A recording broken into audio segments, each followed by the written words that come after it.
Good morning. It is morning, even though it's noon here in Tallinn. It's poker morning, right? Certainly. Andreas Hoagland here, joined by George Sanford. And today we're in for a treat. It's your bread and butter game we're starting with. Yeah, my main event of the week, really, in terms of commentating duties. It's going to be the 1K 4-5 card PLO event. And expect to see lots of Finnish players, as they are pesky, the Finns, one of the best in the world in this format. So over the next couple of hours, at the very least, we're going to be working our way down to that final table. And we've got some a big name, at least one, on the main table. Yeah, the first we're starting with now, we have Kai Lehto, a known Finnish high-stakes player, and he's been on many of the feature and final tables that we have broadcasted from Tallinn through the years now, and now we're seeing him back today again. And yeah, looking at the others on the first feature table, we of course go through the old hand on mob, and we didn't find too many scores. I spoke to a few of the players as well, saying they're rather unexperienced actually, although they're now playing the 1100 PLO, and a few of them are in their first or second PLO tournament ever. But still not a bad spot to be in, kind of under the radar, maybe a little bit underrated by the seasoned pros that we're going to see. As the cream rises to the top in this format, you do tend to see a pretty tough final table. Yes, so let's head over to the table and let's get started with this almost unofficial Finnish championship, because out of the 29 returning today, 18 of them had the Finnish flag. Absolutely, and it's Michael Karim as well, flying the no-filter poker flag. Yes, number 5. Representing Sweden, I believe. Yep. Yes, and we are playing six-handed this event, so there are 6 of them at this table as well. I think we have one person sitting out actually for the first few hands in seat number 1. Yeah. Didn't quite make the start of the day. There were some festivities after Andrea Carlsen's win last night. Yeah. And yeah, if you weren't with us yesterday, we had the first stream of the week from the ladies only ring event, €350 buy-in and 74 runners, and the one with the ring, Andrea Carlsen of Norway, took down the first ladies only ever ring event in the circuit here in Tallinn. Now then, nice start for Michel, at least pre-flop with the aces. With the aces, tri-suit, a little bit of connectivity towards the bottom end, and Alexei here with this connected hand. Definitely, if we are employing this sort of small raising strategy, the benefit of that is that we get to call the 3 bets and kind of keep a little bit more playability post-flop, and he is going to continue here. Good connected holding, if only single suited. Plenty of reason to continue. And wow, look at that. So trips out of the gate. Quickly checking it over. Yeah, and of course, normally with the aces, you like a paired board. This might smell some trouble for Michel, who was one of the players I spoke to just before they got started, and this is his second ever PLO tournament. Plays a lot of no-limit hold'em, and you saw him maybe from the No Filter Festival a couple of months ago. You see he has the hoodie, and he's one of the co-founders for that new tour. Yeah, so with maybe a slight lack of experience in Omaha, it'd be interesting to see straight out of the gate how he's going to approach this spot. Just a little side note there, Alexei checking his cards, and you do feel as though the check raise is coming. I don't think I'm yet to see someone bluff after checking their cards and check raising the flop. It's a bit like, oh, I've hit that. Yeah, you know. And yeah, there are some tells.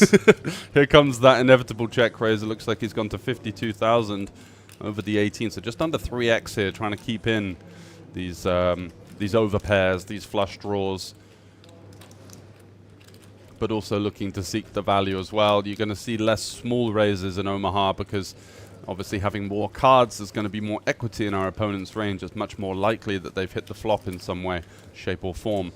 So 9-9 deuce is a board where we do like to play aggressively. As the pre-flop caller out of position, we're going to have a lot more sort of connected hands. Our opponent's going to have a lot of hands like aces, kings, ace, king, king.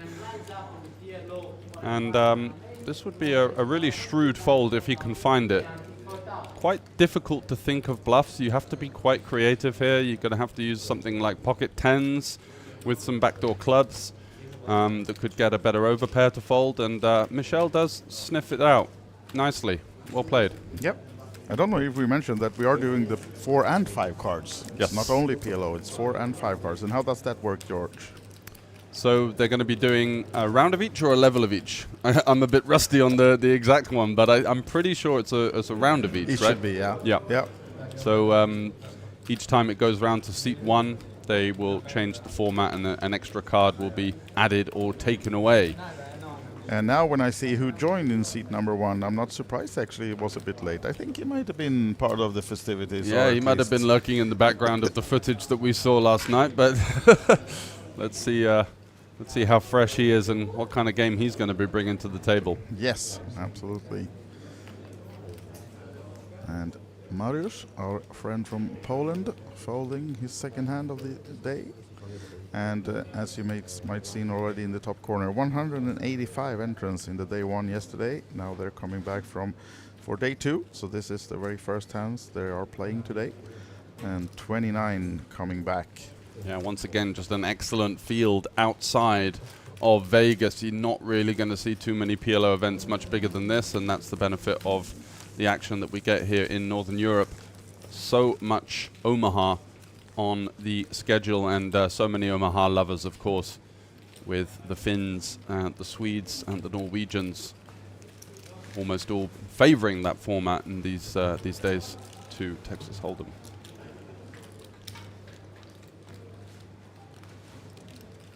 And also confirm that we are doing a round of each. So Perfect. we have that cleared.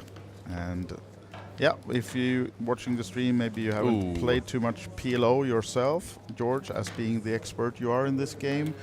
If you compare the Hold'em to the PLO 4 and 5 cards. Yeah, we're just looking for, a lot of the times when we've got 2 cards, of course you want the hand to work together in some ways, but it's even more important in 4 cards and especially 5 cards as well. In 5 cards, there's so many different combinations of hands that you need to be quite selective with the ones that you do enter the pot with. Just putting a premium on the connectivity, putting a premium on the higher suits as well. Especially at the deeper stack levels, you're going to find a lot of spots where you're facing multiple streets of aggression with a medium flush. And in Hold'em, you're pretty happy to play for it all. In Omaha, it's a slightly different story. Going to be under a lot of pressure with the 3rd, 4th, and even 2nd nut flush in many different situations. So there's definitely an importance for these guys to make sure that their pre-flop hand selection is nice and solid. And of course, then you get away from the theory side, you get the exploitative side as well that we saw in the ladies event, for example. Drea Carlson, Jenny Westmoreland, the type of players that were opening up their ranges when they saw fit with the table, not really fighting back an awful lot. So you're going to see the more experienced players, such as Kai Leto, kind of go after these guys a little bit. Early on in day 2, just kind of getting a feel for the rest of the table, seeing what styles we're up against, which sort of players are, and what sort of game they're bringing. And that's going to be the onus for these guys for at least the early levels as they kind of settle into this final day of the 1K 4-5 card. Now then, Samir under the gun, raised with a yet-to-be mystery hand. It seems like no one wants to tangle, so picking up the blinds and ante. We are on the 2 and 4K, small blind, big blind, and of course the 4K big blind ante, which means that the big blind pays the ante for the entire table. And not long, how long, but it's been the standard for a few years now. It's been a welcome addition because we've commentated on PLO events before without the ante, and it was painfully slow at some points, right? You did tend to see people just playing too few hands. So the addition of the ante in terms of PLO certainly makes the pace of play and kind of the intensity of the game that little bit more enjoyable for us, the viewers. Yes. And for the players, it's all about that, having not to think about that you put in this case, 8K. Those are gone. Yeah. You should not think about that you're in for 8K if someone raises you, right? Exactly. That's unfortunately is just part of the game. You have to put it in, right? So the game starts after the blinds are in, and you adjust as you do. So Michelle opening up on the button with the double suited hand. Nice open. Samir He's going to defend with this low single-suited holding. And it's going to be a board where you expect to see a lot of c-bets, although Michel, you know, when we do have a lot of hands like this from the button, probably going to be opening at least half the hands that we get dealt in this situation, fighting for that big blind ante. I would have really liked to see some aggression from Samir there. He's got bottom pair, he's got a gut shot. Could be a nice one, because I think you're going to see players just automatically bet this board. All of a sudden, hands like kings, hands like king high, hands like tens and jacks are going to be in a really tough spot versus that check raise. So if we are going to defend a fairly wide range, we're going to have to find some moves post-flop to you know, make up for that. And yeah, a bit of a miss in my opinion there. It would have been nice to see some early aggression, but early stages, no, nothing too untoward in terms of playing a slightly more conservative game. And just as I said before, getting that feel of the table, you know, getting a little bit more of a solid read on our opponents. So not much action yet from the guy now next to Act, Kai Lehto, the most experienced player on this table by far, at least from the live scene. Yet staying quiet, but as you can see, he is the table chip leader just ahead of Michel. And yeah, and not a surprise in many ways. In this very generous structure at this stage of the tournament, you're seeing a lot of players over 100 big blinds. Going to see a lot of the guys that are very capable and playing lots of cash game formats as well actually really shine. Whereas the, you know, the tournament Omaha players more used to sort of 30, 40 big blinds as you would online. It's going to be somewhat uncomfortable for them to navigate the streets in these deeper stack situations. So expecting to see the more experienced players apply a lot of pressure and just kind of carve through the field, picking up a lot of pots that maybe get missed by some of the other guys less accustomed to deep stack play. So we've got a couple of draws. I believe that 9-8 has just improved for Samir there. Snap checking though. Does lose to two different straights, king 9 and ace king, although in a limp pot blind versus blind you would tend to discount a lot of ace king. And he does allow his opponent to fire a bluff here. Akilu's, is he value betting the two pair? Is he bluffing? It's hard to say. Hard to say, right? But he gets called and Samir will take the pot with the straight. He showed his cards quite confidently. I think he thought he was value betting there, trying to get called by a worse two pair. That's fair enough when the ranges are wide, but with the 3-liner completing, lots of different straights available. He does have the 9 blocker. Certainly a high tariff value bet if that's what he was going for, by the looks of things.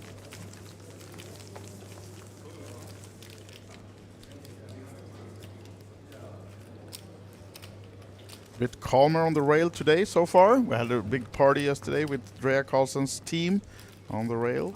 Yeah, expecting to see a little bit of a quieter table aura today. Can't really match yesterday's. Yesterday's was rather chaotic at times.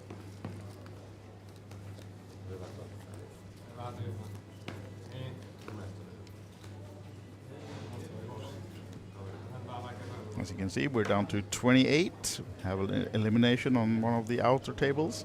And if you're familiar with the setup here on the Hilton, they're playing the outer tables just beside this one, so players can see the entire field. They're not in two different rooms now where they have the TV setup, so it's all combined and located in the same area, this tournament. Already a couple of hands there.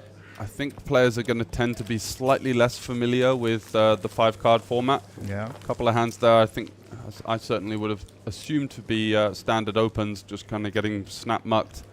That could be a theme that you tend to see. People are going to take a little bit more chances in 4-card. Maybe they've got a bit more experience. 5-card is very much a growing game, but still, of course, far away from being solved as Hold'em and chess. Kind of dominated by the engines these days. Exactly. Now, as I spoke to Michel as well, he said, of course, he's played one tournament before and a lot of cash games in PLO, but not much 5-card at all, and not ever in a tournament format. So, of course, it's a bit different. I mean, now, second aces of the day already for him. Not a single suit though this time. Yeah, just the second nut suit, and so you know, still aces, and still he's got some 3 broadways there, decent connectivity. The ace-4 could play for some low straight potential. Marius, see if we can get a read of those cards. Can be quite difficult to get the whole 5 cards across the scanner, so we'll let him off.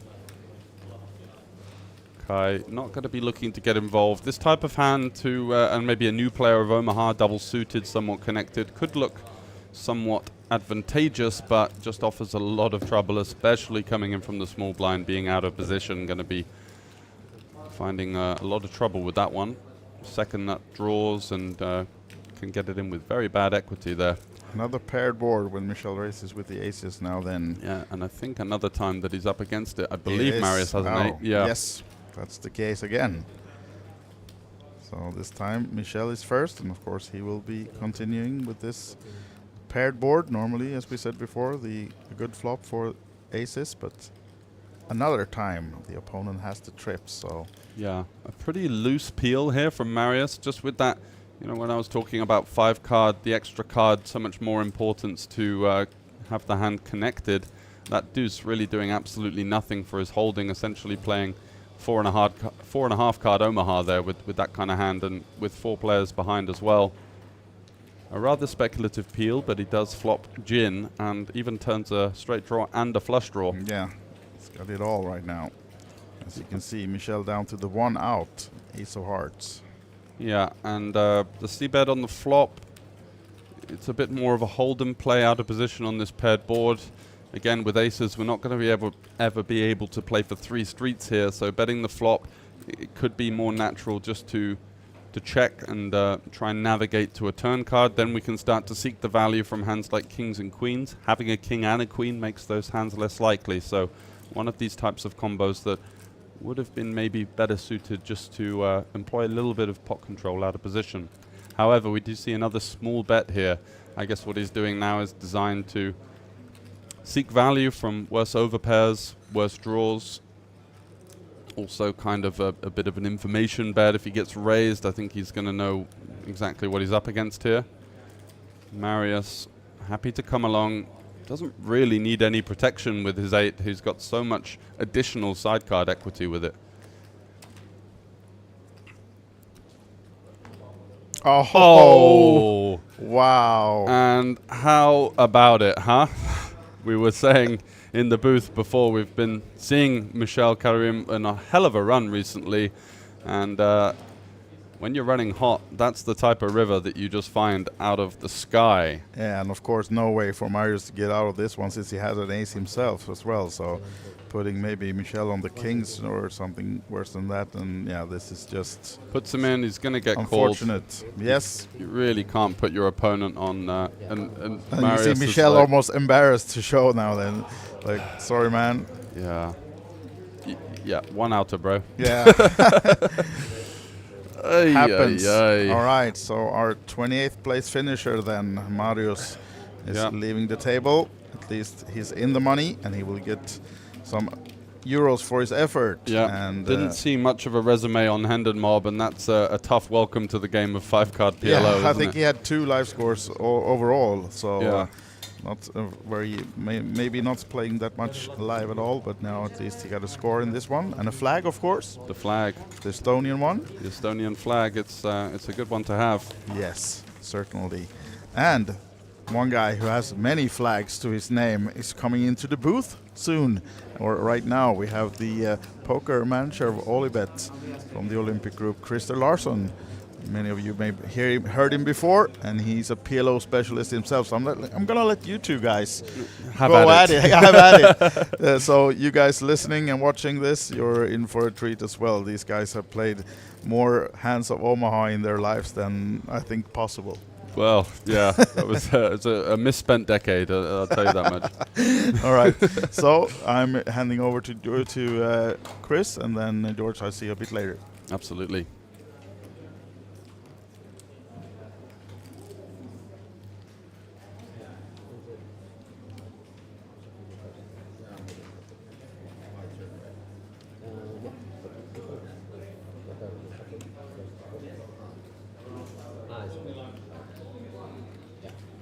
So, Krista, how are we? Couldn't be better. And sitting here in the studio with you, George, it's always a pleasure. And also watching these kind of hands, it's kind of crazy to see. But this is a 5-card PLO.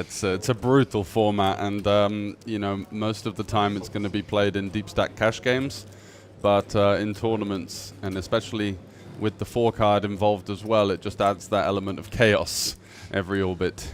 Yeah, it does, and it also, you can have so many different strategies in this game depending on the players you are playing with at the table. So you can loosen up the game and try to steal a lot of pots, because normally you should be so connected with the hands, especially in 5-card, right? And yeah, there's a premium on that, and we saw a player like, for example, Riku, who won this event in 2024.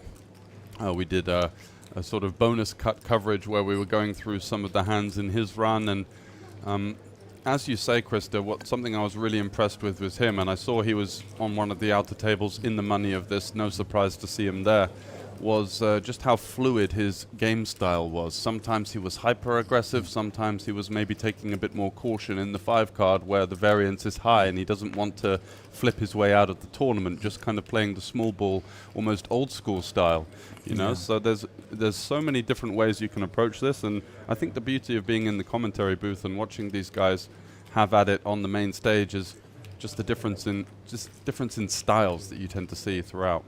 Yeah, because also in tournament PLO and this kind of PLO games, quite a few of these players are cash game players, and you have a maybe totally different style of play when you play cash games and tournaments in PLO. And the more cards you have, 4, 5 or 6 cards, the more cards you have, the more hesitant you should be. You should be cautious and really, really careful, because especially if you play with these cash game players, it tends to be big pots. Big pots, and they're looking to always find any weakness in your armor and just batter away at you. But yeah, that's the thing in 5 cards. If the money's going in and you've got the worse end of the draw and the worse end of the equity, the likelihood is the other guy who's shoveling in the money for you, he's probably got some of it, right? for sure. Whereas in Hold'em, you can never be too sure.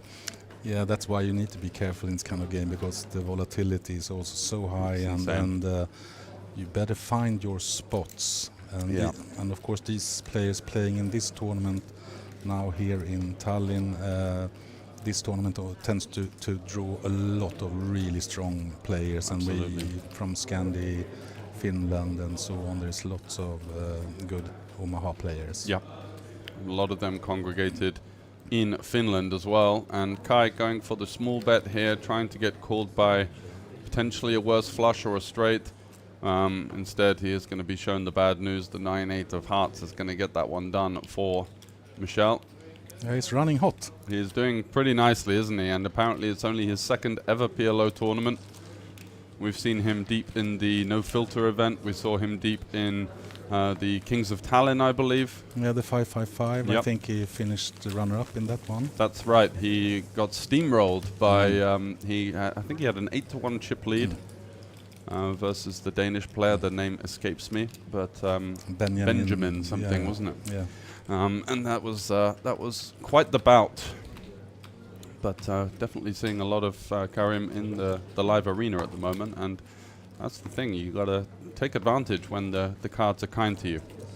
Yeah, it's been running quite hot the last 6 to 12 months time, and both out in Europe and also home in Sweden. Absolutely. How about yourself? Are you playing much cards these days? Do you get time? When I have time, I play, but it's way too rare. Okay, yeah. So and especially during these kind of events, it's just like you really want to dig in, and especially in this kind of tournament, this is my absolute favorite tournament. Format, really wants to play, and also the mixed games here in Tallinn is also always good.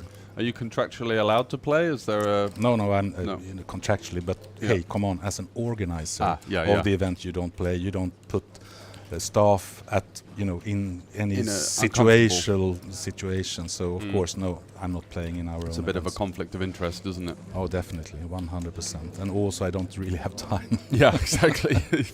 Flying around with other duties. Yeah. So Michel playing it safe here with the weaker aces combination in 5-card. That's something you're going to see a lot. In 4-card, you tend to kind of auto-pot these almost any aces, and in 5-card, you need to be quite selective with this combination. He's got the Jack-5 suit, low connectivity, doesn't play too well in an inflated pot out of position. There's just not many great boards for him. But you have this point that you also have the bluff ace, and also there's a huge difference if you're in a situation like Michel when he is in this control with the biggest stack at the table and so on. You can actually gear up a little bit because he knows that the other players are also quite decent and understands when the chips should go in, so he can actually play a little bit more aggressive than normal. Yeah, and especially in this situation, surprised. Maybe he's trying to line up a check raise here. We see Kai going for a bit of value here.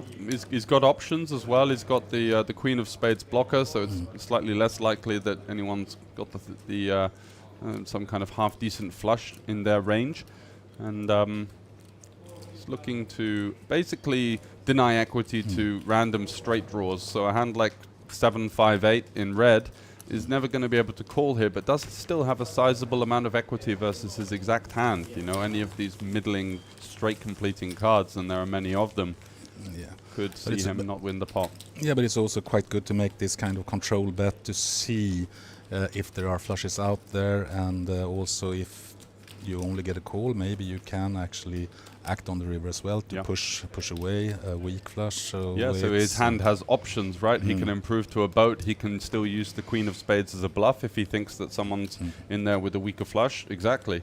And also, I think it's quite an easy fold versus the check pot. Yeah. So. No, but also that he can actually decide after, who is actually calling. Yeah. How what kind of status is that player in. So he doesn't, normally you kind of decide before you bet on the turn what you're doing on the river, but in this case he might even leave it open until he understands who will call or if he gets a check raise. Yes, for sure. Gives him a little bit more information and something to work off of, precisely. So Michel has quite a nice playable hand here on the button. Looks like he's going to raise, makes it 14k. Yeah, lots of options with this kind of hands. He will always have draws. Yeah, he'll always have something. And I think it's quite nice because his suits aren't so premium. So instead of just calling and allowing the small blind and the big blind to come along, maybe he gets semi-coolered by a worse spade flush or a better spade or diamond flush. Instead he's looking to thin out the field a little bit and isolate Kai, which also gives him some nice options on medium boards where he might not even get some credit for hitting so often. Samir here with the double suited aces, just peeling, would have been a nice spot to go for it, I think. Now you have a little bit set for Samir and all the opportunities for Michel as well. So yeah, 2 sets out there. Michel has the gut shot as well. An open ender, the 8-7 is playing, so the 10 would give him the Jack-7 straight, the 5 would give him the 9 high straight. But in this case it was a good bet from Samir to not raise the pot beforehand, because Michel would have, of course, with this kind of hand. And the money would have been going in, and all of a sudden he's looking at a very unfavorable scenario. In fact, there's no 8s remaining, so he's going to need to find an ace. Yeah. Or some kind of miracle running 6s. So a straight now for Karim. Things just get better and better. Yeah, and also it's a big difference with double-suited aces in 4-card and 5-card Omaha. The value in 4-card Omaha is so much better because you're up against draws all the time in 5 cards. You are, yeah. You do tend to run into a decent hand a lot more of the time in 5, that's for sure. But when you can get it heads up and move the stack to pot ratio down, I like to play the aggression with these premium combos and also some of these high connected double suited hands as well. So it does go for the 42k bet. It's around about half pot, just looking to seek value from flush draws, straight draws, worse sets as well, 9s and 8s and 6s, and he does do a good job of getting called by a hand that's in horrible shape against him. That's the check mark. And I guess Michel will bet, and Samir might find the fold here. Yeah, I imagine he goes for a quite small size here. Our hand's not really worth the full size of the pot. He does check back. Oh, he doesn't want to have a check raise. Just in case his opponent had something like tens with a missed flush draw that could put him in a tricky situation. It's all about control at this stage as well. They are playing so deep now in Yeah. this tournament as well. These guys with big stacks. So control, build slowly. Yeah, I think that's very valid. And also having a set in his range, it means there's less two pairs and less sets that the other opponent can have that may hero call. So just taking it to showdown, winning another decent sized pot and moving in the right direction for sure. It's been a one-way traffic from the right side of the table to get this kicked off today. And building towers over there, look at that. Looking at yeah, getting close to almost 1 million, I would say, over there. Yeah, with 2-4 blinds, so over 200 bigs. Yeah, very healthy situation to be in. So not seen too much from Alexei. Ace 10-8-4 would be a nice one to open. With the nut suit, a little bit of connectivity. Did see him maybe slightly less inclined to get involved from a few earlier hands that he was dealt. Don't think we're going to be seeing Michel go anywhere. He's actually got 813, so yeah, over 200. Yes, and also you will see, especially in 4 cards, but also in 5 cards, players here, they will fold decent hands in early positions, because in Omaha the position is so important. Certainly is. But for Michel at this point, when he's been playing both good and being a little bit of lucky, I saw the hitting the ace of hearts. Yeah, the one outer, that was quite something. That was the only card that could get him out of jail. And he found it when he needed to the most. So Kai coming along with the jacks, flopping a top set. Interesting to see if he does go for a lead here. Doesn't have much in addition to his jacks, so gonna just check it over. He should actually protected his hand, I think, in this case. I quite like a lead in these situations, yeah.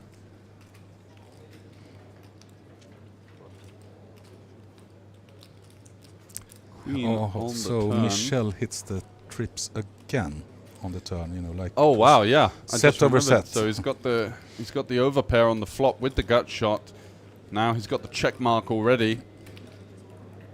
As Kai, one of the other jacks must have been folded. And Michel with the small bet on the turn. On a brick river, he could look to go for a slightly larger bet, but he rivers quads. Oh, and this is so bad for Kai as well, because likelihood of him having, you know, quads here, or actually, He's just so low. yeah, it will be very hard for Kai to get away from this, because Michel's bet was also kind of, you know, I have a straight bet and yeah, 10-8 kind of holding, exactly. it looked like on the turn. yeah, so this will be trouble. So the question is if Kai is leading out as well, just to get a little bit better control and understanding of what Michel has. I would do that. Yeah, I don't think Kai expects Michel to bet a hand like Queen Jack on the turn very often. No. With the straights completing and with So he's potentially sets out there. Yeah, so gonna he's lead. yeah, he should lead as well. Unfortunately for him at this point, it will be really bad. And I actually think that Michel can put in quite a large bet here. I think you just go for the pot, don't you? And I think you know you're up against jacks or nines at this stage. We don't have a jack or a nine in our hand. It would be a strange way for our opponent to play a straight. So they're representing a hand like Queen Jack. We have 2 queens, so they can't have that. So what's left? It's jacks or nines or a bluff. So I would think that he will raise up to 160 or something like that, because you know, inclined to actually think that it looks like a little bit of a bluff or whatever as well. So yeah, and Kai, it's hard for him to get away from this. yeah, He's getting away. he does get away. Wow. I think he knows that Yeah. his opponent is not going to be potting a worse hand for value, and bluffs are hard to find. Yeah, but I think Kai played it optimal. Yeah. Lost minimum. Looked to get the value from a straight, seek the crying call, and instead he gets told exactly where he's at. And a very disciplined and professional fold. We've seen Kai show a lot of strong results over the years. Did very well in one of the Irish events, winning or coming in the top 3 in the 5K PLO there for a 6-figure score. And you know, small plays like that, which you know could seem standard to some of you guys watching at home. You feel like, oh, he's always going to be up against a better full house. It's easier said than done to find the quick fold there. Shows a lot of restraint. Yeah, especially since Michel played the hand as he had betting the turn. Betting the turn, yeah. Exactly. Makes it less likely he's got Queen Jack, and really he's only representing the quads and one combination of that. So.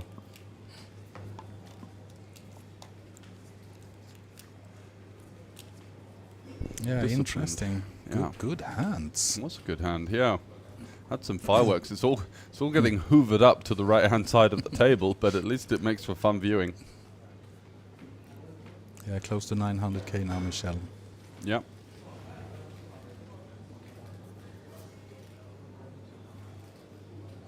We got Lee, the dealer. Very experienced player in his own regard. Bit of an expert at open-faced Chinese. Oh, really? He's given me a couple of lessons downstairs in the foyer. Oh, yeah, okay. he really knows his stuff. Really high level. Yeah, and a good dealer as well. Good dealer, and yeah, he's done quite well for himself, traveling and playing some of the mixed games and these slightly more eccentric formats. Seems to be his speciality. Yeah, so you should basically come here to play instead of Yeah, work, well. right? Yeah, because this is the place. Yeah, I know.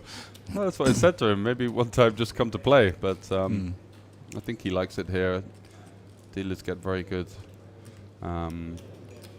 It's a opportunities. Yeah, it's a good team, it's a good crew, and well organized by our tournament director Teresa and Olivier. So, how many dealers are on the roster this week? Do you know a rough number? Gosh, Is it over 100? Oh yes, Yeah, for sure it is. It's we have 80 tables up here, and then we have what is it, 18-20 tables for cash games downstairs as well. So, and during the evenings here, as you know, it's crowded. Yeah, all over the place. So quite a few. So we get it in here, and we see that Kai has bottom pair and Aklilu has middle pair, so it's actually quite a favorable situation for a stack off where we see bottom versus middle pair. Yeah. The money does go in a 3-bet pot. It was... Aklilu must be happy to see this. Absolutely. He just needs to fade, from what I can see, an ace or a 3. Yes. And now a deuce. But he does have spades covered. And the queen is no good. Queen 4 will win it for Aklilu, and Kai, I don't think he's out. No. Should have his opponent covered, right? Yeah. Unless we've got the stacks the wrong way around. Kai. No, he had 386, was it? He must have had a lot less, because... Okay. How did the chips come into the middle? Yeah. It might have been a slight error from... He lost a couple of pots, right? He lost that significant hand versus Michel. That was strange.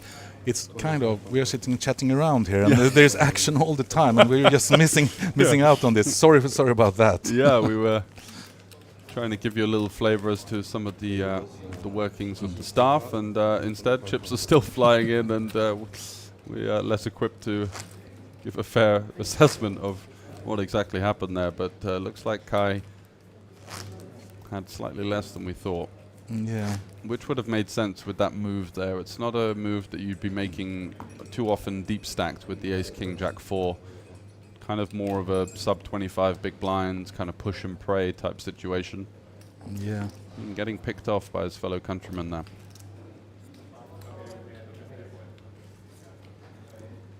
And I think we are 26 players still in the tournament as well, so we're getting down to more serious business soon enough. Certainly are. When's the redraws going to be? Is that 24-12 and final table, or? I think it's on 24 and final table. Okay. I'm actually not 100% sure. Yeah. I think we had done 3 redraws before, but I think we have actually switched to make 2. Okay, nice. Less hopping around. Yes, and Wow, look at this. wow, big hands This across is the board. the dream in 4-card. Aces double suited and all somewhat working together. Yeah, and draws, and wow. And Alexei, we've seen him be on the more conservative side. Now might be the time actually, and this will be extremely unfortunate for him with the diamonds.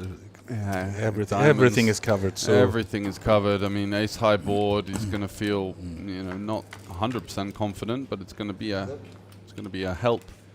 Don't believe he had an 8. No. So another paired board for Michel. This time he does check back, learning his lesson from a couple of those other situations where he ran into the trips. And now maneuvering to a 4 turn. Alexei really with no obvious equity here, just ace high. Maybe he's trying, but he's not short stacked. Yeah. So actually, if he makes a bet now, he's kind of risking quite a lot. He would have to follow it up with another one, more than likely. It's 35. 35,000. So this will be a decision for Michel. Not an easy decision for Michel actually. 2/3 the size of the pot. Nice, healthy sizing. I'm guessing the idea is to be following it up with one more on the river. Yeah, I guess he needs to push all in, on the river Go here. for the full pot, and he hasn't sized up for the full pot. He could have bet a little bit bigger to allow himself the opportunity to do that. And the king is. It's good for Alexei. Really good. Well, is it? I mean, it could. Michel could definitely have a hand like kings here, playing in this line, raising pre-flop, isolating the 2 players. I'm not sure. It would take a lot of cojones to find another bet here. But I think he decided already on the turn. He thinks that Michel is a little bit on the weak side. So by betting the turn, I think he's kind of committed himself a little bit to actually shove here. But I don't know. It's no. Actually, he gives up. Yeah. 7 checks. Showdown. Shows ace queen. Aces. Yeah, so he's just trying to keep his chips in play, but he's now down to 25 big. So okay, it's fine. He can make that move on the turn, but I think it's a little bit. Yeah, you gotta decide. It's one bet doesn't do too much. You're gonna get called by a lot of overpairs there that are gonna forced to fold the river. You think it's very tough to think of too many bluffs. Yes, the 7-6-5 kind of straight draw element would have missed the straight, so there are some natural bluffs there, but I think maybe slightly missing out on an opportunity there to pick up some chips. Yeah, actually, when you have 137 in that, actually you can make a value bet out of this and still be in with 10 bigs if you get called, but you can also shove, but it's just to bet turn and give up. It's kind of I personally I don't like it. Okay, you get some information. Okay, I give up. You still have 25 bigs, so we're still in play, so to speak. So, yeah, a bit of a one and done and kind of a hopeful turn bet rather than any kind of gusto behind it.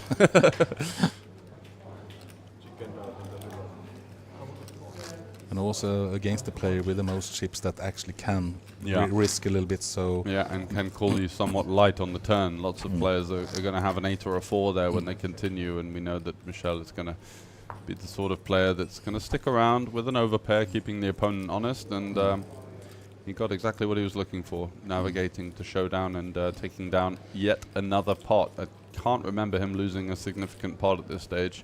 We've played about 3 orbits, and he must have won 50% of the pots. Yeah, a good 7 or 8 healthy pots so far. Just the dream start for day 2. Samir here, we've seen... don't believe that's Aklilu. I thought Aklilu was this guy, but...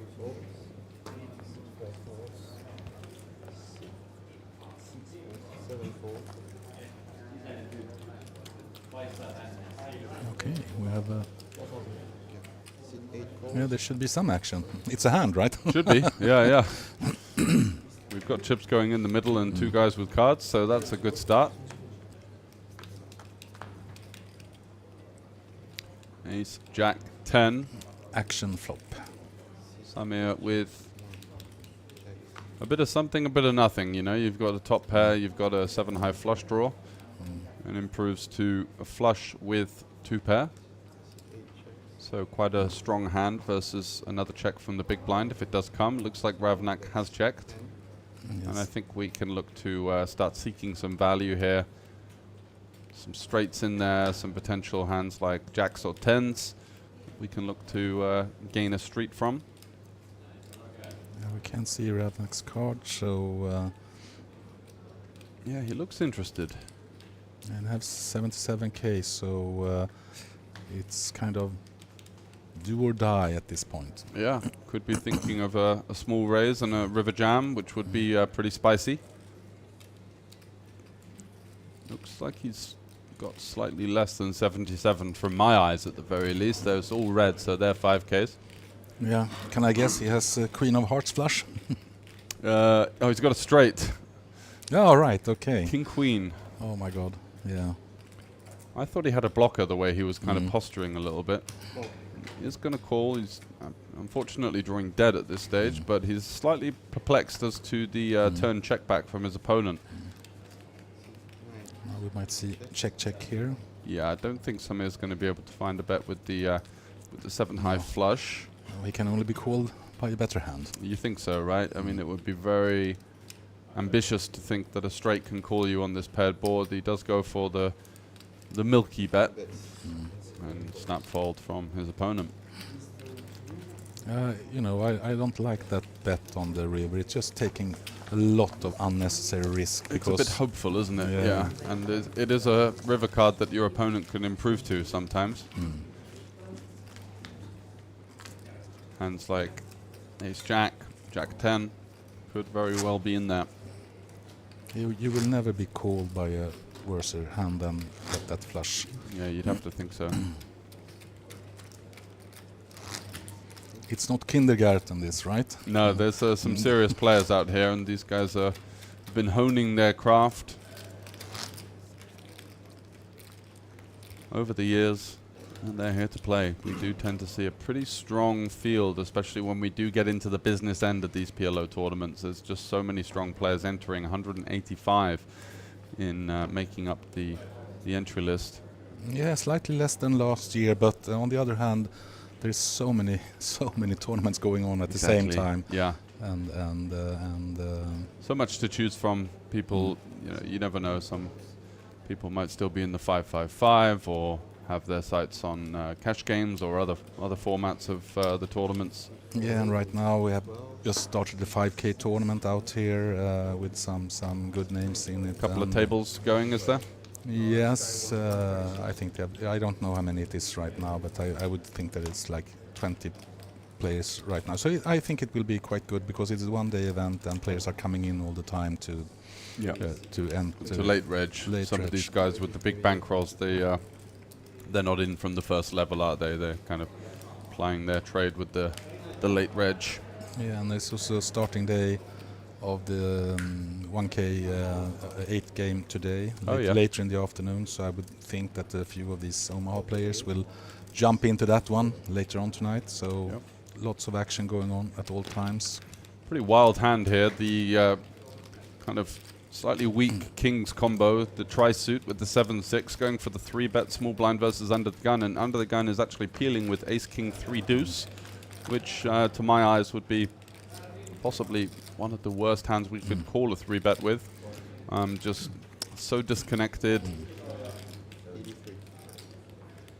Samir looks to be wanting to play for stacks here with the overpair, taking his chances, and Francisco has just bottom pair with the backdoor flush draw. He's going to get out the way. It's pretty tough to hit the board with ace king 3 deuce there. It's very optimistic. Yeah, I would say so. I think the open is okay, maybe on the looser side, but pilling the 3-bet there versus what you'd expect to be a lot of aces, a lot of ace king king, a lot of at least double suited connected holdings. Going to be up against it and struggling to navigate post-flop. Yeah, but maybe he was in the mood to play some high-low. Yeah, exactly. That's a beautiful hand in high-low, right? Maybe didn't quite check the format. So down to 23, 185 entrants, so almost 10% of the field left. These guys have locked up at least a min cash at this stage. Yeah, which I think is like 2.5 or something like that. So, but these guys, they want the ring. Want more. They want the ring. They want a 5K US dollar package to Bahamas and the glory. Absolutely.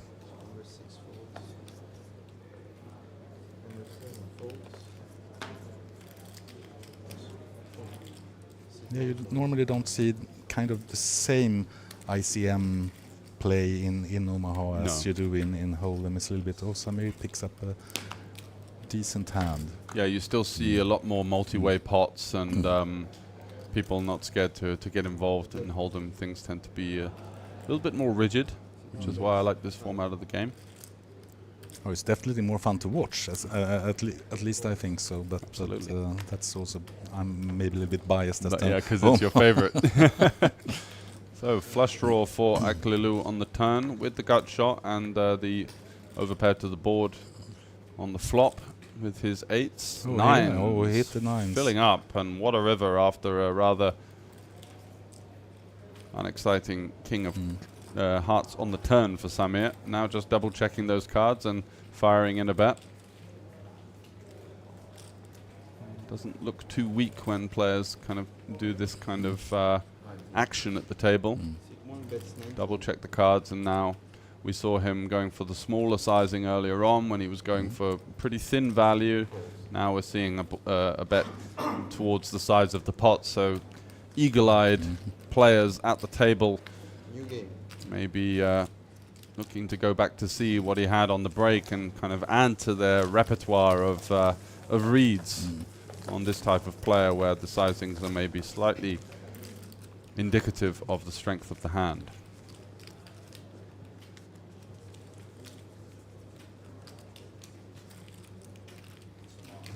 Yeah, Samir won a couple of pots now.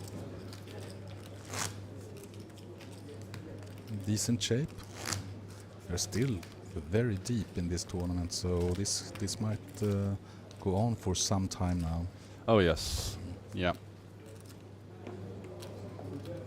Yeah, later on tonight we will stream from the 5K, but that will be Hopefully. kind of the 8 game, or the 8 game will not The be 8 streamed. game is quite tough to stream, but the 5K is the one-day event, likely to see a lot of big names, bringing in a lot of support and even fans from around the world. So that's always a good one to get on the stream. Yeah. We are hoping to bring you action from that, although we will be prioritizing the Omaha 4-5, and we'll be playing to a winner here. If there is some action to cross over to, that's going to be the plan. So it could be a long day in the booth, and it could be a long day for you guys at home. So get yourselves comfortable. Yeah, for sure. And it's also the 555 final day is played simultaneously. It was like 744 entries That's into that excellent, one, and I think we're down to like 15-20 players in that tournament. And how much is for the winner in that one? Oh, I think it's something like 60 Beautiful. plus. Yeah. So an all-in between Tony and Alexei here. Aces for Tony, I believe. Alexei with this double-suited connected hand. A beautiful hand. Yeah, both hands are absolutely top draw. But someone has to win. So that's the only unfortunate thing. Guess there could be a chop with the Jack-8 straight, but that's all I can see. Diamonds and hearts on the left. And the aces have quite a lot of blockers as well, so aces are quite in good shape here. In pretty good shape, although that Queen of Hearts in the window, 2 pair now for the double-suited rundown of Alexei. Shifts his way into the lead. And also now the hearts. Yeah, it's not looking great for Tony, and that is going to be the exit for the Serbian there. Getting it in with the best of it. And as is so often the case in 5-card Omaha, dreams shattered by the river.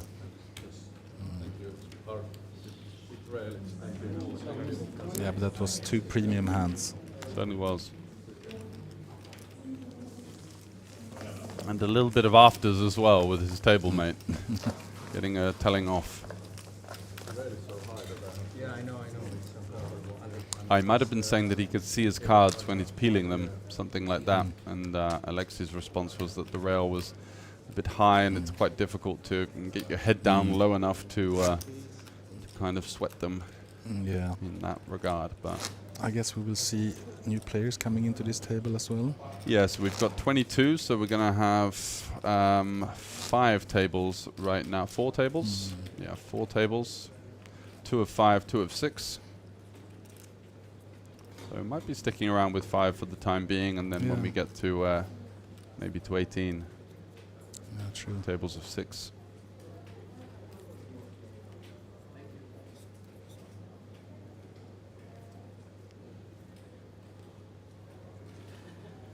Oh, Michel picks up a decent hand. Yeah, it's got some connectivity. Try suit. It's quite a nice hand to limp. Don't have an ace, so it kind of means that you're going to get 3-bet that little bit more often. He's going to continue with his slightly high tempo style of play, liking to get involved with lots of holdings, raising a lot. And pushing also a little bit. Thinning out the field. Yeah. Let's just go wisely. Max, pretty poor holding there, and Alexei has just got too many disconnected cards there. The 9-7 deuce, all of the same suit. Really poor component for his 5-card hand.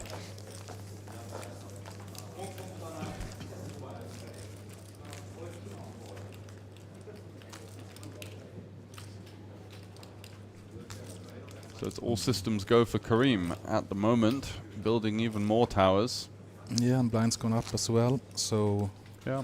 and for Michel, this is always good. When even though the other players also have a lot of chips, most of them, you have to see one small stack at the table. So just means that those steals and those smaller pots just increase in euro value as you get deeper into the tournament. Stealing the blinds, winning these small pots, just increases your kind of equity in the tournament, your the value of your stack in many ways, and that's what he's going to be looking to do, just to keep accruing. You can't really have asked for much of a better start than this. for sure not. Steamrolling over the table, rivering a 1-outer as well, versus Marius, the Polish player that got very unlucky, played his hand exceptionally well. Didn't panic, just kept on calling, and unfortunately that's the way it goes. You can play the hand perfectly, get rivered and lose, and it's just part of the game. So Michel getting some respect now from the field, gets a steal through, now getting the walk. Feels like there's a magnet on the right side of the table with those chips, doesn't it? They're just kind of slowly coming over. So we're going to have 6 more minutes of this level, then another 30 minutes. We're going to have the first break of the day, and you can see on the tournament information screen there that the average stack is still well above 50 big blinds. So much play in this one, 53 big blind average. Yeah, and lost another player out on the outer table. 21 players in, so yeah, 21 in, and that's they're falling out. So that means that the average stack is just creeping up a little bit. I don't know for sure if it will be a redraw on 18 or 12.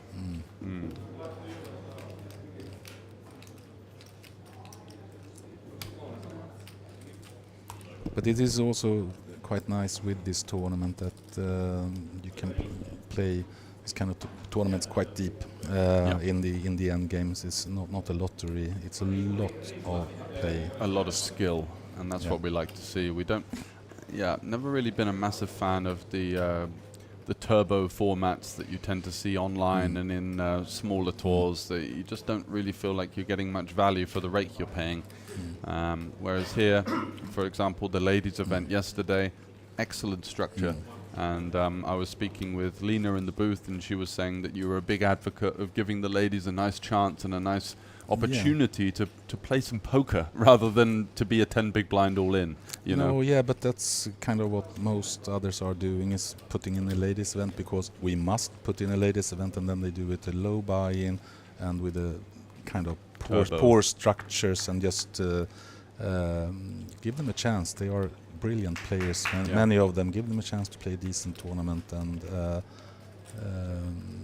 so they enjoy it here. And of course we're also promoting the Queens of Tallinn, the ladies only poker festival in at Olympic Casino now in the end of August. So that's good for us. So actually we have another ladies event coming up on Saturday here in Olympic as well, which if I recall right, it's a 200 euro buy-in tournament. So we are not just doing one ladies event during this festival, it's 2 of them. Lovely. But only one event can have the ring. There can be only one. Yes. And that goes to Norway, Andrea Karlsson. Yeah, a very deserving winner. I think she's seen her around quite a lot over the last few years, and her game has improved massively. She's a very, very strong player. Yeah, very controlled player. I watched the stream last night, of course. Good man, doing your homework for today. Exactly. And she was in full control. She was. Think. Yeah, she was actually quite unlucky. And still in control. So you know, some of those all-ins were really not going in her favor, but she managed to. The cream rises to the top. She stayed in control. She didn't tilt. She kept a strong, tight, aggressive game going, and that's what did her well in the end. Yeah, but this is also a little bit of a testament to the structure of these kind of events. That you might be, if you are in decent position, you can be a little bit unlucky and recover from it. And in many other tournaments, you're out, and you've just got a bad beat story for your friends at home. Yeah. And on the boat back over to Scandinavia.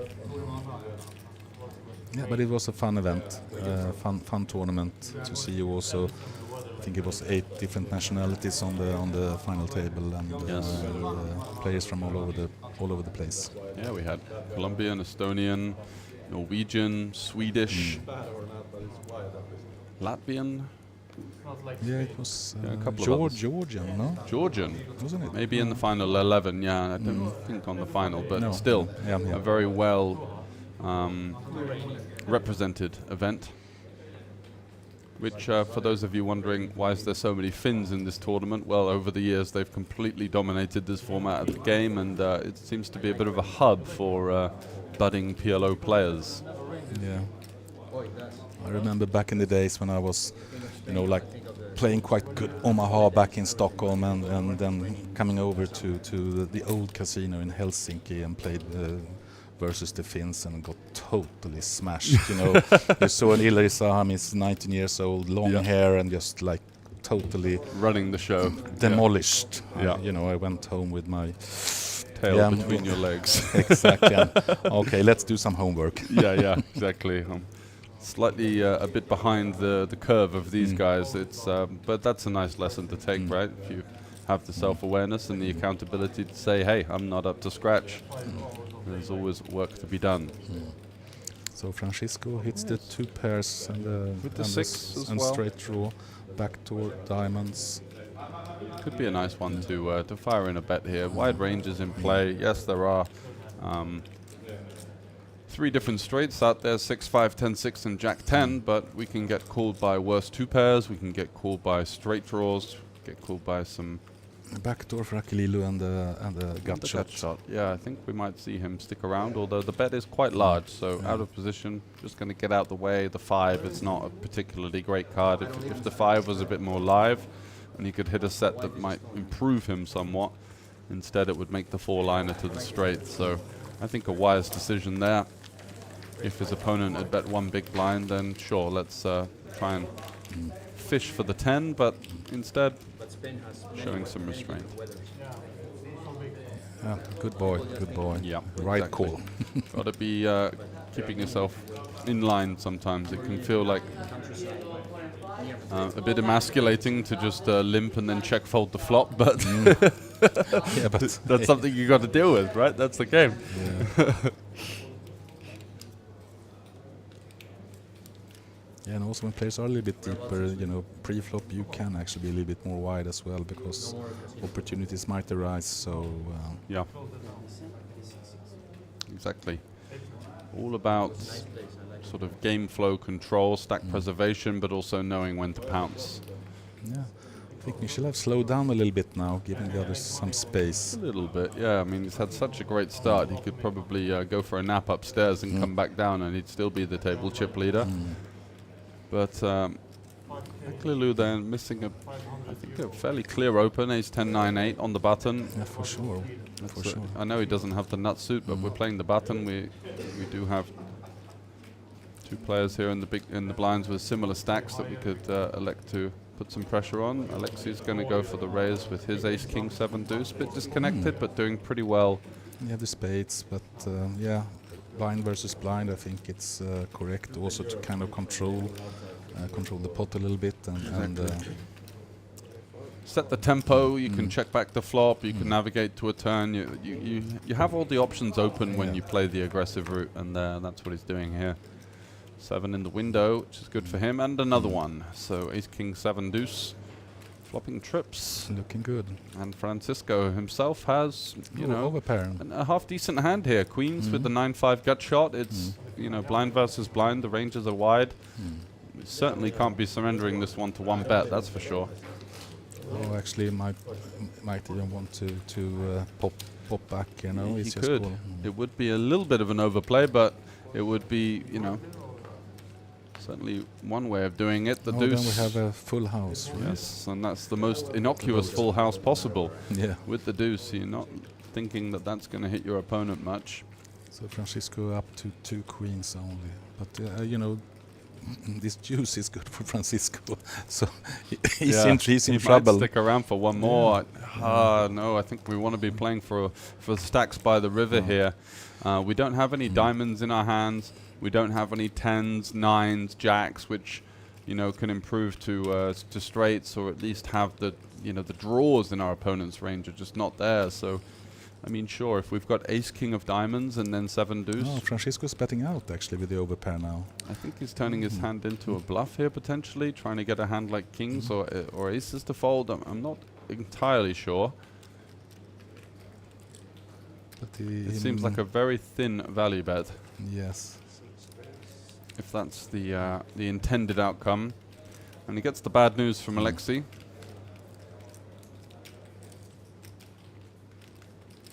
Yeah, but this could also look as a bluff. But the jack, of course, can give, you know, some straights. Yeah. But still, it's kind of, you know, he has it or it's a bluff. Yeah, it's a bluff. Yeah. So it's A hand like- it's not a given thing that Francisco fold. Of course, No. I think he will fold, but But he beats Jack 8, right? Which could be a very natural bluff here. You know, you block a lot of full houses. You're representing a rivered hand like Jack's full, yeah, or Jack 7. So, yeah, I think that his because he doesn't think that Alexei would make this bet with just a straight at this moment. Yeah. So he has it or it's a bluff. So, he does call. Yeah. He's not. He's not I'm giving his opponent the 8-7, the 8s, or the 7 deuce. not that surprised actually, because Yeah. it's kind of well kind of a played by strange Alexei. line. Yeah, I mean he does get the value in the end. Finds a way to do it.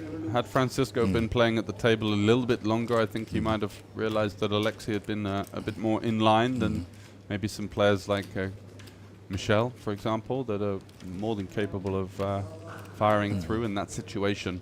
However, Alexei, with the funky check back on the turn, finds a way to get it done. Yeah, but looking at this now on television, it looks like he's doing a huge mistake, Francisco. But I don't think so. No. I think it's quite okay to make that hero call in this situation, because basically it looked like Alexei could be totally Wasn't repping an awful lot, was he? No, Yeah. he wasn't. So you know, he got a kudos, but unfortunately this time.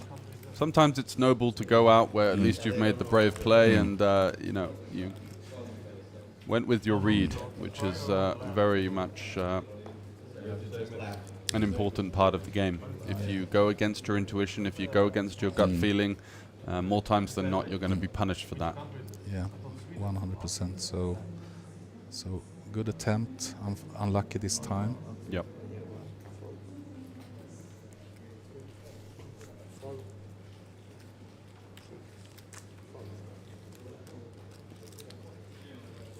Michel gets another walk.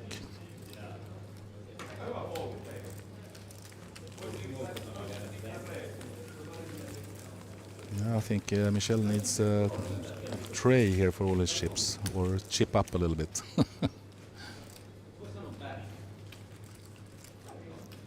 So we're down to 21. We lost a player, so I think actually we're down to 20 players currently out of 185. And 20 minutes or so until next break. And we should see some more action here pretty soon. Aklili picks up a decent hand, double suited, lots of connections, but stays out of the way. And same for Alexi, and I think Michel from the small blind here will pop it up a little bit.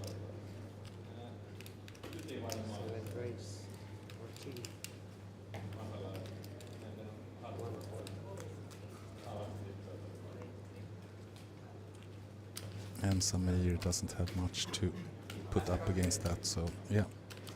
Continues to win a lot of small pots, Michel. And this is the obvious advantage you have at the table when you are such a big chip leader at the table as well. Even though the others also are quite decently deep. Now we are seeing another player coming in, and it looks like it's Frank Visser. Not working as a live reporter in this event, so he's here playing and coming in with a big stack.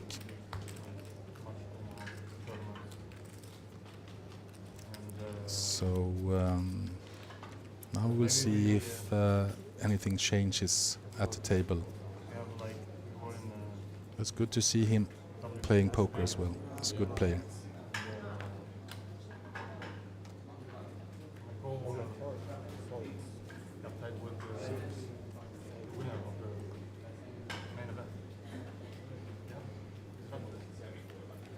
Michel folds a pretty decent hand from the button. I thought he might continue to put pressure on the players. So a walk for Aklilu. Now we will soon see how much chips actually Frank has coming in with. 20 players still in the tournament, and we have Frank Visser coming into the table. Not doing live reporting right now, he's playing Omaha instead, you know. He's a strong player. He knows a lot about mixed games. He's a good PLO player. It's good to see him battling it out without a notepad in his hand. Exactly. It's a bit of a different change of pace. I wonder how he's going to adjust to this. Yeah. I think he comes in with around about 450,000. Okay. So plenty of chips in his arsenal, and well above average, so a nice spot for him in the business end here of the PLO5. Alexi picks up a hand now when we are playing 5 cards again, and we can see that the average stack is 277k.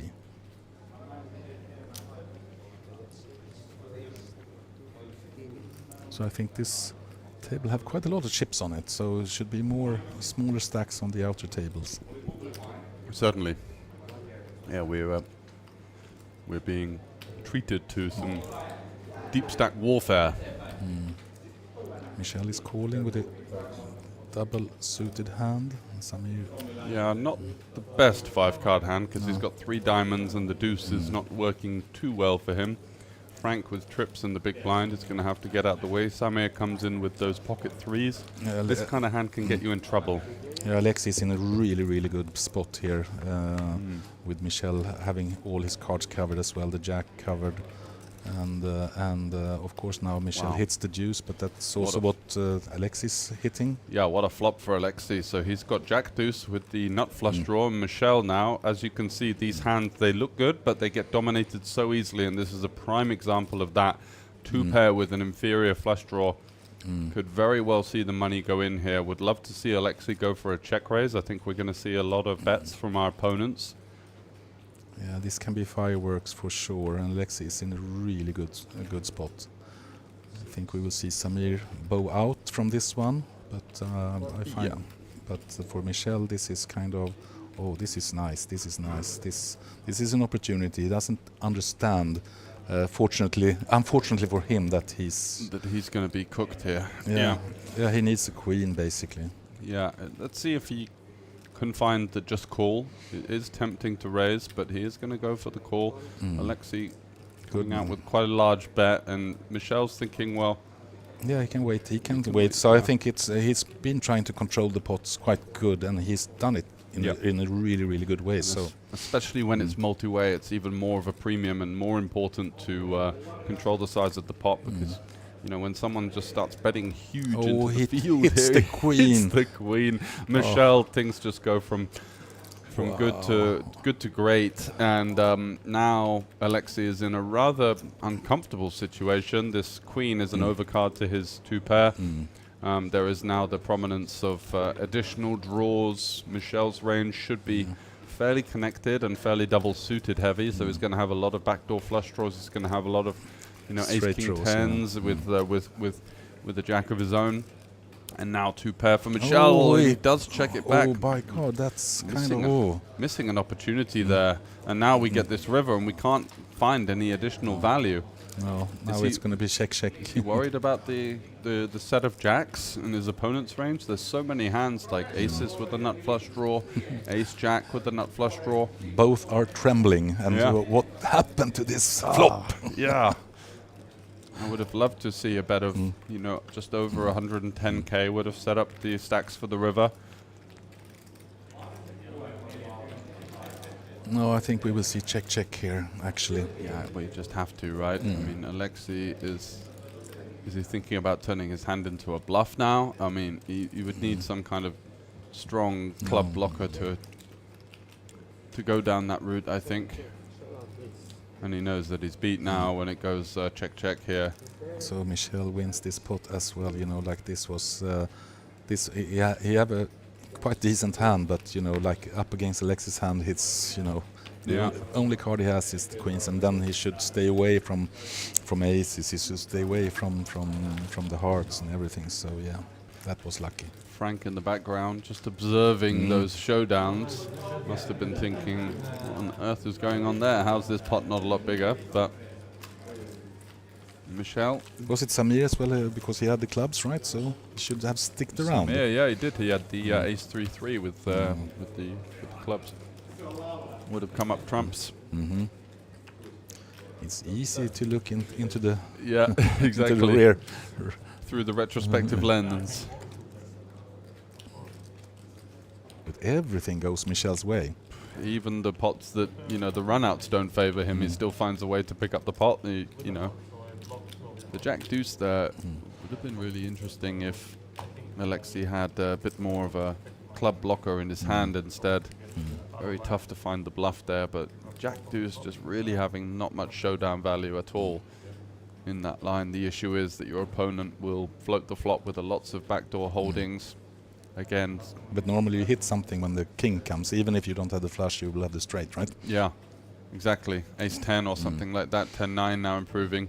And that's also exactly what Alexei was thinking about. Hey, should I bluff this one? But hey, he might even call with a straight. So Akililo picks up a nice 5-card hand. Yeah, I love this hand, especially on the button. Perfect. Gets rid of Frank. I think he's put in 1k too many in the small blind, is he there? He had 3. Oh, it's 3k, 6k now. Yeah, That yeah. might be why. We're in. Still on the 2-5 on the screen on the bottom right. Apologies for that, but we will get that sorted for you. Alexei calls with a rather poor hand here. His ace jack, and was it 4-3-2? Versus One suit, yeah, okay. yeah. Yeah, it was. So a good flop for Aklilu, even if he had the lower end of all the straight draws. But the continuation bet should kind of make it.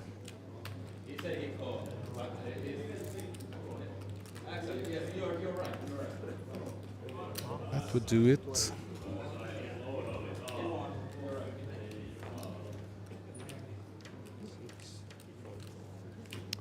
Yeah, Alexei was. I think he was the benefit of a slightly smaller raise, 2.5x, so he didn't have. He was getting quite a good price there with the nut suit just kind of coming along for the ride. Yeah, and he also expects that the 4-3-2 should be open cards, so that. Yeah, potentially. I don't know the value of protecting your big in this way, but okay.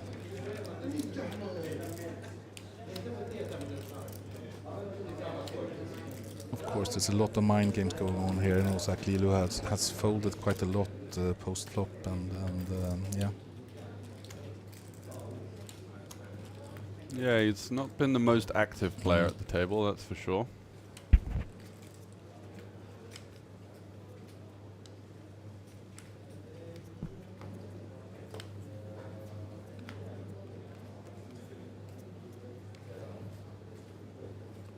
Hard to fit all the cards in for the card. There's double readers at every spot, but still it might be. But it works fine, actually. Doing well, yeah. We didn't see him even spread that, and they picked it up quite nicely there. That's a lovely hand for Aklilu once again. Ace, King, 10, 7, 5, double suited, 2 high suits.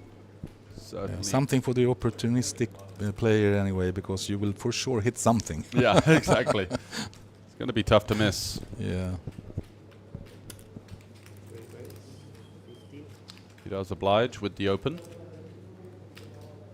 Also, Frank has a good hand, only one suit though, but I really like Frank's hand here because lots of flops he will sit on his own with the draws.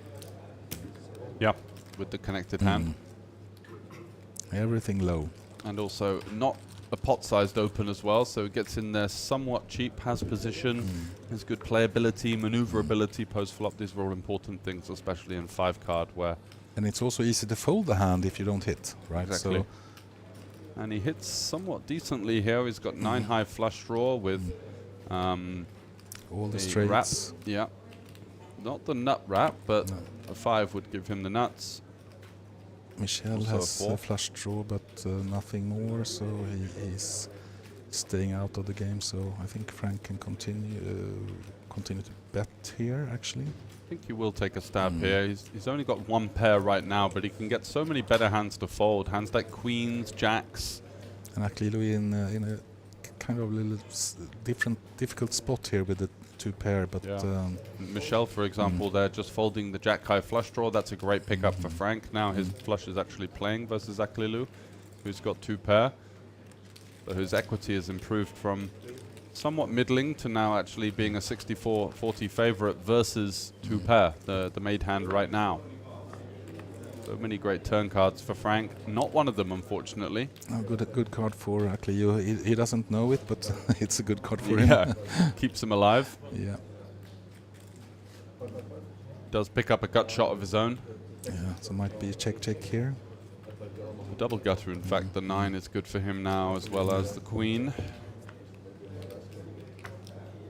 And it's an 8 on the river. Aklilu with the 2 pair, kings and 8s then. So yeah, I think we're going to have to see Frank find a bet here. We can definitely represent hands like King 8, pocket 7s. Yeah, up to the aggressor to win the pot here. For sure. I don't think Aklilu is going to be able to find the hero if Frank does find a meaty bet, and we are left with just a 7. Yeah, excellent play. Yeah, really good. It's almost impossible for Aklilu to actually call. Of course, you have the ace kicker to the king, but still it's kind of a very difficult spot, and also he makes a pot bet as well. So Yeah, that 10 of diamonds isn't great either. We'd want Frank to have these kind of cards in his hand if he were to bluffing with the missed flush draw, for example.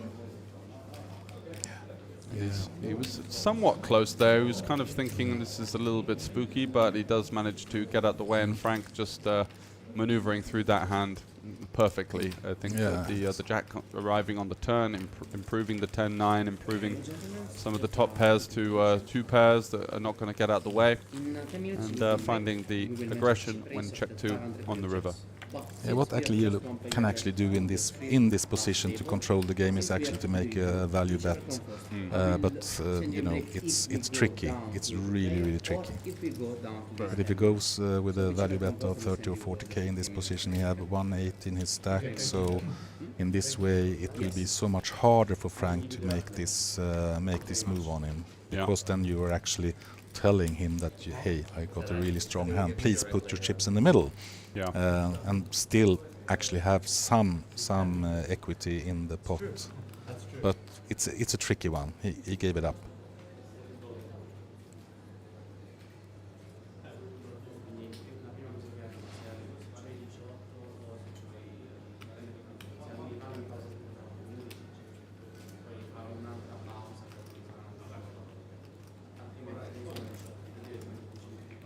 Aklilu now with the ace-king 4-4 deuce. Oh, I don't like this. It's a bit wide.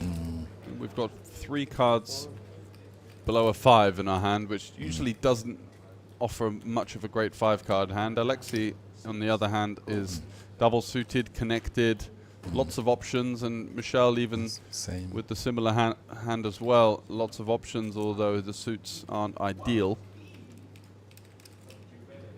And the deuce as well, with the dangler. Yes. It's got a pot. Wow, okay, that's hyper-aggressive play with the king, queen, queen, jack, deuce. And it will work out. I think Alexei will come along on the button. I think Aklilu just simply has to get out the way with this holding, the pocket 4s, the deuce, the double tri-suit version of the holding. Yeah, it's game over for him for sure. He's just too short to chance this kind of taking a flop, still with 1 player behind. That he doesn't know that he's in really good shape. Yeah, he doesn't at all, because both players have queens, of course. But yeah, I think our hand is forced here. Yeah, of course, 100%. Whoa. Whoa, he's gonna fish for a flop. I'm not sure what he's trying to hit. The diamonds, the 4, the ace or the king, I guess, at this stack to pot ratio. He's going to have 117 left into a pot of over 200k once Alexei calls as well. It's going to be 210 in there.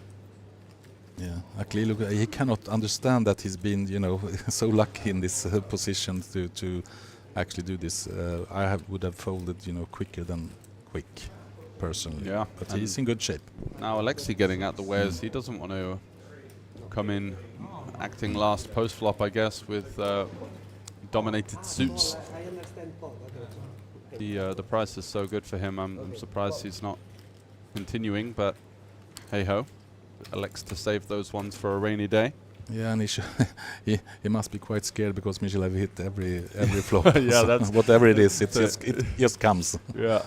A bit of psychological game flow there, yeah, for sure, where he's thinking, well, I just can't beat this guy. So you can't beat him, join him.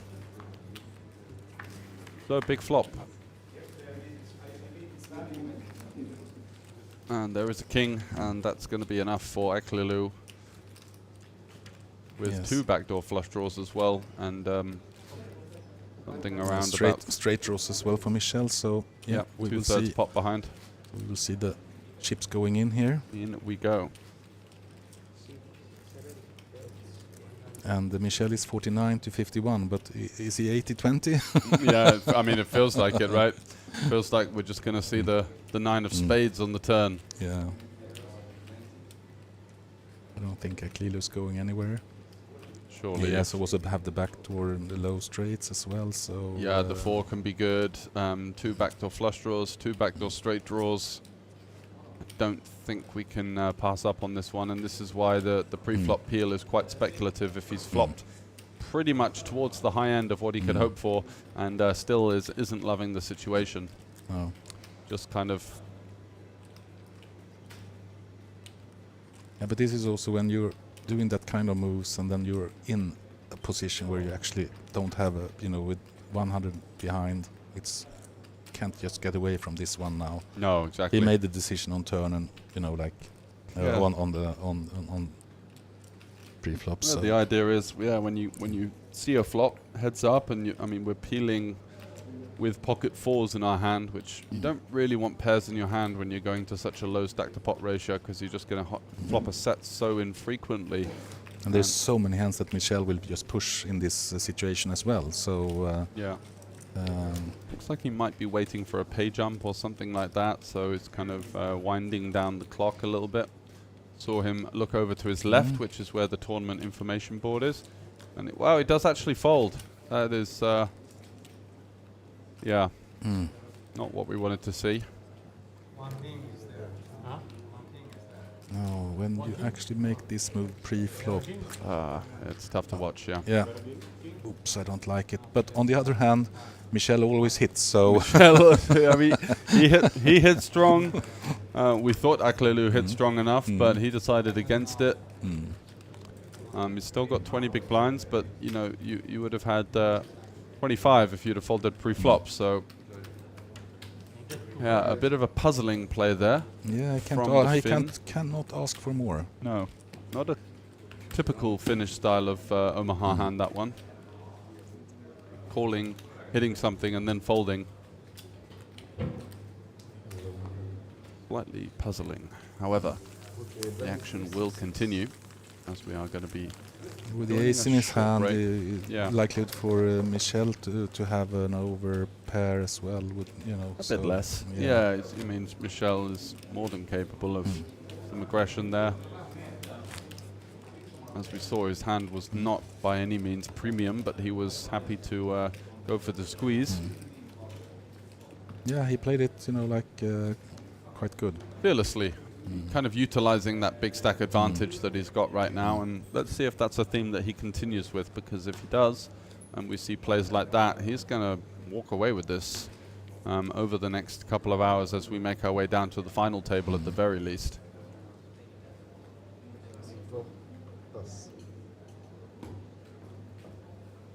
So Let's see, with the double suited aces. Makes it 20 to go, just under the size of the pot, which would be 21. We don't include the big blind ante in the pot calculation. 3 times the blind plus the small blind. Samir's coming along. I like Samir's hand here. Yep. Actually. Absolutely. Could have gone for a 3-bet, does choose the conservative route. Total bricks, right? Yeah, no one really with a much of a hand here. Aklelu has gut shot. 2 overpairs and a gutter. Alexei has a weak gutter, and Samir was an overpair with 2 backdoor flush draws. So when we're talking about high 5-card hands, that's a dry flop. yeah, it's not too much, right? We're really hunting for something there. Oh no, a club. Clubs on the turn. Good for Samir. Yes, gives him a few more options in the form of the clubs arriving. Aklelu as well now with the gut shot and a club draw of his own, and now Alexei really has the green light to maybe get out the way once we see some action, and we don't. Samir's just going to check it over. Who should action this? Yeah, possibly Samir, but the others, it's I really thought tough. Aklelu could shove here or go for a large bet, especially when you see Samir check for the second time. Alexei checking back the flop, unlikely to improve too much on the jack. So I think Aklelu's hand would have been a nice one to go for a sizing where he still has fold equity on the river. Potting would leave him with such a short stack that, wow, look at that. Club and over. So flush versus flush now. Samir on the paired board, not too worried about hands like Jack 7, pocket jacks and pocket 7s, just due to the passive action ahead of him. Yeah, I would expect a small value bet there. And now Aklelu might even be conned into thinking that he's got the best of it here with his 3 clubs. And it's unfortunately going to see the bad news, as Alexei will get out the way and Samir will surely beat him into the pot.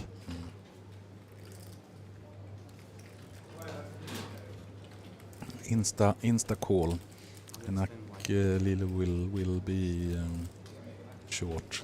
Is Alexei thinking about making some noise here, or is he just thinking that his aces are good? Surely not. I can't believe that. So he's doing the right thing. And you have the insta call. What happened to the break? They must have skipped it, or there was a 15-minute break, I thought, after this hand, and then we've gone straight into the next blind level. So. No. Okay, so we have information that we're waiting until 18 players for the redraw, and then we will have time to color up. I think we still have the blue 500 chips in play, which are going to be quite less relevant at this stage. Yeah. Good move from the tournament directors instead of having double breaks. Yeah, exactly. Nice. Shrewd officiating there.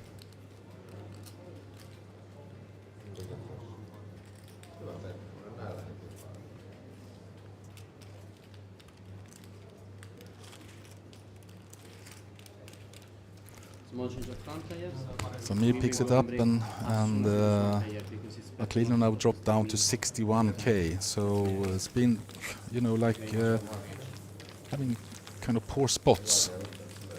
Yeah. Not maybe making the right decisions in a couple of pots, but also having a little bit unlucky.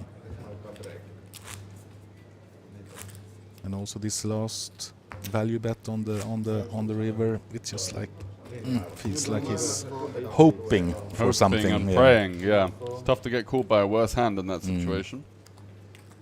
On a paired board with far from the nutted flush. Yeah.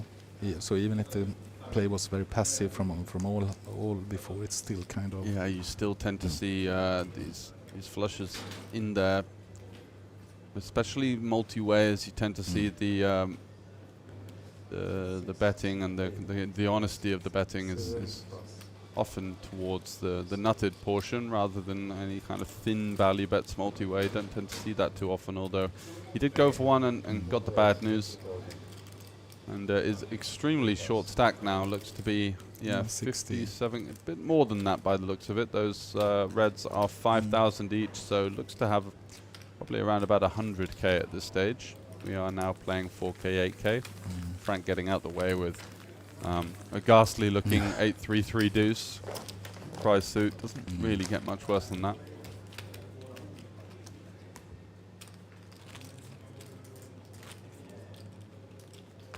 Maybe something like 9-7-3 deuce rainbow would be probably one of the worst hands you could get, or quad deuces obviously. But how often do you get dealt quads in your hand? Very infrequently.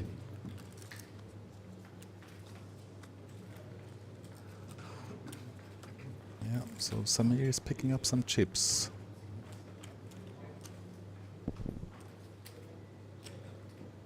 Alex has been playing quite well, but he's been a little bit unlucky with yes, the outcomes of the flops and turns. So and on the other scale of things, Michel is just running the show right now, second ever Omaha tournament, and just seems to have every hand on lockdown. And when he doesn't, picks up a really strong Omaha hand, double suited with all the draws. Yeah. So unfortunately, he's blocked by Michel's hearts, but apart from that, it's super strong. His hand is so strong that it's not even going to isolate. He doesn't mind playing this one multi-way. It's just got so many great components working for it. The connectivity, the fact it's double suited, and all cards are above a 7 as well, which is going to give you a lot of good opportunities. Flopping lots of top pairs, top 2 pairs, and such like. Yeah, and there we go. That will be enough for him. He's got top pair with a wrap, an open-ender, sorry. Michel is Yeah, also Michel interested. Once again, hits another flop. He's got 2 pair and a gut shot. And Aklilu is going to fire the chips into the middle. For sure. And he's got 46% equity, so it's going to be looking for a jack or a 6 first and foremost. The queen of interest as well. And see if Michel can lose a pot. It is possible, apparently. But the probability, you feel, even having played lots of hands, you just feel sometimes that the momentum is with someone. It's a strange part of the game, but all going to the right-hand side of the table right now. Can he find another knockout?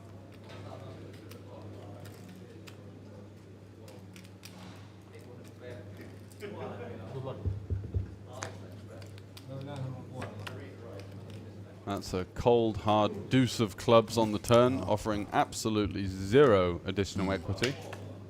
And the 10 on the river is good enough, I believe. That's 2 pair for Aklilu with the 10-8. Saved by the bell. Yeah, one of those ones where you have to double-check the board a couple of times just to make sure your opponent hasn't rivers straight, but you can see now the sigh of relief. Yeah.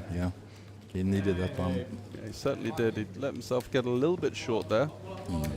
But he is back in the game, 134k. I think it's slightly more than that.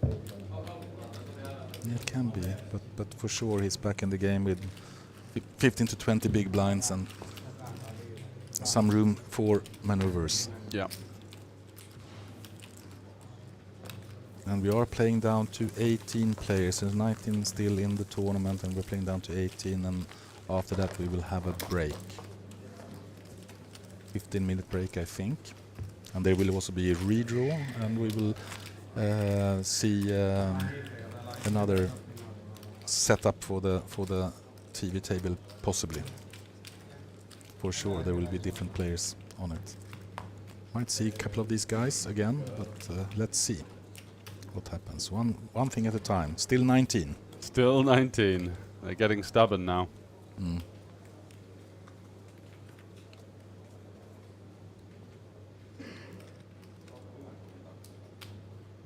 Samir, not seen loads from him really. Been kind of calling a couple of times, entering pots in the more passive sense usually, not really driving the action. We've seen him not take a couple of potential 3-bets with the aces, just kind of peeling and I think he's played quite well actually. Just see flops and nice and cheaply. You like that style, yeah? Yeah, I think he's been in very much of control and also trying to get to play against the right players, so to speak. Yep. Now we have Frank with the aces and Michel with queens. So we might see some action here. I don't really like Michel's hand. Okay, you have the spades, but the 3 dangler kind of totally collapses the value of the hand. Yeah, just an easy call from the big blind though, right? I mean, you were talking about in terms of going for the pot size raised or something, yeah. You would need, you know, queen, 10-9 or something of that ilk to consider 3-betting, I believe. Instead, not much to work with here. He's got kind of an underpair to the king. Frank is going to be liking this board. He blocks a lot of strong hands with that king as well as the aces. Yeah, I think it's one bet and then it's over. Should do, yeah. Half pot seems a fair price to charge. Looking to seek some value from straight draws, some inferior king X. As well as always the game in Omaha, you just so many turns and rivers can go against you. Okay, so it looks like we've had an elimination on one of the outer tables. Yeah, and we will be taking a 30-minute break. Yeah, 18 players now in, and there will be the redraw, so 30 minutes break and then back to the action again. Absolutely. Thanks for joining us so far for the early stages of day 2 of the PLO 1K45. We'll be seeing you in 30 minutes and under.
Welcome back to the World Series of Poker circuit events in Tallinn 2025.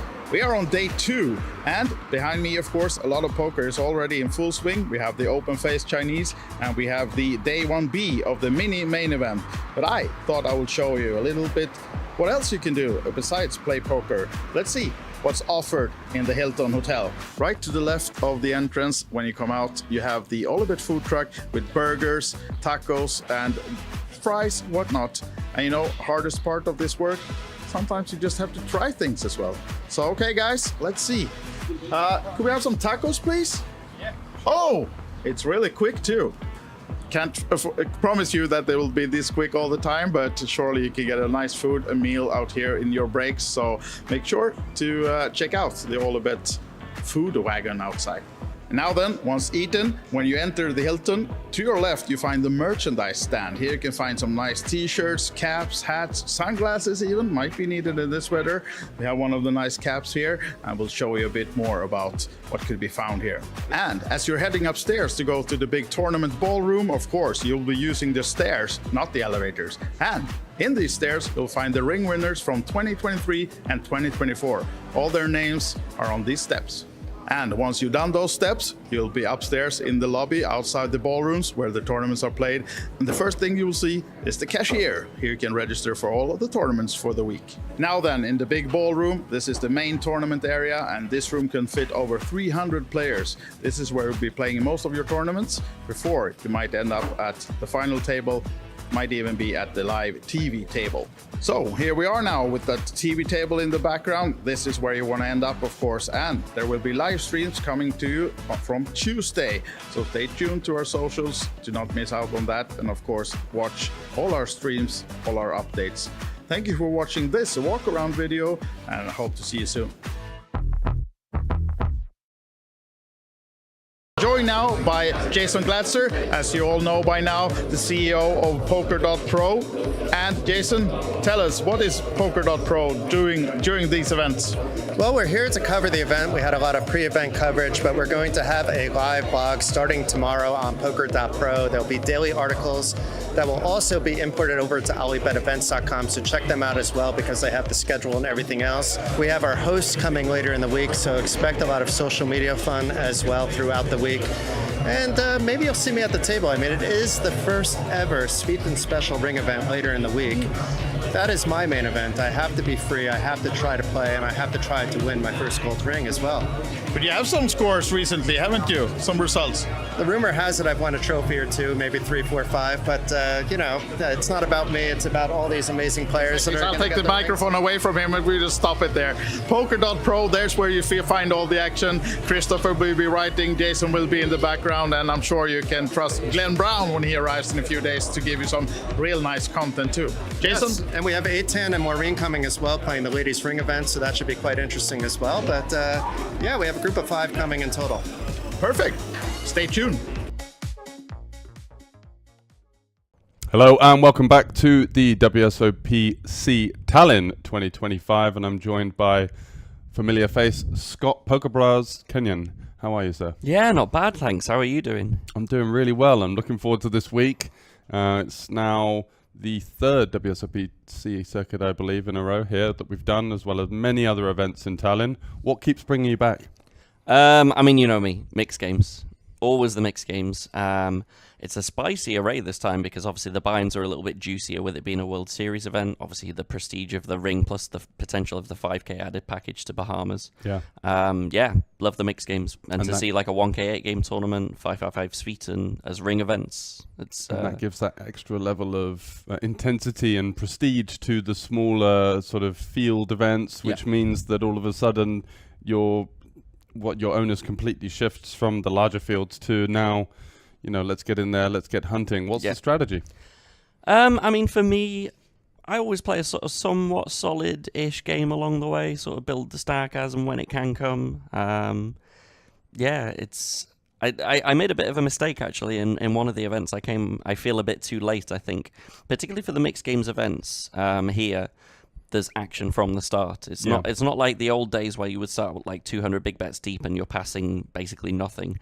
The first levels are meaningful levels. So I made a bit of an error come in a bit later, I want to make sure that like I'm here for the start of the tournaments. Yeah. Because there is blood from the start in these. Yeah, so you want to be in there straight away. You want to maybe, without sounding a little bit too like a vulture, you want to seize some of the value that could be in there from people that maybe aren't so experienced in those formats, and they tend to bust out quite quicker as well. For sure. Especially when they're used to, let's say, pot limit or no limit formats, and they're just kind of in every hand, just spraying it about. And equally, it's just helpful to get a sort of profile on the table. If you come late, you come in cold, you miss some of that information that a lot of the other people are going to have. So I think it's a benefit that you want to be there from the start. You want to be able to profile your players accordingly as to how you think they're playing and spot, like you say, not to be too much of a vulture, but to spot the value on the table.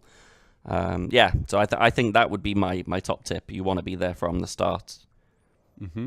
And what are you looking forward to most? In which event? 8 game tomorrow. 1K 8 game. It's cool that they've upped the buy-in for that, because last time it was a 350. We know, of course, Franco won the ring in the 350 last time, defending champion. I know he will be coming back to defend his title. But yeah, big difference between 350 and 1K. Few people unhappy about that. I think a few people think it's a little bit too much, but it's WSOP. Yeah, exactly. Under the brand of the big name. Also, you're still going to get over 100 runners. For sure. For sure, right? Yeah, so I would think so. Mm-hmm. Yeah. Nice. And have you been brushing up your 8-game skills? And how do you do that for people watching at home? Not much, actually. So I play mostly Hold'em online. That's unfortunately the sort of what we have these days, barring you can't a make series. a living playing 8-game, $5.50 tournaments, can you? Barring a series, barring a big series. I mean, I did play Scoop. Got one final table there, got third in a deuce to 7 triple draw. So that keeps the 8-game skills kind of fresh, that makes game skills fresh.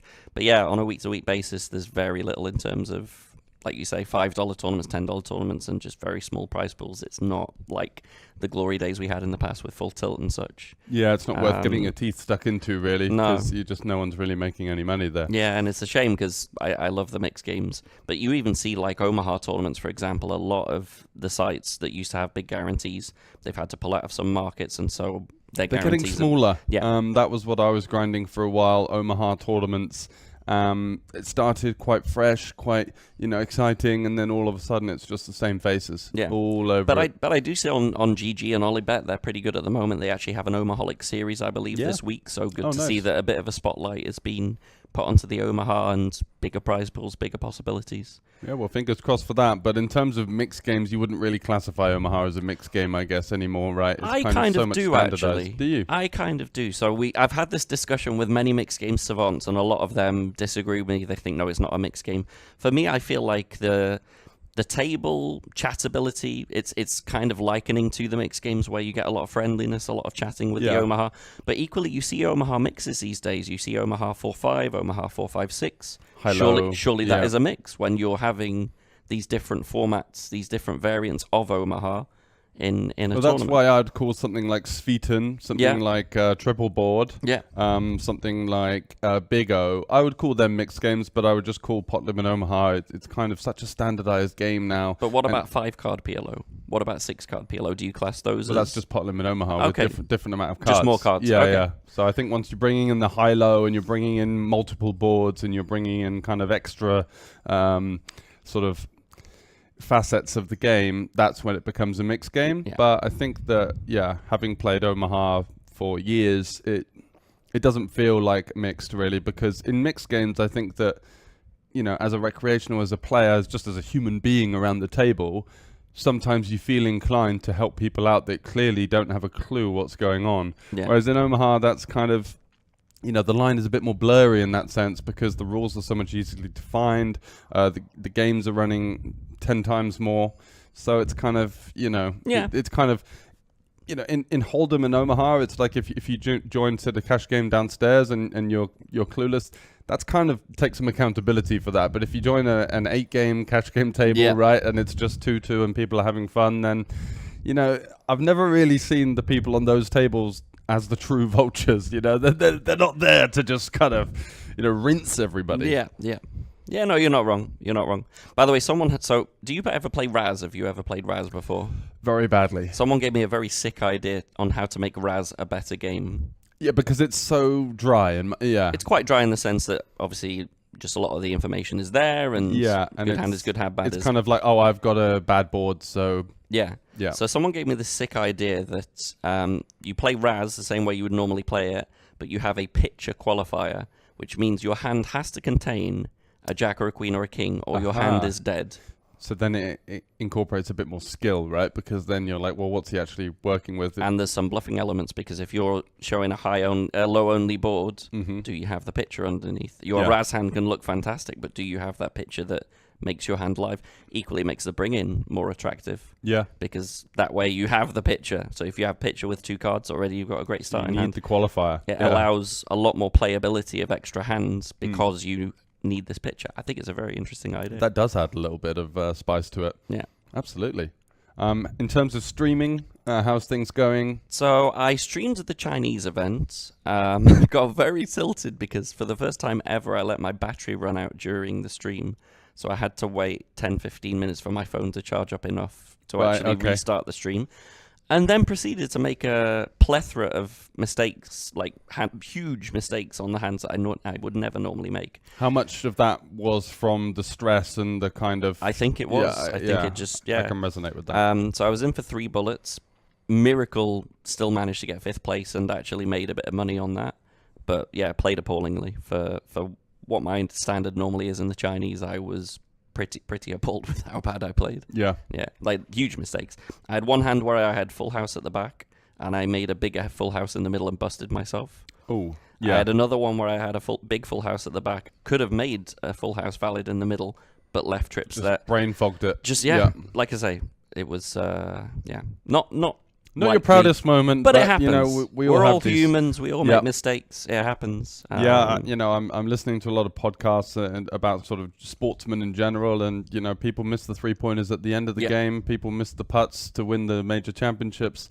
It happens to the best of us. Yeah, so I wouldn't be too hard on yourself. No, I'm not. Just I reflect on it, look back on it, and just it's one of those things. It happens, but yeah. And then sadly for the rest of the events, not able to stream them, unfortunately. Yeah, and I get it. That's WSOP rulings, to be fair, because it's kind of in the new age of the influencer and the Instagram. Unfortunately, it kind of gets a little bit out of line if everyone's on the phone. I think it's also because there are a lot of people who abuse the electronics. We've had so many situations lately. GTO Wizards. There was one with someone with a phone on the table and an earpiece, and was getting information of what all the cards were.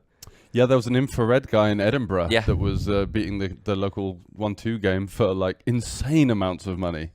So yeah, I mean, fair enough, right? There was kind of one rule for everything.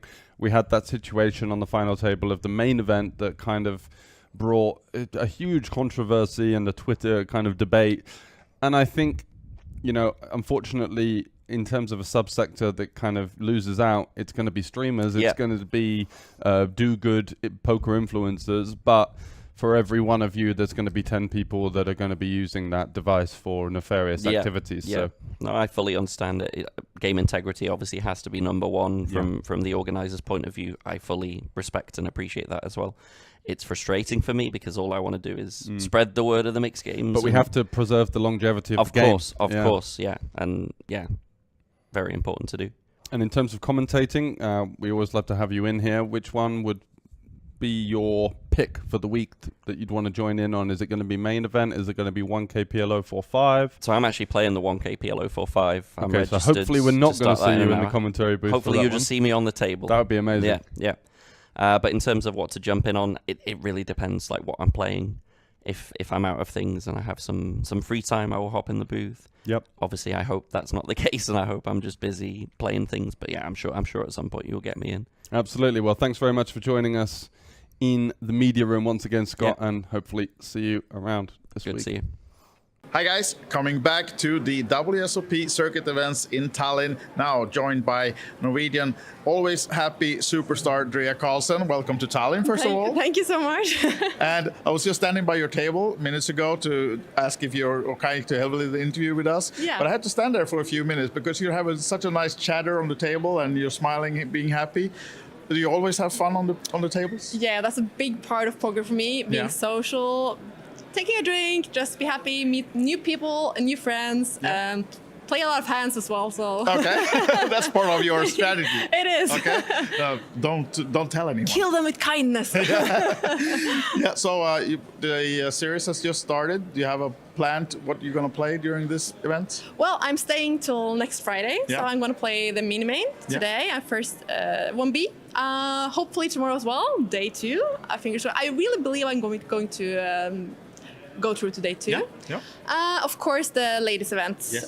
I love the ladies events everywhere, so I'm here for that as well. And I just take everything else as it comes. Yeah. So that's And my the- 2 tournaments Yeah. right now. And a lady always love a ring, right? Yeah, of course. I need a ring on that finger. Yes. So hopefully we can make that happen during this series. And I know actually you talking about the ladies event. You won a ladies event just a couple of months ago, right? In May. Yeah, I won in Vilnius, yeah. So that's why I am also going to Queens of Tallinn in course, August. yeah. Because I won a ticket in that tournament. So yeah. Yeah. So yeah, it's actually just a couple of weeks away for the ladies, the Queens tournament Yes, here in I'm Tallinn. so looking forward to that event as well. A lot of ladies playing, and those events are so important to just bring up the women in poker. And Yeah. we're so few compared to the guys. Yeah. So we need more women in poker. These events helps so much, and I'm here to be happy and to meet other women, to greet them, to take them in. With warm, good arms, so please join. Yeah, exactly. Here you see what you can expect if you come here, either now during this series or the Queens of Tallinn. Then Yeah, in a lot of August. smiles and a lot of fun, yeah. Yeah, it is fun by the tables. Best of luck, Drea. We're gonna send you back, and hope to see you soon again. Thank you so much. Thank you. Hello and welcome back to the WSOP circuit here in Tallinn, and it's 2025, and I'm joined by Andy Tillman. You've just been announced as the Chief International WSOP Circuit International Manager, is that correct? International Tournament Director. International Tournament Director. So you're going to be looking after every event upcoming on the roster, starting with Tallinn. You're going to be going to... I go to Bratislava in a few days here to have the second event for us on the new season for WSOP Circuits. We'll also be rolling out for the first time outside of Vegas in the Bahamas, WSOP Plus in Bratislava. So have our tournament system with the app that everyone's been loving. And Yeah, and that's going to be rolling out there. And in terms of your international travel, how many passports do you go through a year? So you're on the road for how many days? I'm on the road this year, probably close to 300 days this year. And how do you balance that with home time, family? Very poorly. That's Yeah. how we balance it. It's impossible. It's an impossibility being this busy with everything we're doing and building and trying to grow poker. It's, you sacrifice a little bit, but at the end of the game, it'll be better for everyone. Absolutely. So would you say that that's where your passion lies? Because I read that you were dealing about 20 years ago and sort of made your way up. So what was it that really gave you the kind of breakthrough moment to start working more on the international stage as opposed to card rooms in the US? It was probably when I first started doing the WSOP circuit in the U.S. and ran in the tournament director at the time and got invited to a tournament in Bratislava, Slovakia in 2009, I believe. Mm-hmm. And that just really kind of relit the fire to want to travel more, want to work more. And I've always enjoyed being in poker. I mean, this is my university job Yeah. that I just kind of stumbled into and just enjoyed the environment and the people. And it's great. And I mean, just the travel and now working my way up, like you said, from dealer to like floor assistant to floor to manager, now to tournament director. It's been a long and fun road, but we're still enjoying it. I mean, now the new position's busier, doing more things, but it's really kind of even pushed the fire more. So to those people out there that are kind of looking to follow in your footsteps, what would you say is the greatest strength you need to climb that ladder? Probably the greatest strength is enjoying what you do, like really enjoying the environment and focusing on always learning, always trying to get better and understanding, never thinking that I know everything. I'm willing to learn every day and trying to find something new, a different perspective, different thoughts. And I'm consistently talking with other TDs, players, floors, just have other perspectives and outsides and not just having my own vision by myself. Yeah, so working on that kind of emotional intelligence as you go as well, looking at other people's perspectives and just being open-minded towards that. Yeah, sounds good. Which is the favorite stop for you at the moment? You don't have to say Tallinn because I know we're here, but... I mean, Tallinn has been nice. I mean, the venue is great. I mean, it's definitely something I was excited to see. This is my first time here, and it hasn't disappointed. But I mean, it's really hard to beat Australia. Yeah. I mean, Gold Coast Gold Coast this year. Mm. And I was just there in May for a site visit and meeting everyone. And between just the relaxed Australian culture and the casino being, I don't know, 5-6 minute walk from the beach right there. How next to sensational is that beach, by the way? It's right wow down Broad factor, right? Beach is amazing. The casino is beautiful. Everyone's so friendly. Mm-hmm. And it's just the entire environment makes everything so relaxed but so much more fun. Yeah. So it's just an overall enjoyable experience for everything. And So to add the prestigiousness of the WSOP brand, you get the international players coming in as well. It just, there's always that kind of, I don't know if you feel this as well, but there's a buzz around these events. You know, it's just kind of that step up from, you know, a random tournament series to, hey, we're at the WSOP now. It just kind of adds that wow factor. It adds a wow factor for sure. Because, I mean, WSOP is the biggest brand for poker on the planet. And, I mean, everyone gets their chance to come and play on the circuit and do things like that. So it gives the experience and the opportunity for everyone that cannot go to Vegas or just doesn't have the bankroll to go to Vegas. So now you get your own chance at playing with that buzz, with that environment. And that actually really is the fun part of it. I think so. Because Yeah. everyone shows up and everyone seems to be genuinely excited to play. Yeah, or whether it's a mini main or a high roller, it doesn't really matter. There's the same energy. Yeah. Absolutely. And so we have to ask you, just to close things out, with the controversy of the big characters at the WSOP this year, what's your take? Are you Team Cabrel or Team Kasuf, or can you be both? I don't think you can be both. I mean, you and I both know Kasuf fairly well. And Yeah.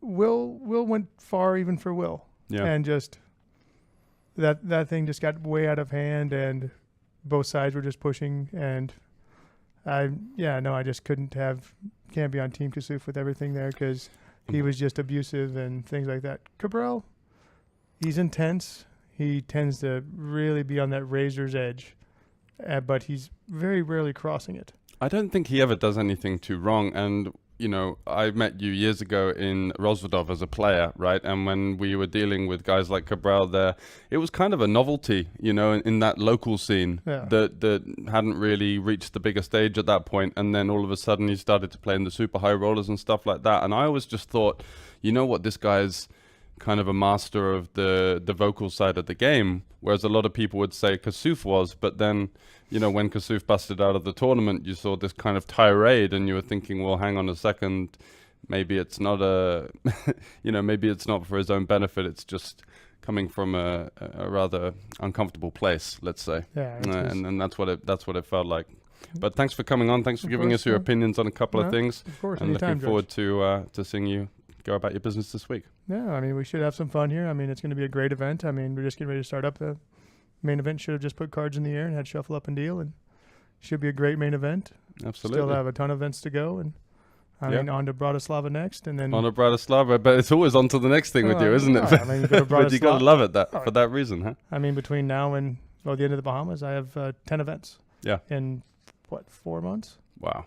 Yeah. So there'll be a lot of WSOP action coming to pretty much anyone everywhere right now. It's 10 events on 4 continents for me, and we still have others that, well, I just physically can't make to. Yeah. So WSOP.com for all of that, guys. Check out the tournaments that could be local to you, and if not, Gold Coast is going to be the big one. Get yourself booked in for that one. Thanks very much for joining, Andy, once again. Thank you, guys. See you guys. Enjoy. Hi guys, welcome. We're in the middle of the action on the World Series of Poker circuit events here in Tallinn, and now joined by one of the real legends already in Estonian poker, Ranno Sootla. Remind me, where are you on the money list right now? Do you keep track of that yourself? I look sometimes what's going on, but like not so consistently. But I guess I'm somewhere in between the 7 or 5, 6 or something. I don't know. No. But you somewhere there. You do care a little bit about that. I mean, little bit. Yeah. You know, it's always the thing with this money list is always these are just winnings. You know, they don't show. Sure. So it's the one who's played more, the one who's played higher, bigger buy-ins. You know, the one who's been longer in the game will always be up there. You know, so. It's a fun thing to like be in tune with, but I'm not like obsessing about it. No, okay. Yeah. But now you're just coming back from was it a full month in Vegas? Yeah, I was 1 month in Vegas. Next time I will do max 2 weeks. Okay. It's a little bit too long to be in Vegas for me. I just don't like the weather and the place too much, but the games are good, you know.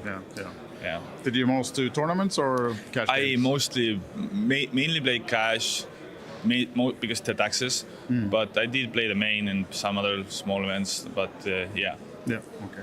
No good in tournaments, but decent in cash. Yeah, all right. And now back home, you don't have to worry about the taxes. You're going for the rings here now then? Yeah, exactly. Yeah, it's I always enjoy playing here. You know, we have so many familiar faces, so many friends, and just always a good atmosphere in these Olybet events here. You just really enjoy yourself. You know, I have my longer here, and I'm just chilling today, playing this 350 mini main. So yeah, taking it easy and enjoying. Do you have a plan for the series already? I mean, do you look at the schedule, decide, or do you just play it by ear during? You know, I will see. Like if cash games are good, I will try to play more cash games. But I will definitely play like the main and the 3K, and I will see then. Yeah. The main tournaments, all them tournaments, I will play. Might jump into a few PLO and here and there, and I will see. You know, go with the flow and just So the extra little package added to the ring events, does Bahamas ring a bell? Oh, there is. Yeah. Really? Oh, I didn't know about that. That's cool. You know, that's what I'm saying. Like, Olybet always does these things, you know, to give value to people and make it more exciting to play. So it's nice. Happy to hear that's the case. You know. Yeah. So you've been in the business already. You're not that old for many years. I mean, you're not that old, but you see yourself continuing with this for many years. With poker? Yeah. You know, I can see myself a few more years, you know, but like it's definitely like getting thoughts of like doing something else, you know. It's but it's hard to make the transition, you know. For me at least, it's hard to get into something else like so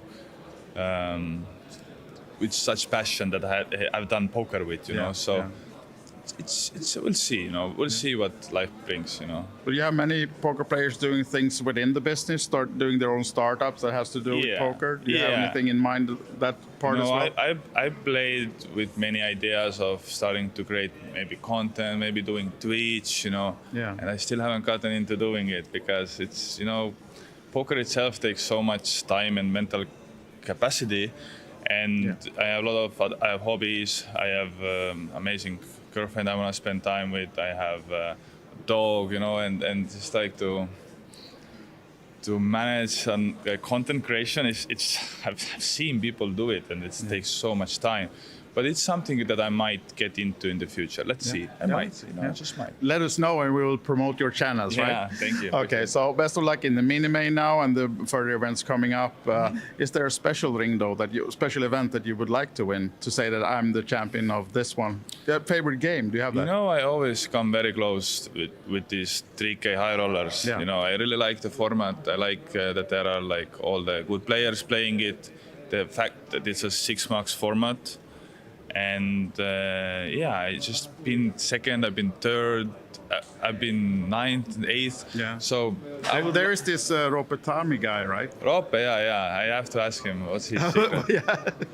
We'll do that. Yeah, it's. I will at least get a swap with him there, so at least I'm guaranteed some money. You know? Exactly. Sounds like a good plan. All right, thank you, Rano, for always being a good sport. Sure. We love talking to you, and best of luck during the series. Thank you. Appreciate it. Yeah.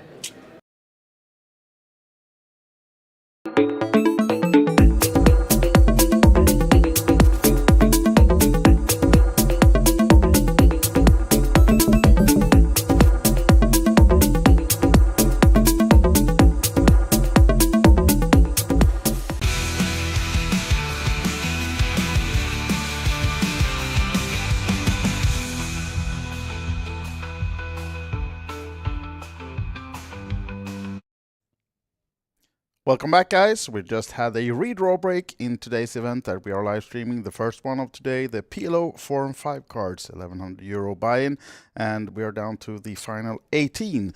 George, a quick summary of the first hours or so that we've seen from this. It was all systems go for Michel Karim from Sweden. Really had the best of the run.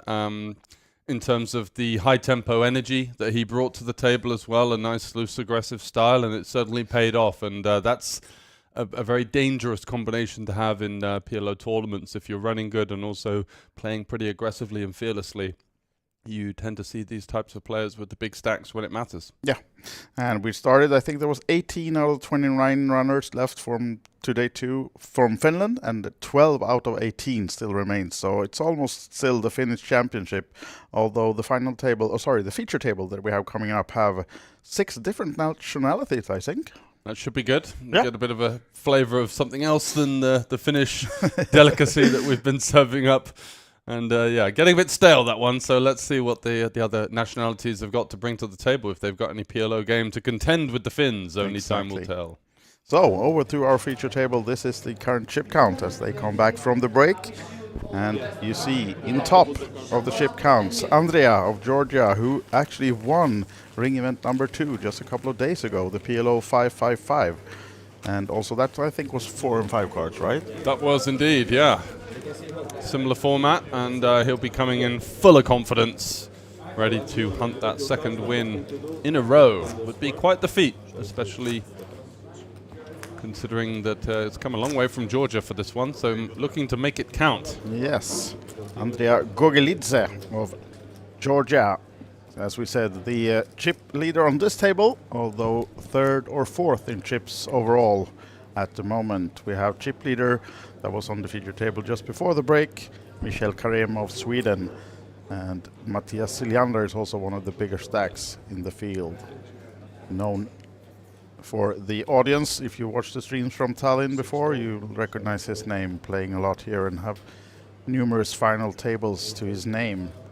Aklilu still on the feature table. I think he's the only one left, right? From Yep, that's the only familiar face that we've had so far from our early broadcast of day 2. So Frederick opening it up to the pot sizing. Henrik in the big blind with this 10-7 king deuce. Just going to let that one go there.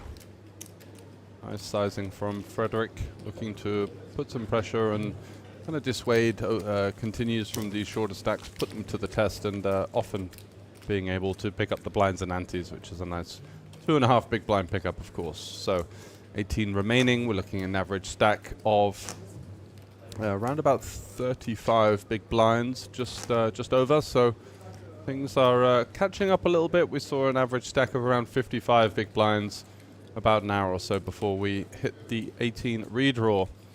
So that's leveling it out, and some big stacks in play, right? So it's a bit of an imbalance with what you see on the feature table. That's not necessarily representative of the overall field. Exactly. We have one of the outer tables where the average is around 150,000. So yeah, it's already split up between the tables, and the 3rd outer table has a lot of chips. So you might see some eliminations maybe on this table fairly shortly, as we have a couple of short stacks, but yeah, Henrik will limp with the Queen 9-6-5, and Andrea Ace 10-9-7, not looking to ISO in position, just taking a flop, giving his opponent a bit of credit and flopping really well with a top pair, gut shot, and a flush draw. And it's also by no means a huge miss for Henrik either. He's got bottom pair with a gut shot of his own, so little bits of interaction for both players, but Andrea really with the lion's share.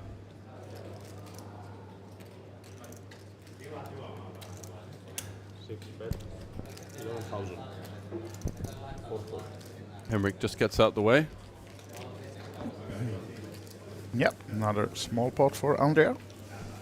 And we are playing the entire tournament as a 6-handed, so that's why the redraw was done on 18, and 3 full tables remaining then. And we will have a new redraw once we're down to 12, and then the official final table will be when we're down to the final 6. They ask me to put it again, I'll tell you guys. Ei niinku henkilökohtaisesti ihan hirveästi myöskään vaikuta.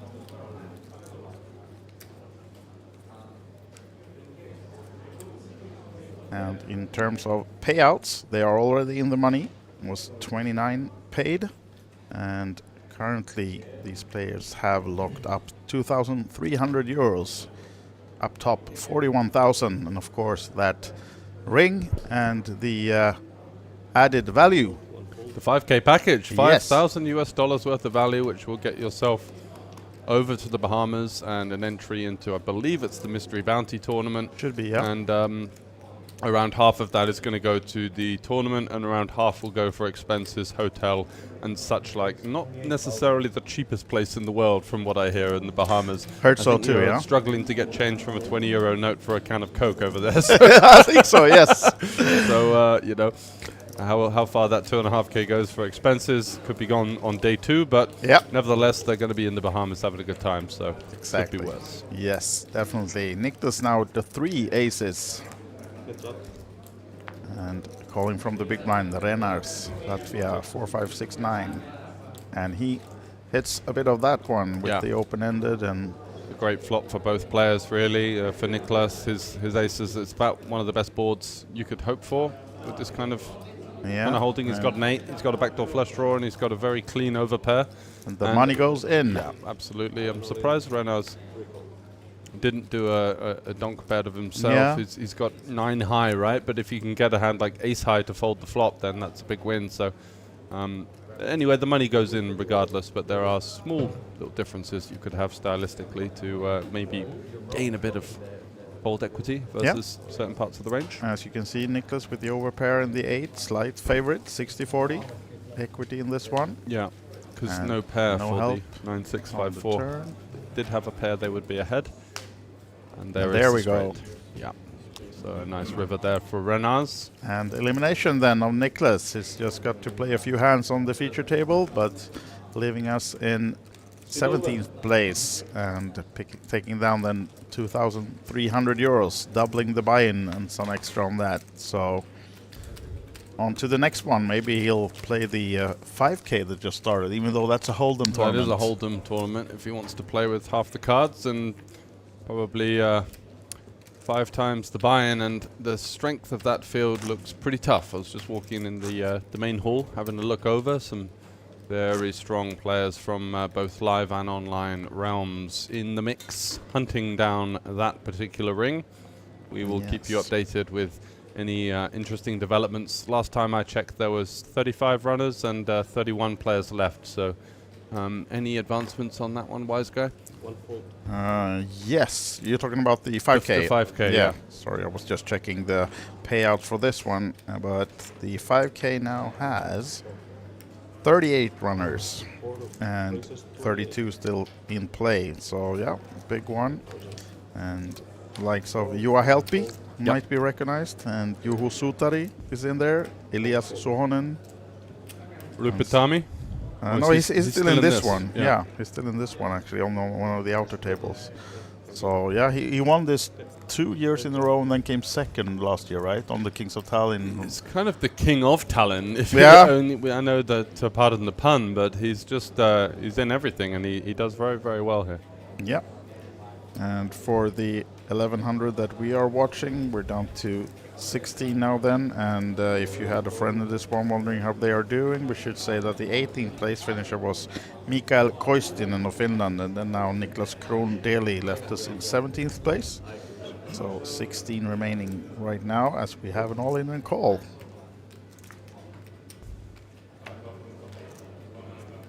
And no help for the Queens. And another elimination rapidly. As we said, one of the short stacks needing help soon was Henrik. And Henrik Östby from Norway eliminated in 16th place then. Takes his little man bag and leaves. And gets out of Dodge. Yeah, filling that one up with another 2,300 euros. Not too bad. And that means we have one more elimination before we have the pay jump. 14th place will take 25.50. But still 15 remaining then. And as you can see, only 4 people remaining on this one, so that means that we will balance the tables shortly, I think, and get one more player to the feature table. Yeah, should be looking at 3 tables of 5 right now. And wow, what a quick series of bust outs since we have continued with 18 players already losing. A good chunk of the the remaining entrants there. Yeah. Might be down to 12 quickly here, because we know there are some short stacks on the outer tables as well. A couple of people kind of treading water, looking for maybe pay jumps and just kind of waiting for something half decent to go with. Aklilu, yeah, he was on the feature table from the start this morning. He was really short at one point as well. I think he doubled just as we closed the coverage of that previous table. And was down to about 75k earlier, manages to find a way back in. Frederick in the big blind. Ace-8, 6-4 is going to defend, of course. Kind of between 3-bet and defend, but not seeing too many small blind raise first ins. So I think as a result of that, see even less 3-betting from the big blind, blind versus blind. A slightly stronger part of the range. Aklilu now going for the small stab there with the king, just kind of denying equity there. Frederick, even though he's got a complete whiff on that board, still has an overcard and some backdoor stuff, which is usually going to be good for sort of 15-20% at the very least. And we do have another player. And this one we know. He's back. Here he is. Does he have his customary apple juice with him? I think so, right? Surely. Yes, surely. It's like glued to the right hand. Exactly. Looks like Frederick is following his routine as well. Yep.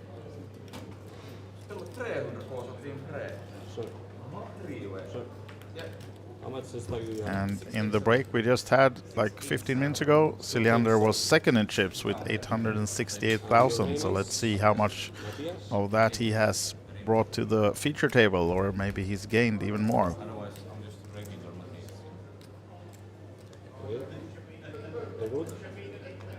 Just getting Matthias settled in, and then we're ready to go with the next hand. 5-handed now then, 3 tables of 5.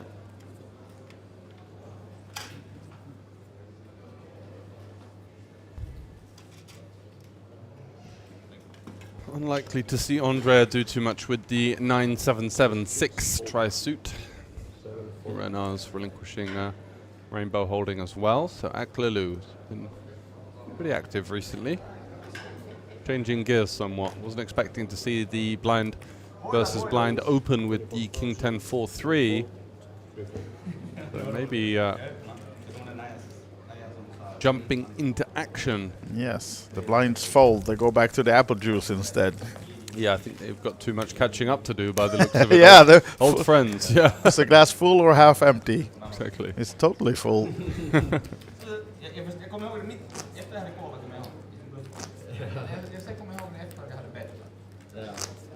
And commentating on these games is like watching a Finnish documentary or something. You just hear Finnish everywhere, right? Yeah, chirping away. And actually, on the redraw we just had, with 18 players, one table of 6 was only Finns. So I guess maybe they were excused to talk Finnish on that table. But now, of course, as the cards are in the air on this one, you'd hope so, right? That yeah, they can make amendments for the fact that why would they speak English? Yeah, you know, maybe for the dealer to understand, but put a Finnish dealer there, yeah, they're exactly. good to go. All right, Aklilu now again. We are on the 5 cards. Because if you just joined us on the break, this is a 4 and 5 cards, so we're playing a round of each. Yeah, nice hand for Frederick on the button. Definitely want to be opening here. Let's see if he continues to go for the larger sizing. You know, he goes for the limp on this occasion. Tyus comes along with his trash from the small blind, and Andrea looks to be happy to check it back. Yeah. Minded 7, 8, 9 flop. Nice No, we don't. Hearts for Andrea.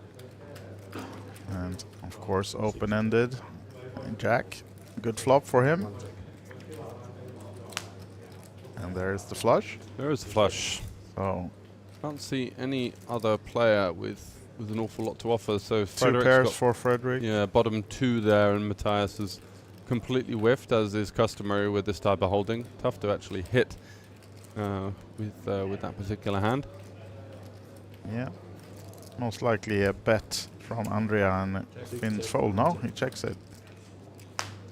be hoping seeing for another bet. Yeah, from exactly. one of the other players instead here, and yeah, Matthias falls for it. 15,000. 15k into 32. Yeah, the question is call or raise. At this stage, Matthias has got a very wide range completing the small blind, so we can definitely have worse flushes here.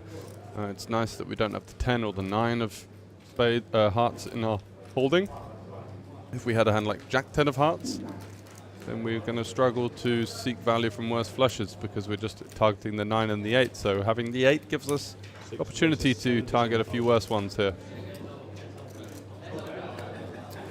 Yep, there's a raise, and of course Cilliander folding quickly, and Andrea building a bit more, 537k now in his stack. Yeah, I like that play. I think that's kind of even these small pots and that small that raise there, that decision kind of shows that he's a pretty strong player and understands the value of his holding there. A lot of people just kind of look and think, well, I've got the third nuts, what if I get re-raised?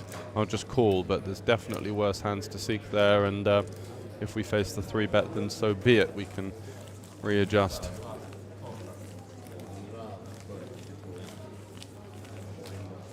So, Matthias with the current table chip lead. 81 big blinds.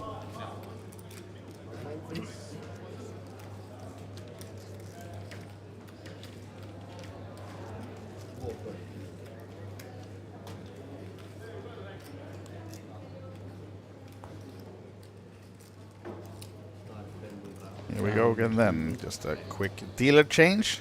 And down to 14.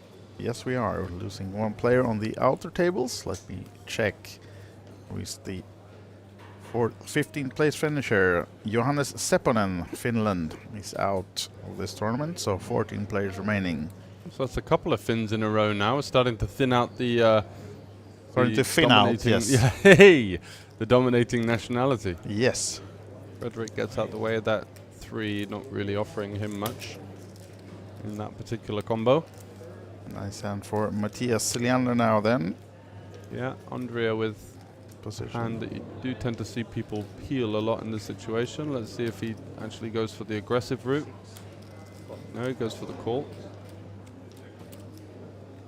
And Renard's happy to get out the way with the tri-suit holding there. A bit disconnected as well. Not going to be doing great multi-way in 5-card, where you need a premium on the connectivity and the suits, especially when there are more than one opponent entering the hand.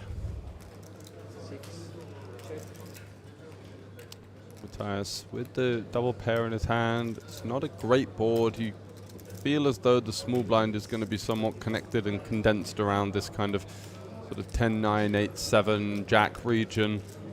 Going to have a lot of connected holdings that could arrive in this way. Andrea's going to go for the call. Double backdoor flush draw and an open ender. Wouldn't have mind to see a check raise there.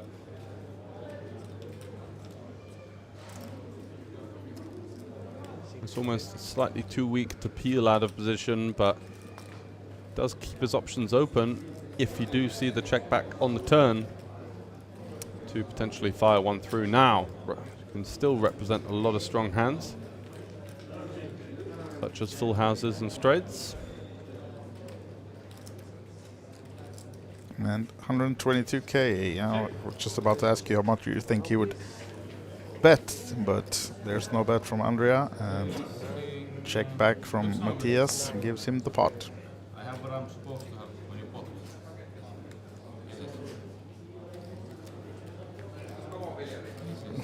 Did he slow roll him? Yeah, a little bit, yeah. Just kind of giving him a bit of a... He is a bit confused. 2 pair beats the worst 2 pairs, so 1 for Cilliander there. Getting a bit of a free run out, and yeah, even with the straight completing, surprised to see the Georgian just elect to take that one to showdown. I don't think our ace-9 has an awful lot of showdown in that particular situation in 5-card. going to be loads of overpairs and potential holdings that we could maneuver off.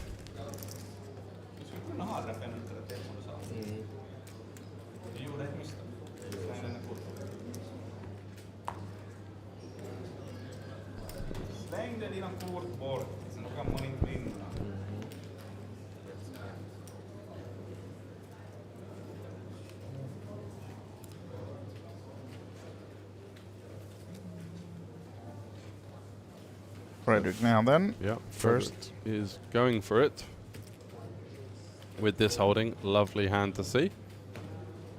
Double suited. Andrea has a pretty weak hand here. Ace Jack Jack 6-3 with a poor suit. Just going to get out the way. Renar's also might be a hand that looks somewhat appetizing to a Hold'em player with having queens and 2 suits, but a very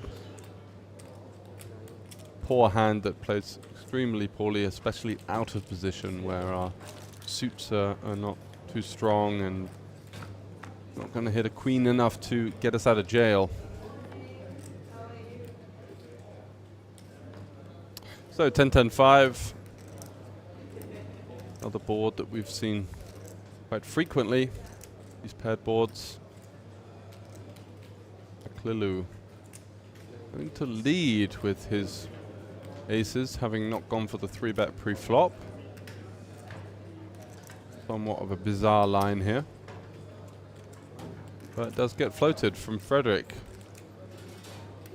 who is not necessarily a believer in this lead. You do feel as though a lot of 10s are going to naturally more look towards check raising.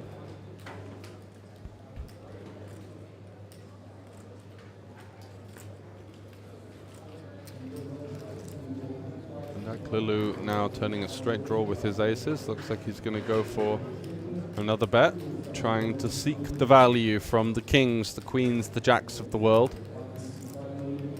98 key in there. Looks like he's going for some kind of middling sizing. Yeah, just over a third. And Fredrik has turned a straight draw of his own. And with the sizing that he's facing, potentially not going to be a believer of strength here. But he's going to float for the second time.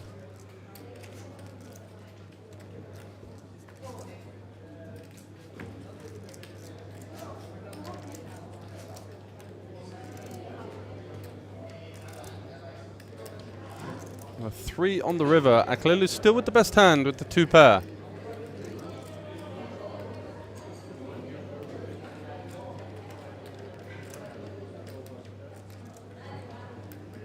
But surely he can't go for a third street.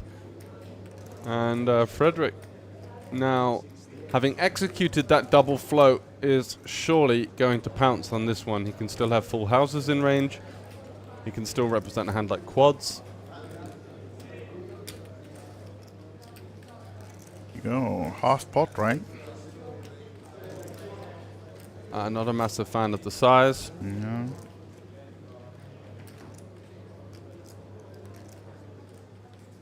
Our opponent is representing a hand like a 10. When they check the river, it's a bit less likely that they're going to have something like that. But going for the, what would you call in the old school, the post-oak bluff, the slightly smaller sizing there representing strength.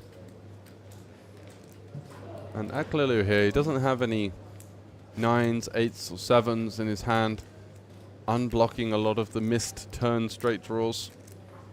He may feel like his opponent could potentially turn a hand like kings or queens with that missed straight draw into a bluff. I don't think he's gonna call off this, right? Call this one. I mean, if Fredrik would have pushed his entire stack, I think it would have been harder, but now just a small bet. Yeah, that's the issue with this uncommitted half pot sizing from Fredrik on the river. He doesn't really do enough of a job of gaining folds from these middling hands. So, Fredrik in trouble now then. Just some 10 big blinds left after getting called by Aklilu. And a nice spot for the Finn in seat number 6.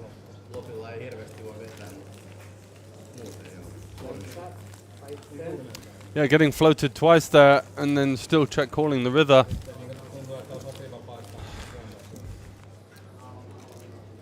Very sticky and certainly an unorthodox style of hand. There's a couple of maybe slightly snide remarks being shared between the two.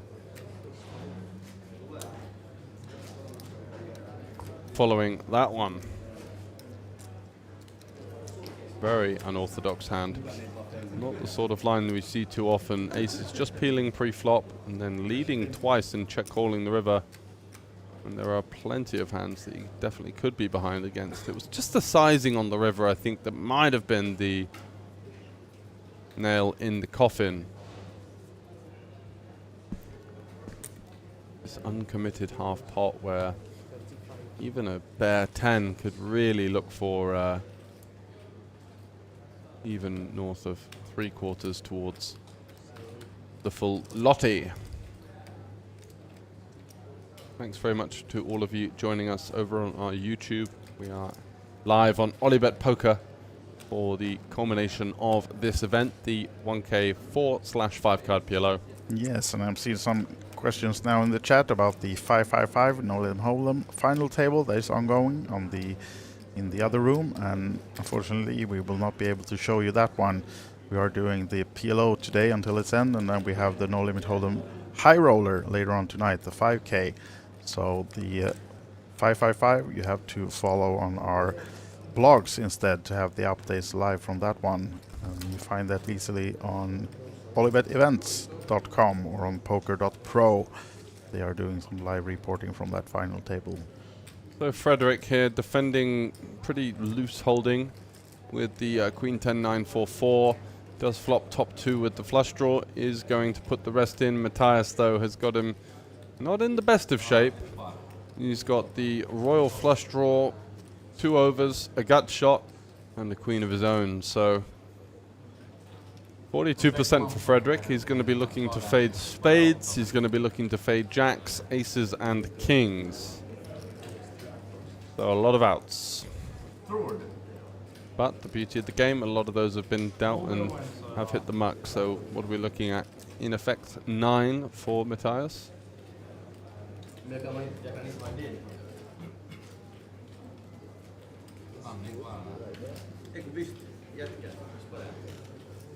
Here we go. The all-in star on the player at risk. Frederick with the 2 pair, but a lot of outs against him. There's the 7. Yeah, it's a pretty safe card.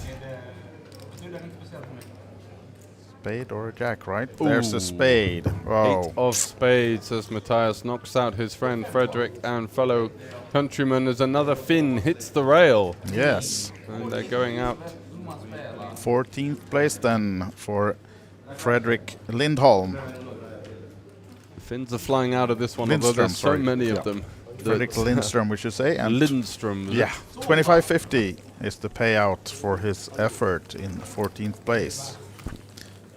And 13 players remaining. Let's see, 1, 2, 3, 4, 5, 6, 7, 8, 9 Finns of the 13 remaining. So despite we having lost a few the last few rounds, there's a lot of them still in.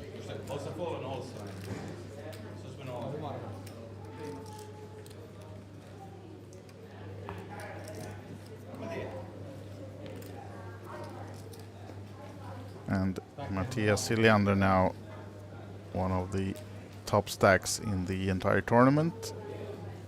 Just challenged by Michel Karim on one of the outer tables. And currently being 13 left. When we lose one more player, we are going to have a redraw on 12. See some new faces on this feature table, most likely.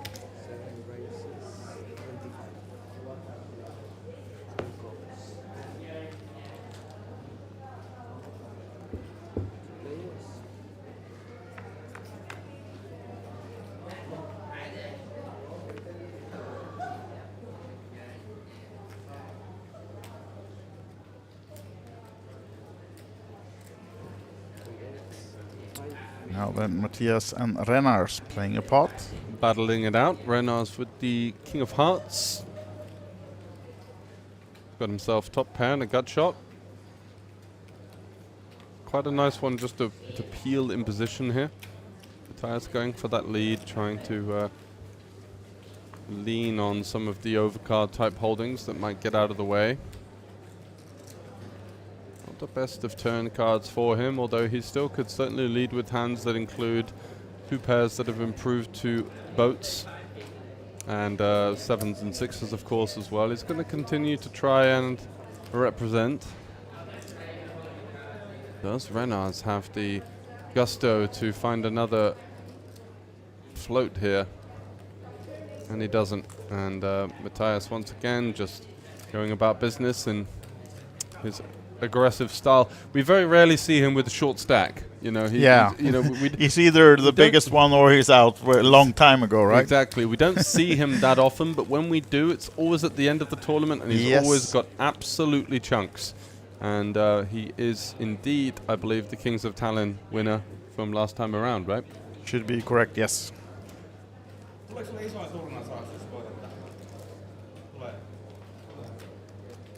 He's a strong player, and he's got a lot of pep in his step. Yeah. And don't be fooled by the drinking and the antics. This is. I think it's all a part of the game, right? It is a bit of his shtick, isn't it? You know, some people have got their own little ways of getting under people's skin, and he's a bit of a talker and a bit of a chancer, but he plays a good game. Yeah, I know when we had him on one of the feature or final tables a couple of years ago, and I was supposed to have an interview with him in one of the breaks, and judging from his antics by the table, I was like, maybe he's a bit too, on the juice. Yeah. But then when you talk to him, it was not at all. So more like a table presence thing, and then maybe,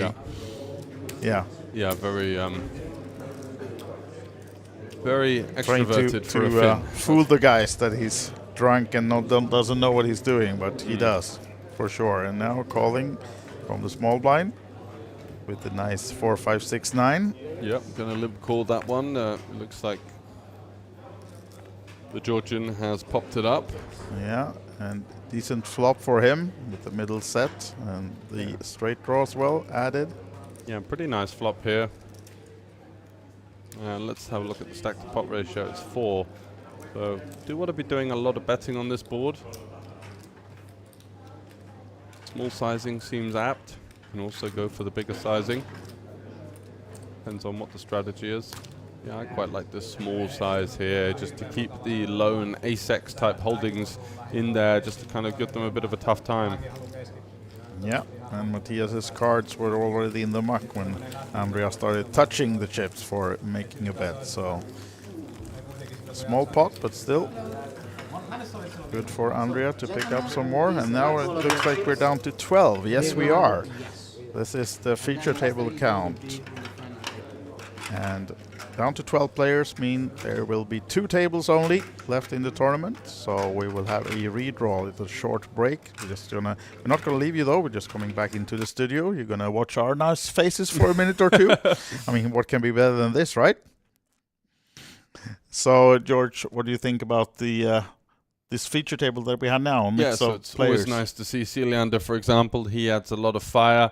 We're gonna have a couple of guys coming in as well. Not to give you any spoilers, but it's only a couple of minutes away. But Riku, who I did a bonus cut with, and I'm always talking quite passionately about, really like the way he approaches the game. He's a very stoic, very quietly confident table presence, and he brings a lot of kind of a similar kind of aura to Celiander. So Celiander will be loud and brashy and kind of abrasive. Riku will just go about business. And for me, sometimes the more intimidating of the two is the quieter, steelier opponent that you can just tell is really analyzing every single aspect of not just the game, but the psychological side to things as well. Yeah. Riku was the winner of the Open Face, was he? Just recently? Yeah, the Open Face recently, the 456 1K in this event last year, so also a ring winner. Unfortunately, he missed out on the 5K package. That just wasn't part of the program back then. No. However, still very much in contention to get his plane ticket booked to the Bahamas. Yeah. If you haven't heard it already, that's what's added in all the ring events for these series. They get a 5K package to go to the Bahamas, play the 2.5K a mystery bounty, and then 2.5k to spend on hotel and a few Coca-Colas. That's what it only looks so good for, right? We were guesstimating they're about 20 euros a pop over there, but it's not cheap. Kind of like the what do we call it? The tropical version of cans or Monaco or something like that. Exactly, something like that. Yeah. So and we saw yesterday the ring winner in the ladies event, Drea Carlson, booking her tickets to the Bahamas. Yep, absolutely. So she's going to be making her way over there, and it's been a real resurgence for her as a storyline. Nice to see this week. She's kind of gone into streaming and doing some more ambassador-style role in the game, and the wins come with that, and you could tell that she's done a lot of work on her game over the last few years as well. Yep. Really sharp performance, and we're hoping to see something similar from the men today in the PLO. Definitely, and rumor has it the Norwegians had a party almost all night yesterday with Drea, and to celebrate the ring, of course, and yeah, well-deserved win. Yep, maybe she's not up by now, but if you are, well played yesterday, and make sure you rest up. Yeah, at least I met actually the second place finisher who was having a party already at the table yesterday, Cindy. Oh yeah. She's wide awake and playing today, so yeah. Well, good job. Yeah, absolutely. So yeah, we'll hope for the same celebrations when we're down to the winner of this one, but still 12 remaining in the PLO5 cards, 1,100 euro ring event. So let's get back to the action and see who else we have on this new feature table. Few faces, or we recognize almost all of these, right? Yeah, let's run through them, shall we? So we've got Frank Visser, known for poker news reporting, but don't underestimate him on that regard. He's a really tough mixed game player and certainly knows his way around Omaha. We had him, just saw a couple of hands from him, but one of them was quite impressive, finding a nice pot-sized river bluff in a spot where a lot of people give up. Rupetami as well, he's a bit of an all-rounder, mostly known for his hold'em skills, but certainly also has a lot of prowess in this format. You've got Renars, the Latvian, in seat 6, also a strong player that we've seen a fair bit of, and Riku. I believe it's Koivunen, is that quite right? Yes, yeah, should be. Always a little bit rusty with the Finnish pronunciations. Oh, you're talking about Riku, yeah? Riku. Koivurin. Koivurin, all right. I mean, come on, man. Give the British guy a break. Yeah. And yeah, seat number 2. That was so pompous of you. Actually, it's this. Yeah. All right. I'm looking for a new job. Here we have him, Rupetami and Tarmi, yes. And he's a bit stressed, I guess, because the 5K that is his bread and butter is ongoing in the other room. So with the late reg until 8 o'clock, he's hoping to close this one down before and late reg that one, I guess. Oh, for sure. Matthias, he's never really a guy that seems that stressed. He's always having a good time and pumping up the full size of the pot here with the ace-10, 9-8. What a lovely hand.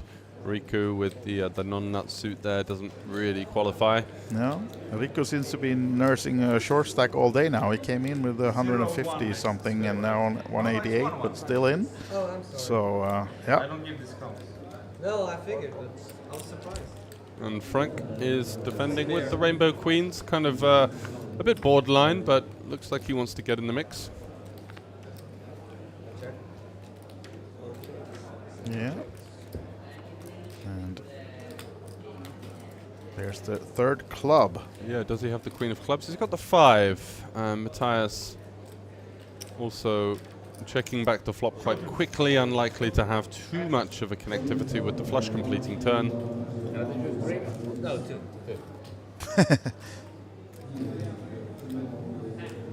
Those are 2 good ones. 2 good ones. Oh, he chose the queens. Professional. So he knows what's Siljander, he didn't even know which card to pick. He got the information. Yeah, exactly. He's got the intuition. And yeah, Frank actually finding a nice bet there. He's certainly not shying away from these players that, I mean, are standard to top-level players, but some people are just shying away from them in these situations, and that's going to be the difference between players that, you know, are kind of crawling around with the 10-bit, 15 big blind stacks and the guys that are actually contending for the win here. Yes.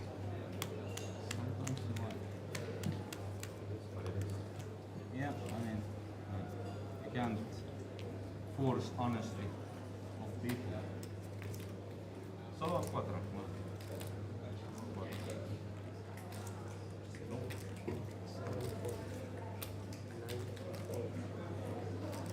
Riku with the ace-10-7-4 rainbow. Not a bad Badugi hand, but unfortunately, we're playing 4-card Omaha. And Frank also with a bag of spanners as little Rupe takes down little Walkie.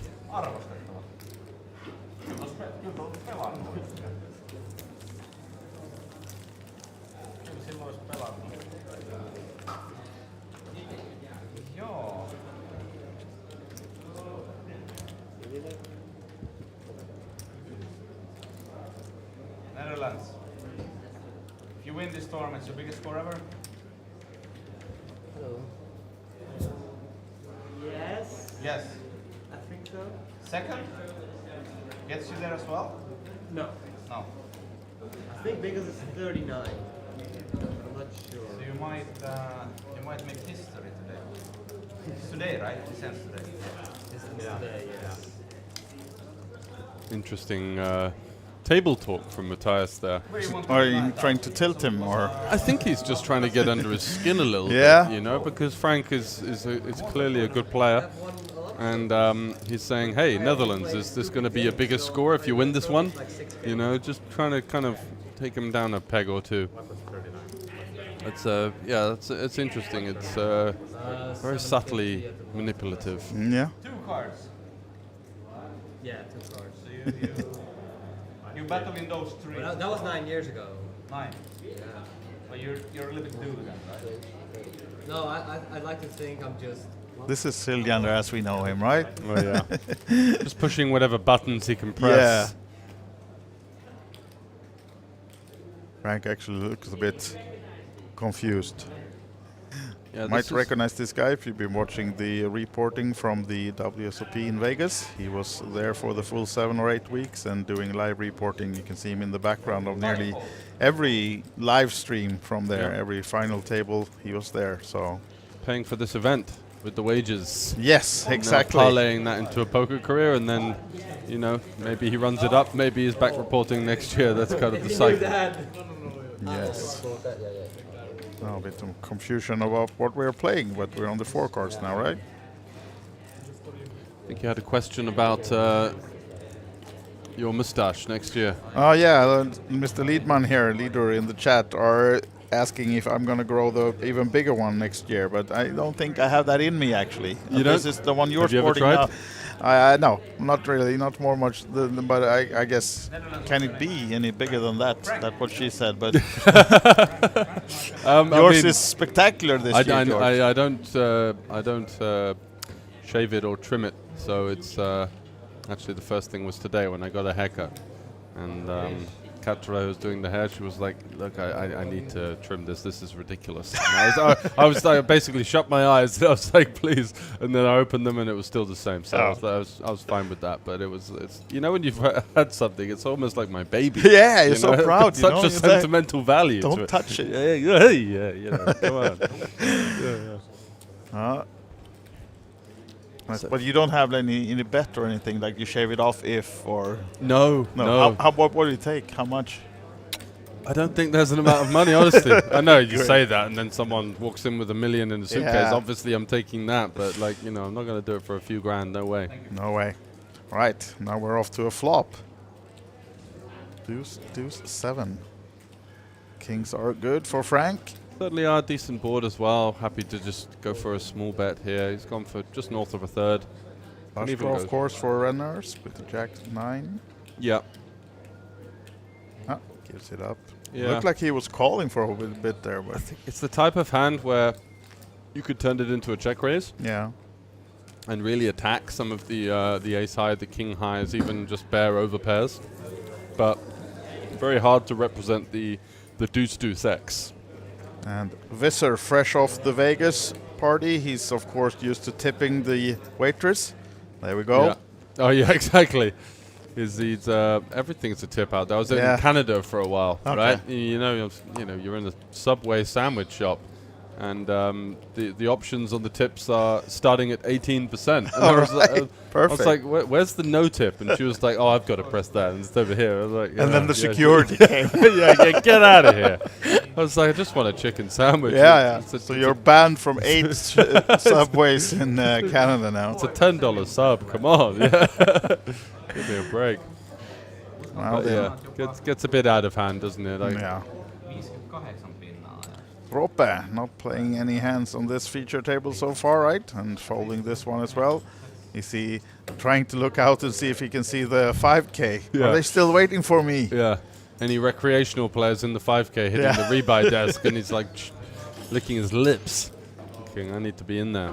But yeah, his stack's worth a really healthy amount at this stage of the tournament. Yeah. At least not doing the double.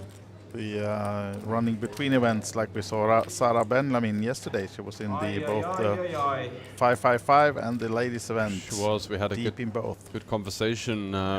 I tried to pick the opinions of everyone. What did you think? I feel like she mistimed it there a little bit with the ladies. She really had a dominating stack and then came back and she was dwindled out of it, you know? Yeah. I think she misprioritized a little bit maybe. Yeah. I mean, there was a added package close, you know. I mean, sure, she was deep in the 555, but still it was like 100 runners left in that one, and she had a decent stack. So, yeah, she had a really good chance at that package.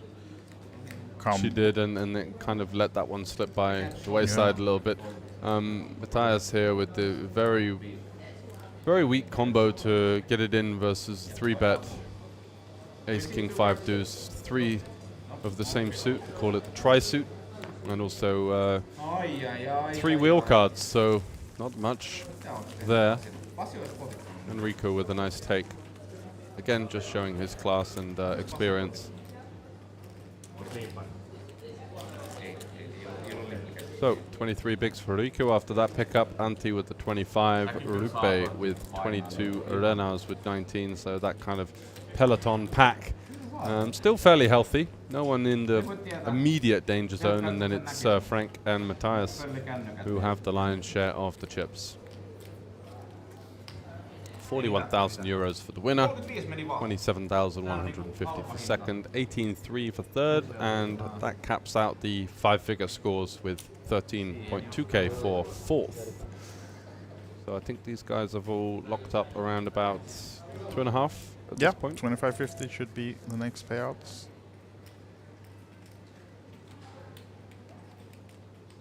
So it's still quite small incremental jumps until you get into the final 9 or so. Yeah. So Frank going for the pot-sized open. I'm a fan of limp or potting under the gun. Ante is going to call. It's a hand that you definitely could 3-bet, but versus under the gun, you just feel like your fold equity is so much less of a factor. And instead, he flops absolutely massive if I remember his hand.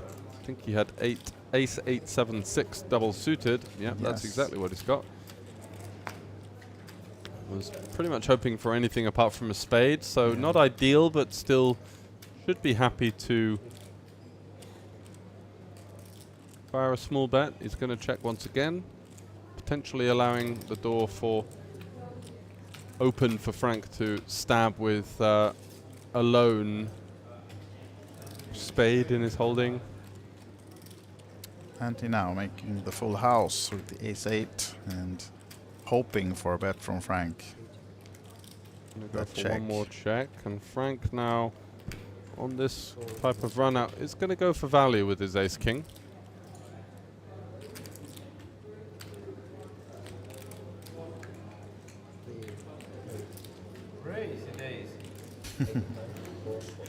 Yeah, raise from Antti and quick fold from Frank Visser. You regret your bet now? Yes. Yeah. Happens sometimes. I've made plenty of bets in my life. There was only one chance, so. Yeah, Cyliander really has his target set I know, verbally on Frank exactly. Visser. Second in chips, and he just wants to try and just eke out his comfort levels.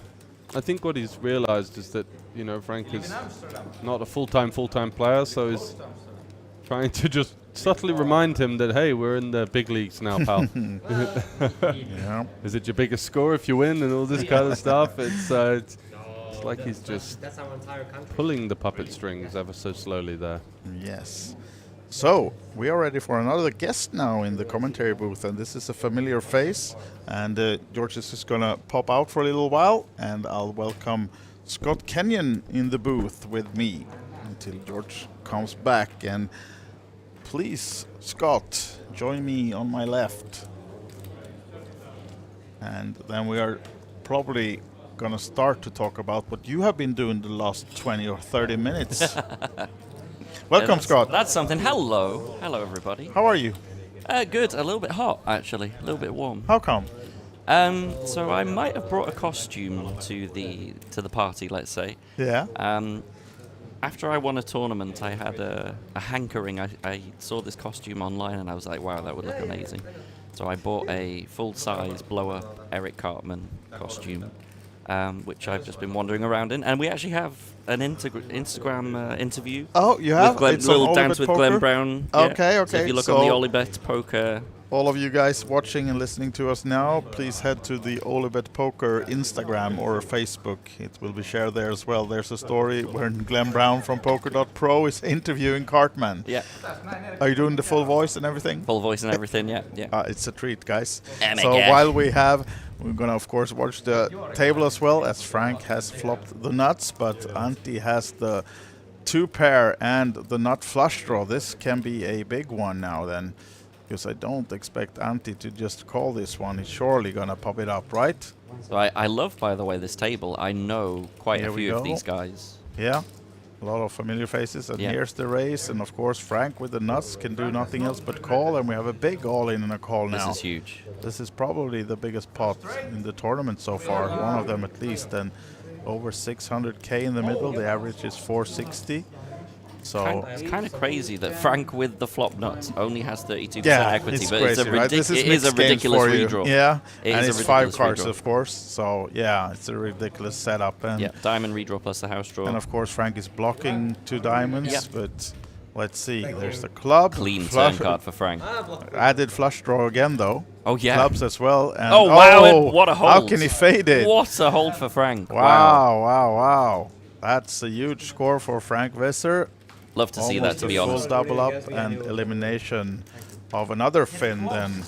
Frank is a really good guy. For those of you that don't know Frank works very hard in the industry, works as a poker news reporter. Yeah, we touched on that as well, that he was on all the streams from Vegas now and reporting. And I think he was there for like 50 odd days, right? Yeah, I think he said 7 or 8 weeks, And looking happy now, and he's here just to play this time, not working. And now he has a almost full double up, eliminating Antti Mattias Suominen in 12th place. I know as commentators we're probably meant to be slightly unbiased, but go Frank. You're allowed. You're just a guest commentator. He's such a likable guy, honestly. He's such a, like, we've been at the table so many times, we even joke like, oh, how are we on the same table like every freaking time? Yeah. But such a likable guy, so I really, really want to see him go all the way. I know this would mean a lot to him. Absolutely, and you missed it just when you were out in your costume, but this guy, Matthias Siljander, he's a crusher. He's needling Frank a bit, asking like, would this be your biggest score if you win? And you work, don't you work? Don't you have work to do? That sort of stuff. So yeah, he's trying to needle Frank a bit, but now Frank has a big stack as well. Yeah, this mixed games specialist. So Riku is actually the defending title holder in this tournament. I don't know if you're aware of that or not. He won this last year. He did, yeah. That's true. He also won the Sveten side event last year. And he has many OFC scores recently, yeah, right? Yeah, he's been killing the OFC scene. I mean, just generally very good mixed games player. And again, a very likable guy. Sure. And equally Roper. We all know Roper. Yeah. He's got a few rings. I think he won an event last year and the year before, right? If I'm not mistaken. Yeah, he's been winning the High Roller 2 years in a row, right? But not the last one. I think he won 2 years in a row before that, right? Because I think I see it. So on the steps as you go up the stairs, it shows you the 2003 names and the 2004 names. I think he's on both. He is. Okay, yeah. I believe so. I could be wrong. You might be absolutely correct. Oh, Frank, I'm not going to argue with Frank you, with the flopped house. I'm not arguing with Cartman. Coming back. So are you planning to use this costume when you play as well, or is it too hard? It would be impossible to play in. Okay. I would not be able to sit down. I would be it's slowing the action more down than significantly. life size. It's Yeah. 3 times. I would need at least wide. 3 chairs to Yeah. attempt to sit. But then probably I would blow myself up if I tried sitting down in this. Because there's like a fan on the back that keeps it inflated. I would probably explode, which would be great content. Yeah. Maybe, as we said, we can see this costume on the Instagram, and maybe we have to have you on the stream in the studio as well next time you wear it, to show the viewers. You can stand behind us here and wave. See if we have room enough in this little booth for a Cartman. But yeah, that's a great one. Where do you find it? Online? Online, yeah, on Amazon. Yeah.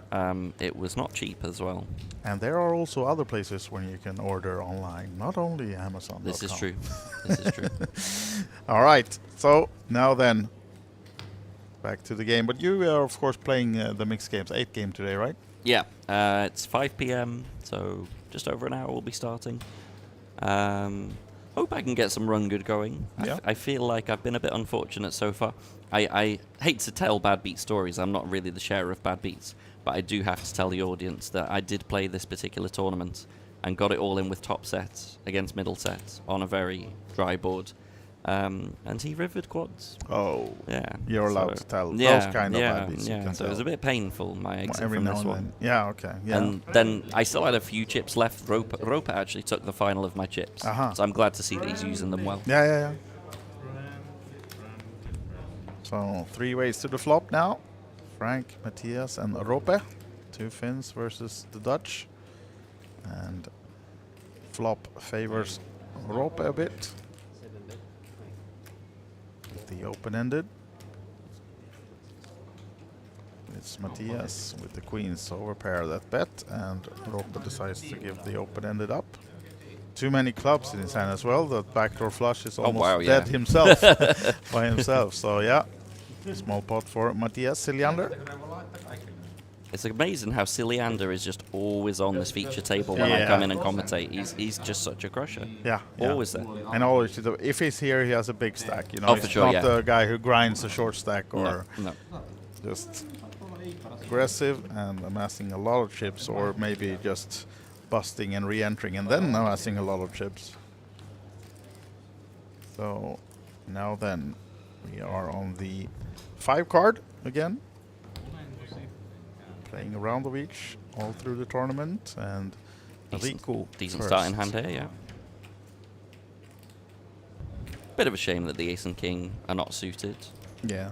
But I would imagine this is good enough to open. Maybe from under the gun he chooses not to. He does actually kick it off with 3 times 30k. Yeah, blocking a lot of the stronger hands. Yeah.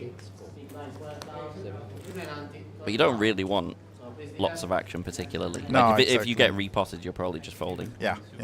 It looks like a pretty hand. You do block some strong stuff, but you definitely don't want massive action. No, Enrico is not that kind of player. I mean, he's been nursing a rather short stack all day, and he knows that it's better to just hang on to that and taking the risk of losing a big one. Renard's with an interesting defend here. I don't like that he has 5-5 in his hand, because you want to try and hit 2 pairs with this kind of hand. Yeah. So having the small pair in your hand is very, very difficult to get where you want. Okay, it's an interesting flop actually. Yeah, Riku with the nut club blocker. Top pair, top kicker. From any other position of the big They're both like relatively shit game. the same depth as well. Yeah. Not particularly deep. Yeah. It'll be interesting to see how Riku navigates this. One cycle, I was fucking costly. Expecting him to continue, but rather small, and I mean Reynard's has the flush draw and the middle pair, so this might be a 35k bet, right? Yeah, half pot bet. Yeah, I heard you talk about it. And it does put Renars to the test as to whether he really wants to go for everything or not. I mean, this is a significant portion of his stack already that is being asked of him. So he comes along. And if he doesn't improve by the turn, probably just folding. And this might be trouble for Riku actually, because now Renas has the flush and he's invested a lot already. Of course, Riku is gonna and with represent the the nut nut blocker, but can Renas really fold? I mean, Now he got the flush, and Veteläinen. he just wishes that 5 would have been on clubs instead, so he had the open-ended straight flush draw for some redraw if he's up against a better flush. But yeah, this is interesting on the turn as well, because Riku still goes small. Very milky-looking sizing. Yeah. And this is really decision for the tournament for Renners. Yeah, it's awkward. This is the thing when you carry on with a hand this low. Yeah, he is going to be put to the test. Oh, this is interesting because now, I mean, Renners is so invested, so Riku's not gonna. If he checks, Riku is not gonna bluff him off this one. There's He no might way. though. He might.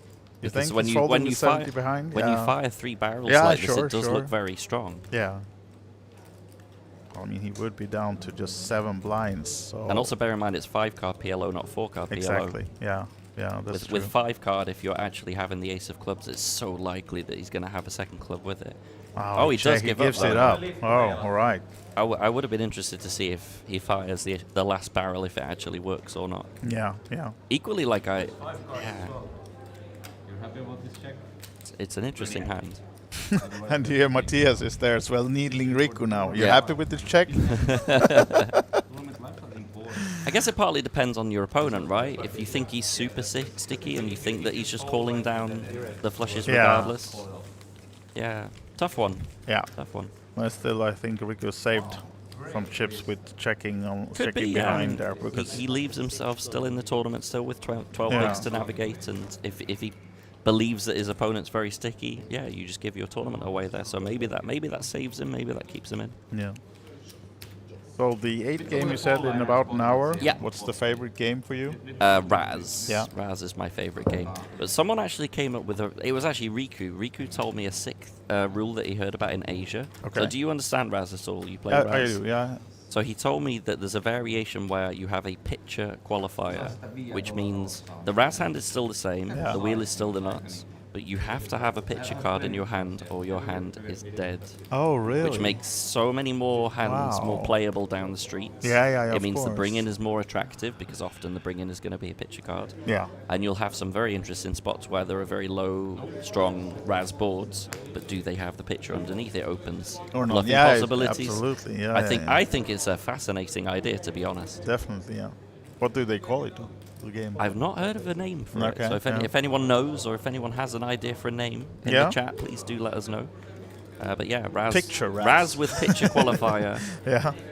It's such a great idea. Yeah. And it makes a Brings lot of another sense. level to the Because you game, are going I to mean, brick it's- generally along the way, but now Yeah, the brick yeah, is yeah. not the brick, so suddenly you have much more playability. Yeah. I think it makes a lot of sense.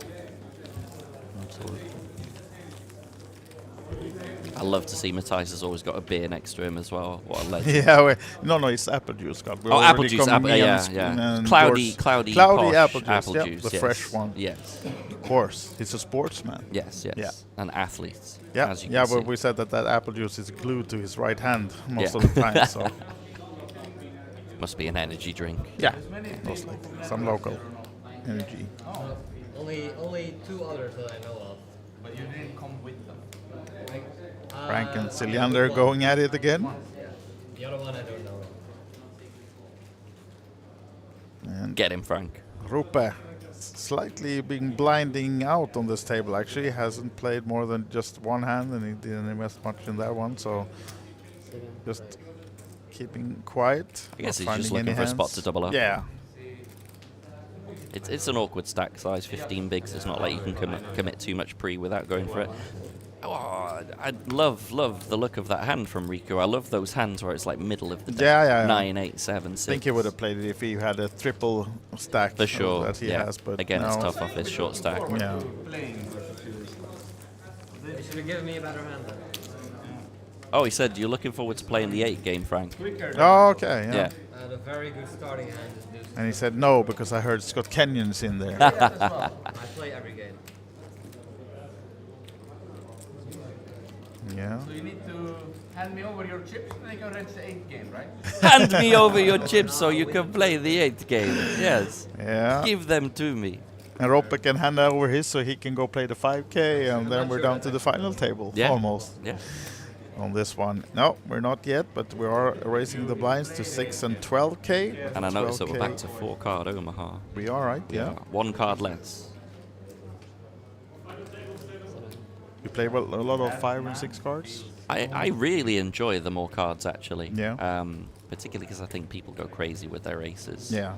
In 4 card aces is great. In 5 card, it's Yeah, not it's a totally that. different thing. It's Yeah, not that absolutely. great.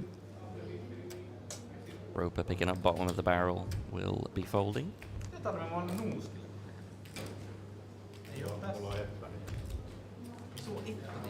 Oh yeah, Rennars was on the short stack, but now 349.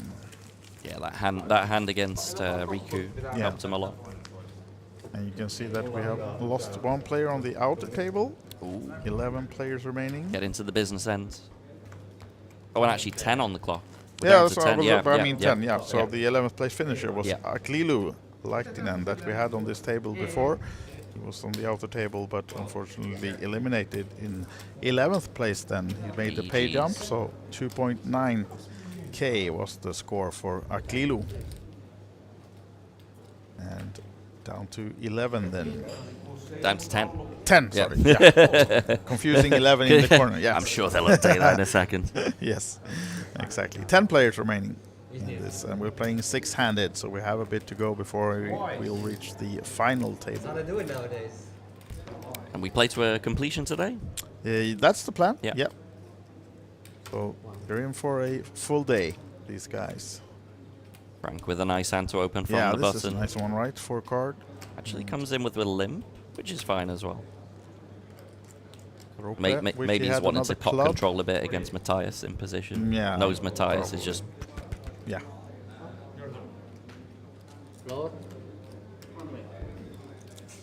Floor, do we need a beer? Apple juice. I think Matthias is getting a bit of a warning here for talking in a 3-way pot. Ah, naughty, naughty. Or did he, no? Yeah.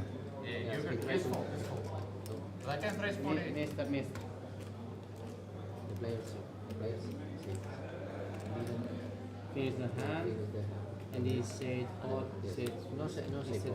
Or did he act out of turn and says, okay, this or count as an action out of turn, so yeah. It is. the action goes back to you, sir.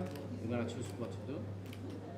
You can do whatever you want, and the action stays. So I ask you kindly to please the pot in this case scenario. It's gonna be no.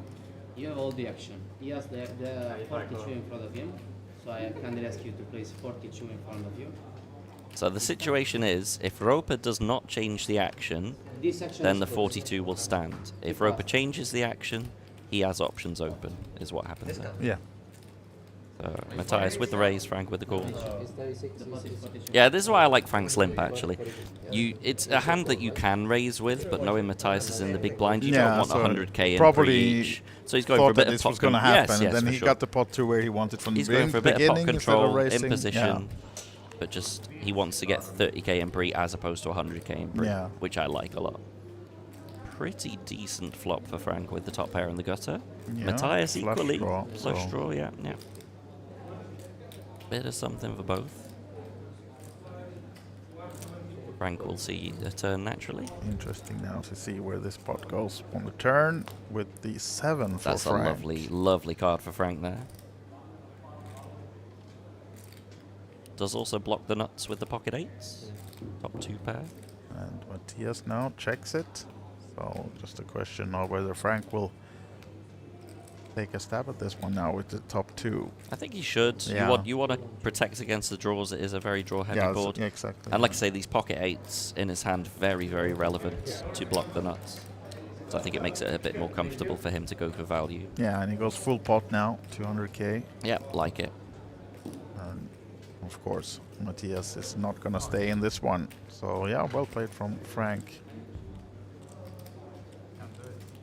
Can't do it. You should show the 8s, Frank. Show just the 8s. Which one did we get to see? Maybe nothing. Yeah, I think he showed something, right? Probably the 2 8s. Maybe just 1 8 is enough to Yeah, show. maybe. And I do see that we are down to 9 from Oh, the top yeah, right. we lost another player on the outer table then. And it's actually a Swede, Michel Karim, who has been eliminated in 10th place. GG's. So 2.9k for him as well, and down to the final 9 then. Yeah, so we're 2 away from the final table. It will be a 7-handed Yes. final table, I've been informed. Exactly. Should be, yes, we are playing 6-handed, but you don't want to have a situation where you have 4 on one table and 3 on the other. So the unofficial final table will be 7 players. And I like that. I like that a lot. Yeah, absolutely. Should, the Sensible. way it should be. Sensible stuff. Yeah.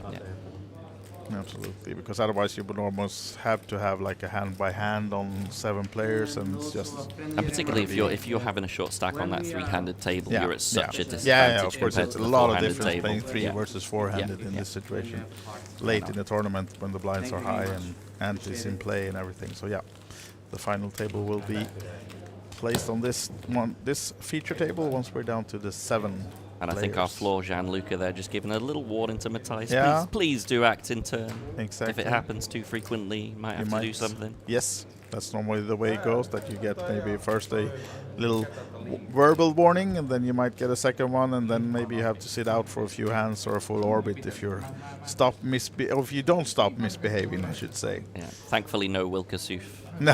at this feature table. 4-card PLO. Robert Armin, you are in dire need of chips. Here, I don't Some think- needling going on. Yeah, I'm not sure you back home hear it as good as we do in our ears, but Matthias Iliander just say to Ropa that you're in dire need of chips. As is Riku, and yes, Riku of picks course, up he a definitely is. pocket And kings. of course, 4-handed, the kings are a hand you have to go with for Riku this time. Frank with a lovely double-suited hand, though. He will not be going anywhere. No. Goes for And the repots. Yeah. So it's going to be an all-in and call between the Riku and Frank, unless someone else wants to get in there as well. Ropa's already folded. Matthias will not be doing anything. Yeah. And Riku, of course, is going to call when he comes back to him and hope that the kings will give him the double up he needs. Good luck, gents. Yeah, Riku, a former teammate of mine in the Kings of Tallinn team competition. Oh yeah, he was, right? Single Yeah. pair in Netherlands holding. So as you can see, the kings are slight favorite against the Ace-Jack 10-8 double suit for Frank. I would have played your hand. A nice hand though for Frank, so Riku has to fade a lot. Although he's blocking the diamonds, of course. 5, 4, 10. Do we have any spiciness on the flop? We have a spade. Oh, that's It's a gut shot Yeah. for Frank. Still way ahead for the kings. But any additional draws? There's the 8. Top 2 pair though still for Riku, improves. But it does give some redraw Ace outs. 10 or Jack or an 8. Not to be, and the kings hold kings up. and 2s. Nice hand, Riku. Yes. Listen for us. That's pretty cheap. Cheap exercise of chips. Yeah, it was a cheap fun flip. A cheap fun flip, says Frank. It was. Yeah. Yeah, it would be a bit more spicy if it was him and Matthijs for that kind of hand. Stay hydrated, Matthijs. That apple juice, it's very good. I quite enjoy that particular brand of apple juice, actually. Been having some this week. Yeah, absolutely.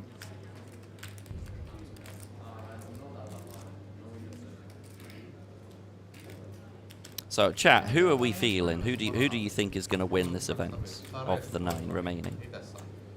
Do we have any news on from the outer table in terms of any big stacks, any notable players? Check actually. I think the last update we have is from the last break, so we don't have any live updates from the outer table in terms of stack sizes. But we did see that one of the big stacks from before, Michel Karim, was eliminated in 10th. So I guess he must have given someone on the outer table a lot of chips, or maybe divided it. But on the outer table, we do have Antti Vetelainen. Had a big stack in the last break, and also looks like Andrea Gogolitsa that we had on this feature table before is having a big stack there as well, and he's actually the winner 2 days ago, the 555 PLO5 cards. He already won an event. He already won a ring, and now he's in the final 9 with a good stack in this one. Wow, running hot. Yes. So might be 2 names in the stairs for him next year from just one single year. Has that ever happened where someone here has won 2 rings the same year? Not here at least, but I'm not sure about the... I mean, like the I would imagine worldwide it must have happened at some point. Some series are so huge that... They have a lot of rings. Yeah, you have like a month to win 2 at one stop sometimes. But yeah. There's only, is it 12 ring events here? Which I think you're correct. Something like this. I think it's 12. They're very hard to win too. Yeah. There's the flush on the board. How was it with the... No hearts for either player. Mataiso with the straights. Bottom end though. I would imagine it just checks down a lot. Yeah, particularly with this. Can't really... Well, Riku might try and... No, he's not going to try and turn it into a bluff, just gets the cheap showdown. Hopefully, hoping that the 10 would be enough, but it's not. Yeah. But Matthias, equally, I don't think is going to go for value on this pair. No, I doubt that either, right? No, not blocking a single heart and... Yeah, it does go check. Straight, but he'll be happy to take the pot with the straight. Yeah, minimal damage. Yeah.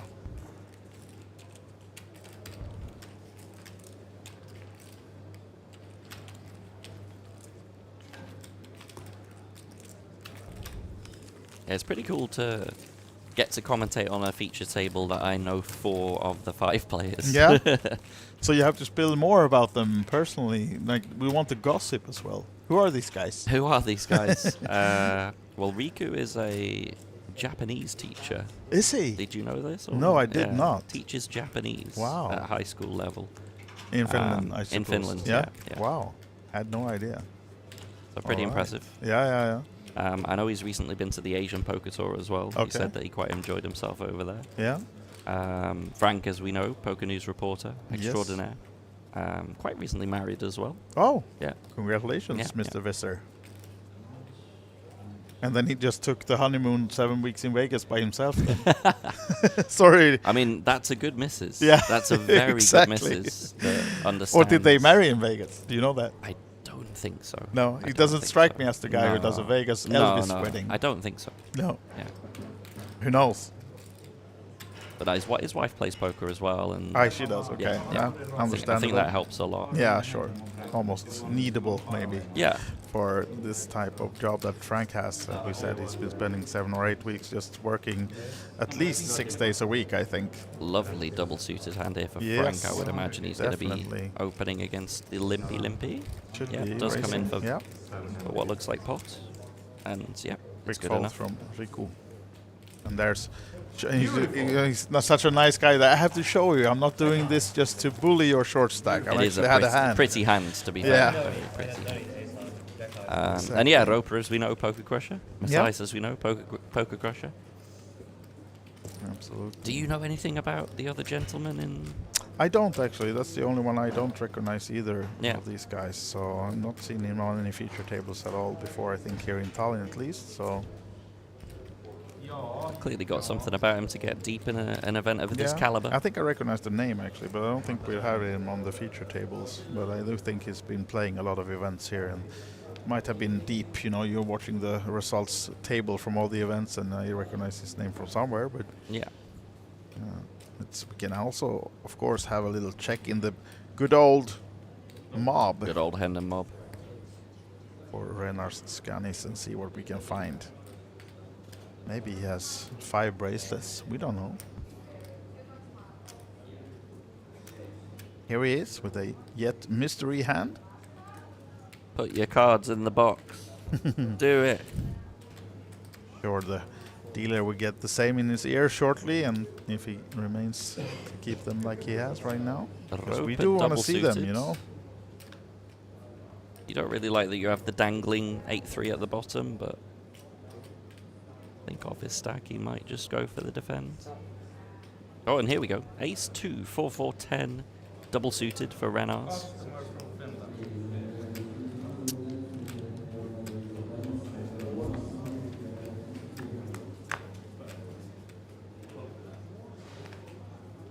8, 5, 7 on the flop. Gives Roper the top pair. Renar's absolutely nothing.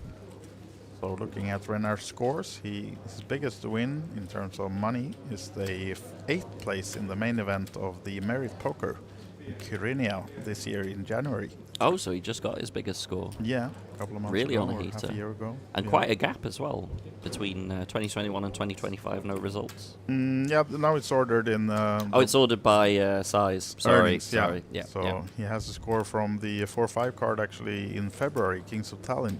Came 10th in the 1100 euro, same tournament as we are watching now, more or less. Then. And I'm seeing actually quite a lot of PLO on his resume. Yeah. And some of these are online as well, I see. So yeah, not too many live scores. And seems to be playing mostly here in Estonia and in Cyprus.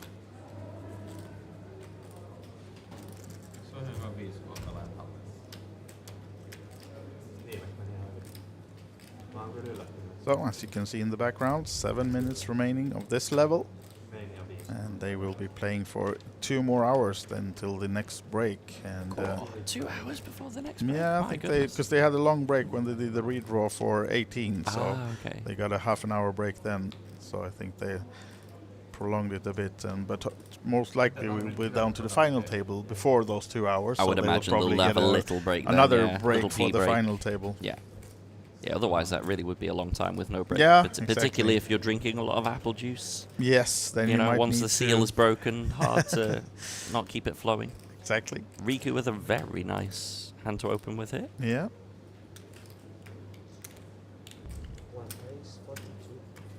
Time for him to try to find a double, maybe. What about Rope? The table short stack. No. Has to fold another one.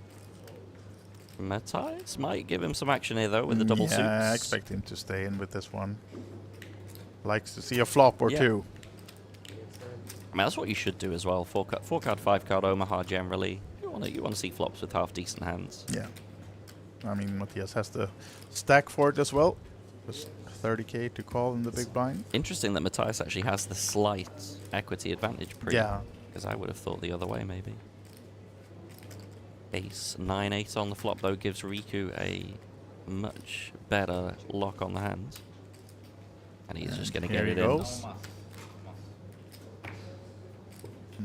Quick fold up in the air from Cillian. Bottom pair not really going to cut it there. I got deuces and fives, he says. No, you did not, sir. You need glasses. Or maybe... I mean, a pair of 8s literally is as good as deuces and 5s. Yeah. Exactly.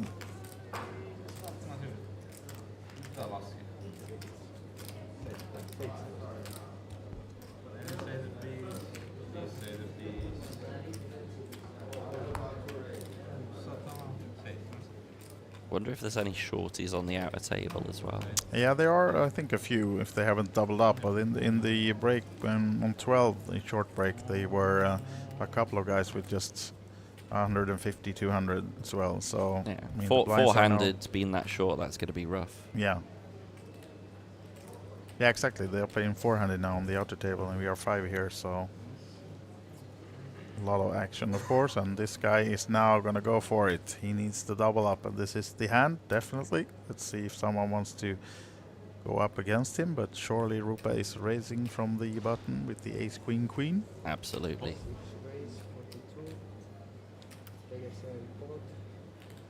What about small blind? Yes. Oh, hello. Hey, we have one customer. He wants to take all of Rupa's chips. What about Renars? He's out. So these are all in and call between Cilliander and Rope Tarmi then. With Rope at risk with the queens. Rope's not going to like to see that Matthias has one of his queens, but still plenty of outs, plenty of equity. Yeah. Yeah, as you can see, this also the type of hand you would think that it's like 70-30 in favor of the kings, but it's not, as you can see, 56-44. So the flush draw, the better flush draw for Rope, and just many the other ace, outs just as the well. ace is third, yeah, probably all the 30% already in itself. Yeah. So here we have them, and the all-in exactly. It's only one player at risk, not both of them. One player is all in for the tournament life, and that's Roope Tarmi with the left hand. And this is a no lot of help for on the him flop, at yeah. all. Can we find a diamond draw maybe, or a 10 or a 9 for added out? There's the 10, but not a diamond, but a 9 would help him now. And the 6 does not. GG's So Roope. eliminated in 9th place then, Roope Tarmi of Finland. And surely it will not take long before he's in the 5K high roller that started at noon today. Yeah, I would imagine he'll be jumping straight in there. Yeah, and most likely we will be showing you the final hands or final table of that later on, late tonight, depending on how long this one goes. But maybe we will not see the last of Roope Tarmi For sure not. today. For sure not. He'll be back. I think he hasn't missed a final table in a high roller for 15 years. Wow. No, he probably has, but that's the feeling, you know. So here we have the updated chip count on this table. 2 big stacks for Frank and Matthias, and Renars and Riku. Bit shorter, but still 29 and 17 bigs. Still plenty playable. Yeah.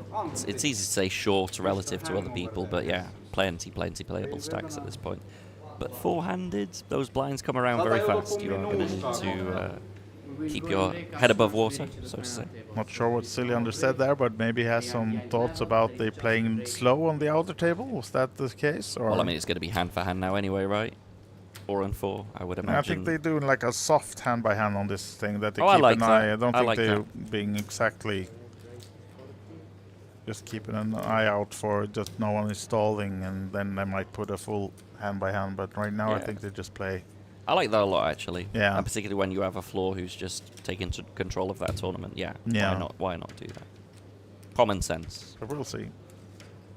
I think that's maybe what he told Cilliander, and then he said, "But make sure they're not playing slow." Yeah. Or, you know, so he always has an opinion. He should have turned around and said, and make sure you don't act out of turn against... Exactly. Yes. Well, now there's the hand for Matthias as well, up against each other, Riku and Cilliander. 5-4-10 favors. It's a Riku. lovely flop for Riku. Yeah. With the full wrap. Open ender, backdoor flush. And very much the nutty wrap as Yeah, well. exactly. You don't You have really the full want like wrap ace with the- 2-3 on a double flush inboard kind of thing. But 10-5-4 rainbow, you have the nut wrap. Just a very, very comfortable get in for Riku here. Yeah.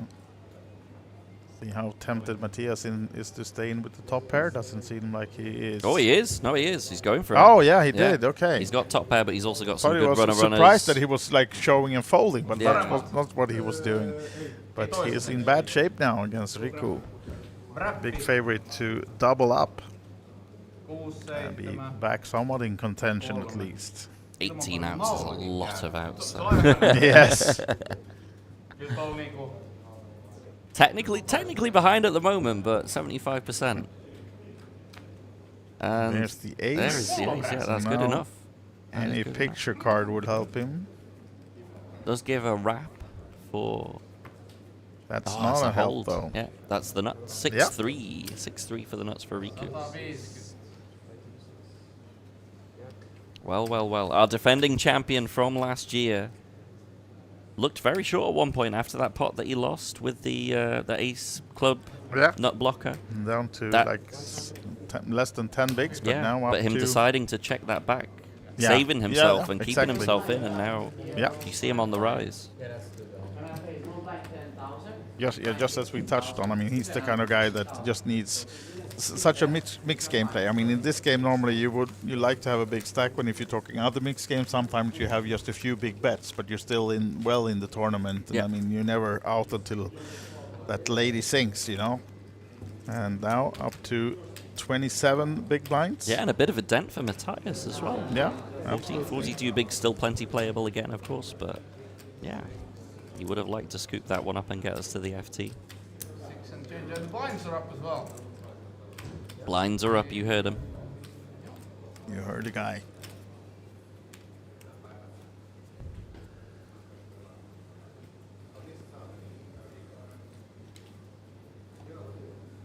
Yeah, an action somewhat demanded at this point. Four-handed, you can't just sit there and fold away. Your blinds are coming around very quick. Yeah, You're now it's 10, almost 15 compelled and- to get involved. Yeah, of course, and also the ante. So you have to put in 30 every time you're in the big blind now. So that's, I mean, decent chunk of the stack even for Riku with for almost 400k. And now he's limping from the small blind. And Frank checking the kings. Not the best kings I've ever seen. No, not really. Although one suit at least, and there's the king. What about Riku? What did he have in the low area, around 4-7? No, not really anything for him on this one. No. So I assume this just goes bet and folds. Yeah. Unless he goes like one big blind and Riku thinks, well, I've got some runners, but no, I didn't think he would continue that. He's too disciplined, right? Yeah, yeah. The Japanese teacher we just learned. How many words of Japanese do you know, Scott? Origato. Origato. Arigato. Oh, what is the name of Konnichiwa. South Park in Japanese? Do you know that? I do not.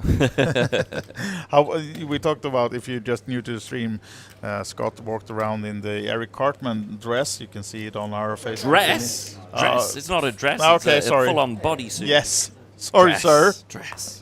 I don't wear dresses, thank you very much. Not in public, at least. Yeah.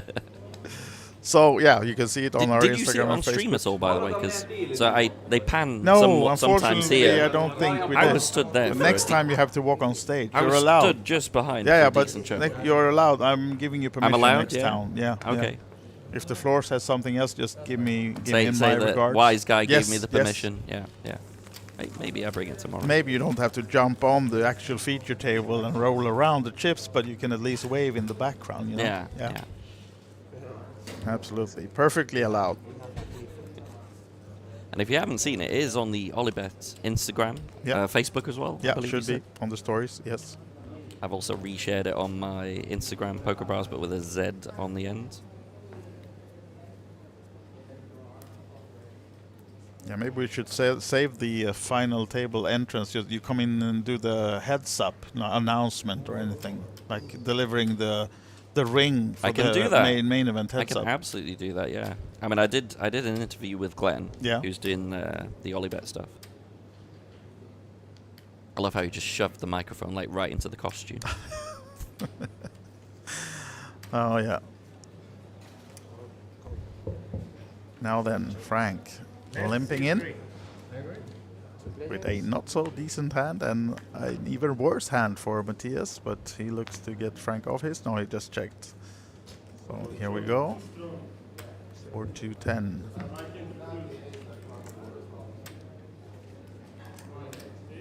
Matthias with Zinuts, but Frank will not be paying him with bottom pair and a gut shot. Does not have a heart draw.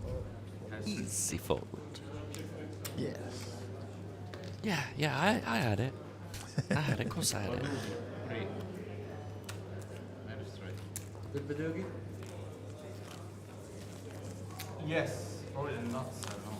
Frank asking him if he had Badoogie. Do you think he knows what Badoogie is? Do you think Chiliander knows? No, I don't. No. Actually, I don't. I think he's very locked in on the Omaha. Like if I happen to play for a game of Badoogie, I would have waited for free. Yeah. If it's one draw. But he can play Oh, three draws. apparently he does know Badoogie. Aha.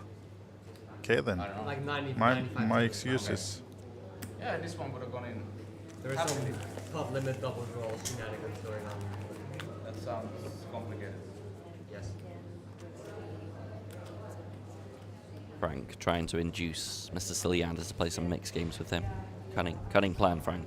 Yes, and we of course have our YouTube chat open. I see one question from Susan, who thought it was PLO5 and now it's PLO4. And yes, it's the mix of those two. We're playing a round of each, so every time they get around to the same seat, we change and play the other format. So it's going to be 4 and 5 cards PLO throughout the entire tournament. As you can see in the bottom right now, this is the WSOPC 1100 Euro PLO 4-5, and the event is number 6. So we're not doing the PLO 6. No. Not in this one. Shame though, because I do like the PLO 6. Of course you also, do. It's good fun. Yeah. And yeah, so you have the button that you'll see in front of Frank there. That indicates 4 cards or 5 cards. So the green button is for 4 cards. The blue button is for 5 cards. And I think it changes on seat 1 unless they restarted on a different seat number and they're doing it they had differently. on another one now, yeah. Yeah, it could be. We'll have to keep our eyes out on that. Yeah. So Renar's with top 2 pairs on a very, very dry board. King 5-2 rainbow. Yeah. Problem is no one else really has much to get involved with. No, exactly. Yep, bet. And two very snappy folds. We'll pick it up for Renar's there. So have you been playing at all yourself on this on this series? trip? I actually jumped into the 200 Hyper Turbo the other night. Excellent. With not much happening for me in that one. No, so I was in for a few minutes. A few minutes. Nice. So I had my share of gambling this trip. Now I might jump into something later on, but now we have a full day of commentary today, and then actually tomorrow is the day off, so who knows? Yeah, and do bear in mind, boys and girls, there is 24-hour cash action available here. Can tell you that there... Oh, okay.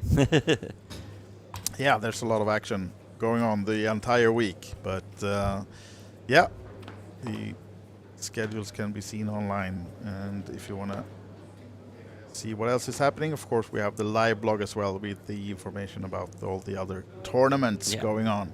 But now we're concentrating on this PLO5 cards.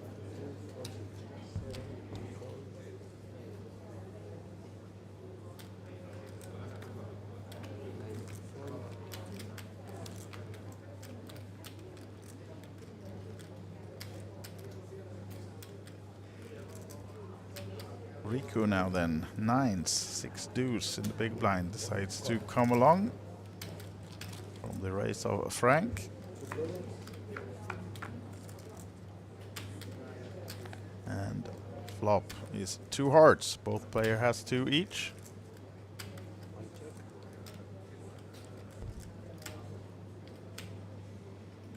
And Frank with a slightly better flush draw, and also of course the gut shot. He needs one of those 9s that Riku has. Pretty interesting flop actually.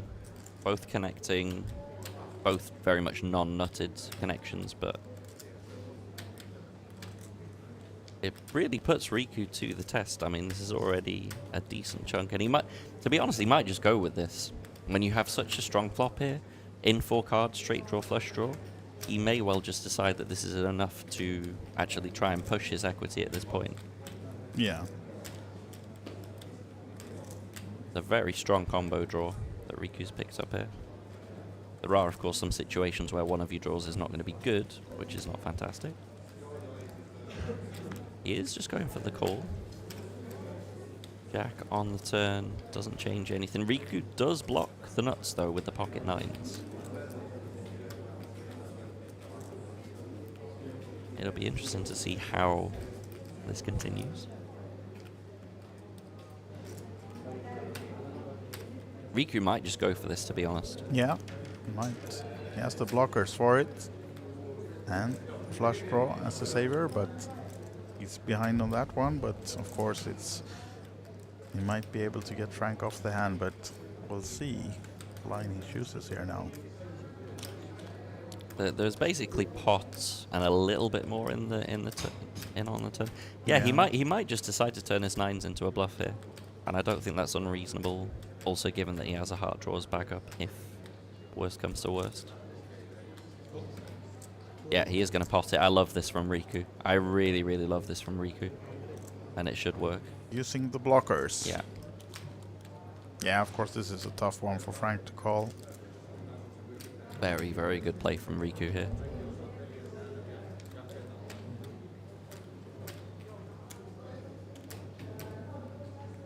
Frank's like, my hand's so pretty, but Yes. I can't really carry Can I just on. hold on to it for a bit more before I release it? There we go. Very good play from Riku there. Yeah, absolutely. Timed it perfectly and used those blocker 9s. It's interesting as well because So had he gone for the check raise on the flop, it might not have worked. Yeah, that it might Whereas by not. playing Exactly, it he the did control it. way that he did, Yeah. and then having those nut blockers on the turn. Yes. Yeah, very, very nicely navigated there from Riku. Like that a lot. Yep. Here's the updated chip count, and as you can see now, it's Renars, who is a bit short, but still 24 bigs is a lot of chips, of course. And that's it for the dealer. We're changing the dealer, who got some compliments for his hair, I think, in the chat as well. Oh, did he now? Yes, the dealer also has a great hair, to be honest. I think someone complimented Frank's hair, and then they said that the dealer is competing with him. And another question, Scott, while we wait for the next hand from the chat, is what are the max players on the PLO6 card table? So with burn cards, you can do 6 max. Yeah. 7. Can you do 7? 7, 42. There is just about enough cards with 7 with the burns. Yeah. Yeah, should be okay, right? I think mostly when it's played as in a tournament format, they go for 6 max Yeah, instead exactly, of 7 max, just so it's not too crazy.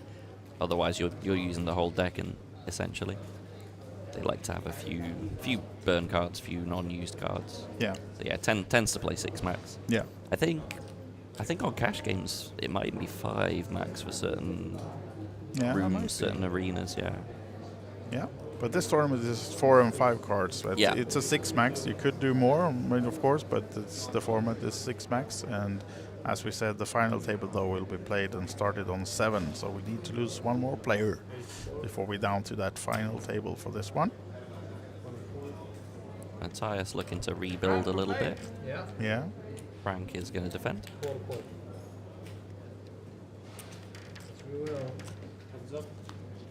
Matthias has been uncharacteristically a little bit quiet in terms of the poker side for the last 20-30 minutes.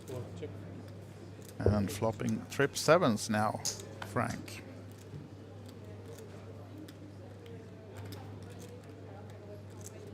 Flush draw for Matthias with the spades. And Flush draw now for Frank with the hearts as well. Yeah. And of course the overpair on the paired board for Matthias. Interesting to see what he chooses here now, because it's a big bet. Yeah, he goes almost pot, and Matthias comes is going to call. along. This is a big one. Good shape for Frank, needing to fade the spades and the jack. Does fade everything. Now, does he decide to check and give Matthias a bit of rope, what or he's does he go putting for Matthias value? on now, coming along on the turn, and yeah, interesting spot. So it's a double flush draw double flush draw board that misses. I think we want to check quite a bit. Frank disagrees and says, I want to take him to value town. Yes. And it might be a nice size, to be honest. Looks like about 175. It is exactly 175. Yeah, good eye. Yeah. And it's an interesting one because Matthias equally will recognize this double flush draw board where it looks like a lot has missed. Maybe feels like his pocket jacks is good and might feel compelled to make a little call down. Frank is definitely on the tighter side of things here, but he is also very capable of having bluffs. Good fall from Matthias. Frank! I think you had it. He did have it, I can confirm. Fair enough. He did have it.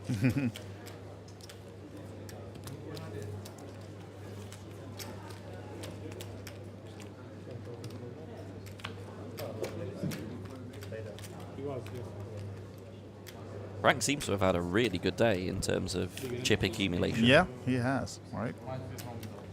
I think he came in although like 4th or 15th chips, so he had a decent stack to start the day, but absolutely, he's amassing chips over there and playing solid. Not falling for the talk and antics from Siljander too much. Not at all. Playing his game. And now we're on the 5 card still. Yeah, so it looks like it changes on seat 1, I think. Yeah. It just changed now, They just right? changed, Yeah, exactly, yeah, so So you're it's right. When We're the on button seat hits seat 1, yeah. It will change for the next Now orbit. they're looking over at the outer table. Is there some action maybe over at the other table? Renars looked interested to see whether we have the final table coming up or not. And Frank with the aces, but as we said, not as good in 5 cards as in 4 cards, of course, but maybe would have expected him to raise, but he do the same. He's like pot control against Matthias. He might be limping with the intention of repotting. Yeah. But equally, again, he might just be pot controlling and wanting to limp call, see the flop, take it from there. There's absolutely nothing wrong with that. Just casually betting the top set, 20k into 45 or 65, sorry, included. It's a bit unfortunate for him that Matthias doesn't have, like, say, pair and a flush draw here. But he is going to continue for the small bet.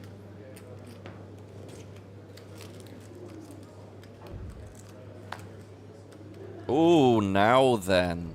That could be a bit of an action. Oh, sneaky check. Sneaky. Oh, I really don't like that spade. No. And that queen. Yeah. Paired board. I give up. Oh, yeah. Cannot check, right? And I tell you what, it may well just work. Yeah. Not there. Matthias is not biting yet, but... That's an interesting card as well. Now the blocker for the royal straight flush for Matthias.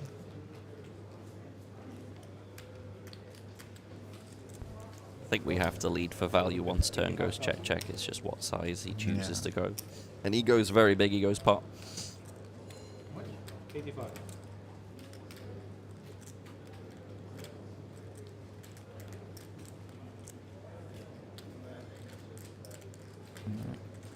Lucky for Cilliander that he didn't find the boat himself on the river, so just trip queens on the board with a lot of spades. Of course, he has the not spade blocker, but it's a paired board nevertheless, so I don't see him calling here. Do you? Don't think so. But you never know with me. Okay, I'm wrong. Frank just milking the maximum value from that hand. Well played, sir. Well played. Wow. Ay. Yeah. Mr. Visser. 1.1 million. Love to see this. This kind of working Visser thing from Cilliander doesn't work right now. It's not getting under his skin. It's more not like at all. Not at all. Instead, giving him more chips. And the thing is, Frank has obviously been around poker a lot, both as a reporter and a player. He will not be flustered by such antics. He will not. He's been listening to Kasuf and Cabrel for 8 weeks in Vegas. Poor guy. Poor guy.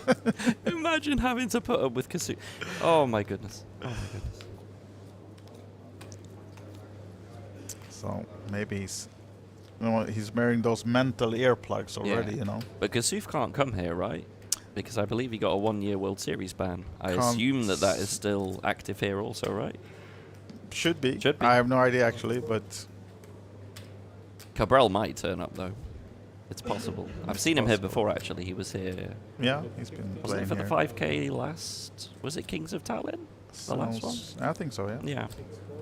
He may well rock up. Absolutely. He goes around playing a lot in Europe, so wouldn't be surprised to see him making an appearance.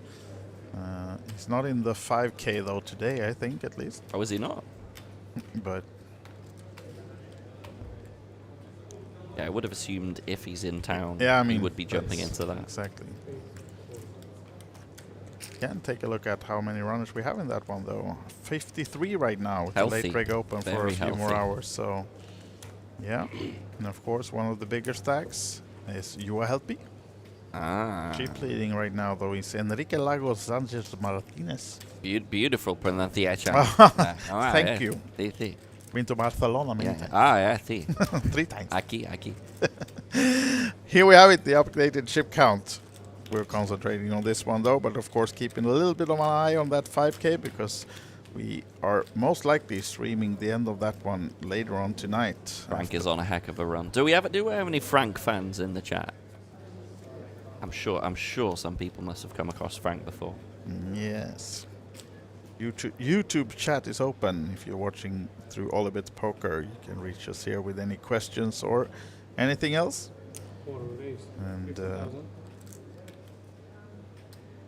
Frank coming at it again under Oh, the hello. gun. Yeah, this is one of the rare repots that we've seen. 3 bets on this feature table so far, and on Matthias, of my. course, with a lovely hand in the 5-card PLO. And unfortunately for us, I don't think Frank is going to come along. Or Well, he look at might. this one for Double Riku now suited. then as well, yeah. Double suited and a chance to maybe take out a very dangerous opponent. True. Frank may well decide. No, he doesn't.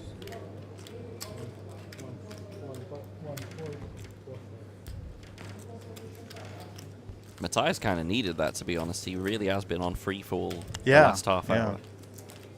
Get some momentum back. Yeah. And yeah, nice, easy, disciplined fold from Riku. Kings might look nice there. Only 1 suit, and particularly against pot and repot. Not much that Riku can do there.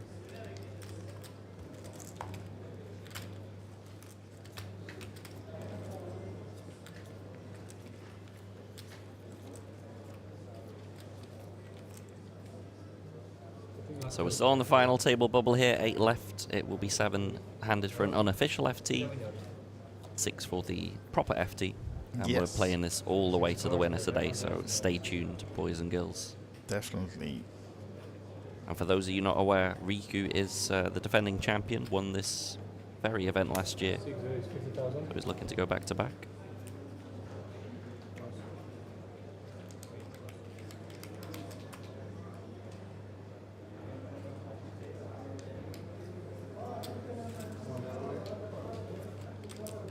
Frank will be defending over the Matthias Open. Both having similar-ish hands. King, Queen at the top end, and then some connectivity with the other 3 cards.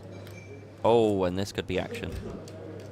I see Zenitz for Matthias. I see a flush draw and 2 pair, and a gut shot for Frank. Frank actually the equity favourite, despite Matthias flopping the nuts here, and isn't that just a bit sick? Yes, it is actually. But let's see what happens with this one. This is an interesting combination of cards, surely. We could be about to see a very large pot here. Yeah. A very significant pot for the tournament.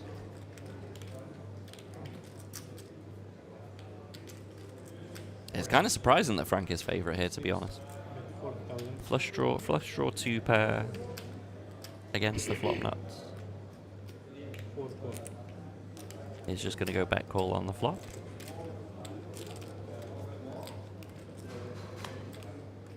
So there's the blank on the turn. And just nothing at all, and still, of course, with the nuts. I assume that Matthias goes sort of half pot-ish to leave half pot behind on the river. Sort of geometric sizing.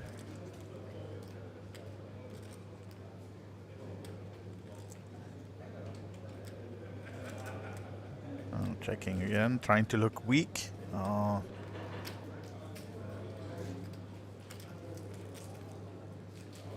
think it's more he's just really thinking, what kind of size do I want to go with this? What does he have? What keep can I get him in paid with the by? flush draw and the straight draw, or do I want to get him off this now and just be happy with the pot the way it is?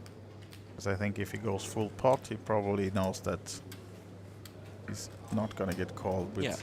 That's the risk you take, right? You go 100k and you probably get called by a lot of stuff. You go 200k, you take the pot, but then could I have got more? Could I have more? And that's probably what's running through his head right now. Most likely so. And it is a significant pot for him at the moment. He may well just opt to take it here. Did you say 125? 135. Yeah, so it's nearly, it's close to half pot. Yeah, and just leaving 200 behind. Yeah, and I think the size is nice. I think Frank's particular hand should be calling again. Yeah. Whereas had he wanted to just take it down there, he goes pot and the hand is over. So now then, as you can see in the top right corner, the out for Frank to take over the lead in this hand. The club is an obvious out, but the 7 or the 6 would be very sneaky. There's an 8. This might just stop up the action a bit, actually, because now... Yeah, I think it just goes check a lot on the end here. Frank does river a straight, but it's very much bottom end. I think he'll be very content to go to showdown. And equally, Matthias is not going to be thrilled by this river. Yeah, Frank checks. Matthias is going to check back fairly quickly, I think. Wait, has he not checked? No, he hasn't checked yet. Oh, I thought he checked. So I'm pointing his finger. Maybe he was asking like how much is in the pot. Oh! This is very unfortunate timing. Yes.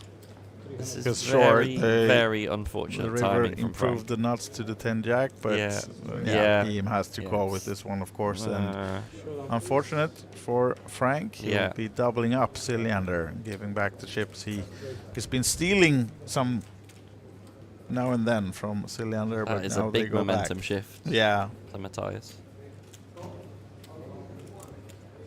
Yeah, unfortunate timing.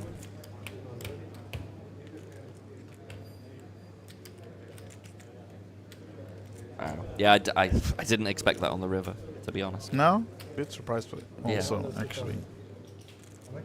202. Okay, that is a big dent.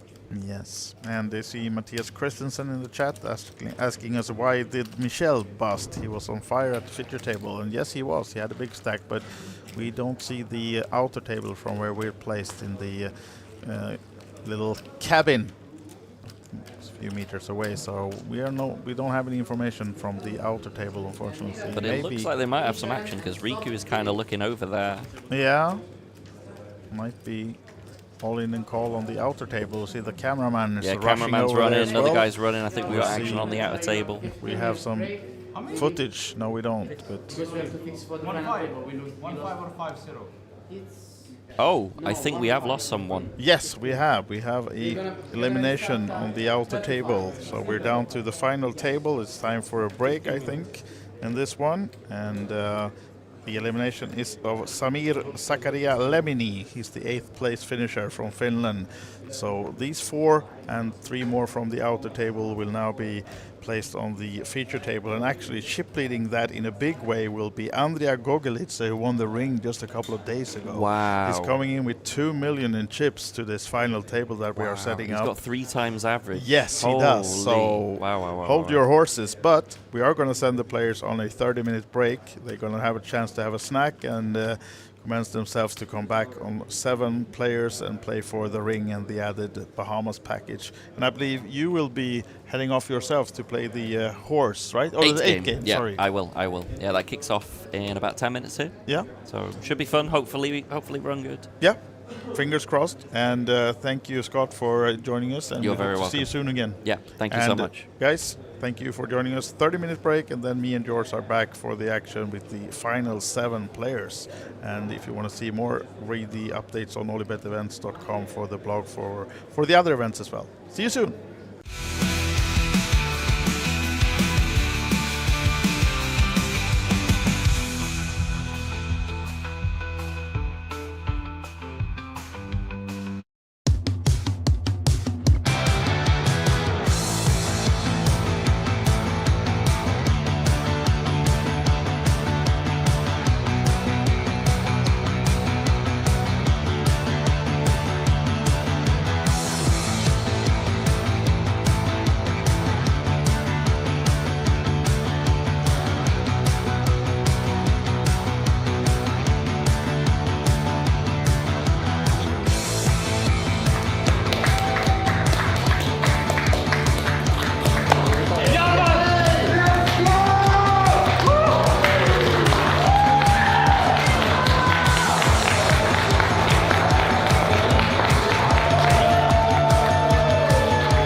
Welcome back to the World Series of Poker Circuit Events in Tallinn 2025. We are on day 2, and behind me, of course, a lot of poker is already in full swing. We have the open-faced Chinese, and we have the day 1B of the mini main event. But I thought I would show you a little bit what else you can do besides play poker. Let's see what's offered in the Hilton Hotel. Right to the left of the entrance, when you come out, you have the All A Bit food truck with burgers, tacos, and fries, whatnot. And you know, hardest part of this work, sometimes you just have to try things as well. So, okay guys, let's see. Could we have some tacos, please? Yeah. Oh, it's really quick too. Can't promise you that they will be this quick all the time, but surely you can get a nice food, a meal out here in your breaks. So make sure to check out the All A Bit food wagon outside.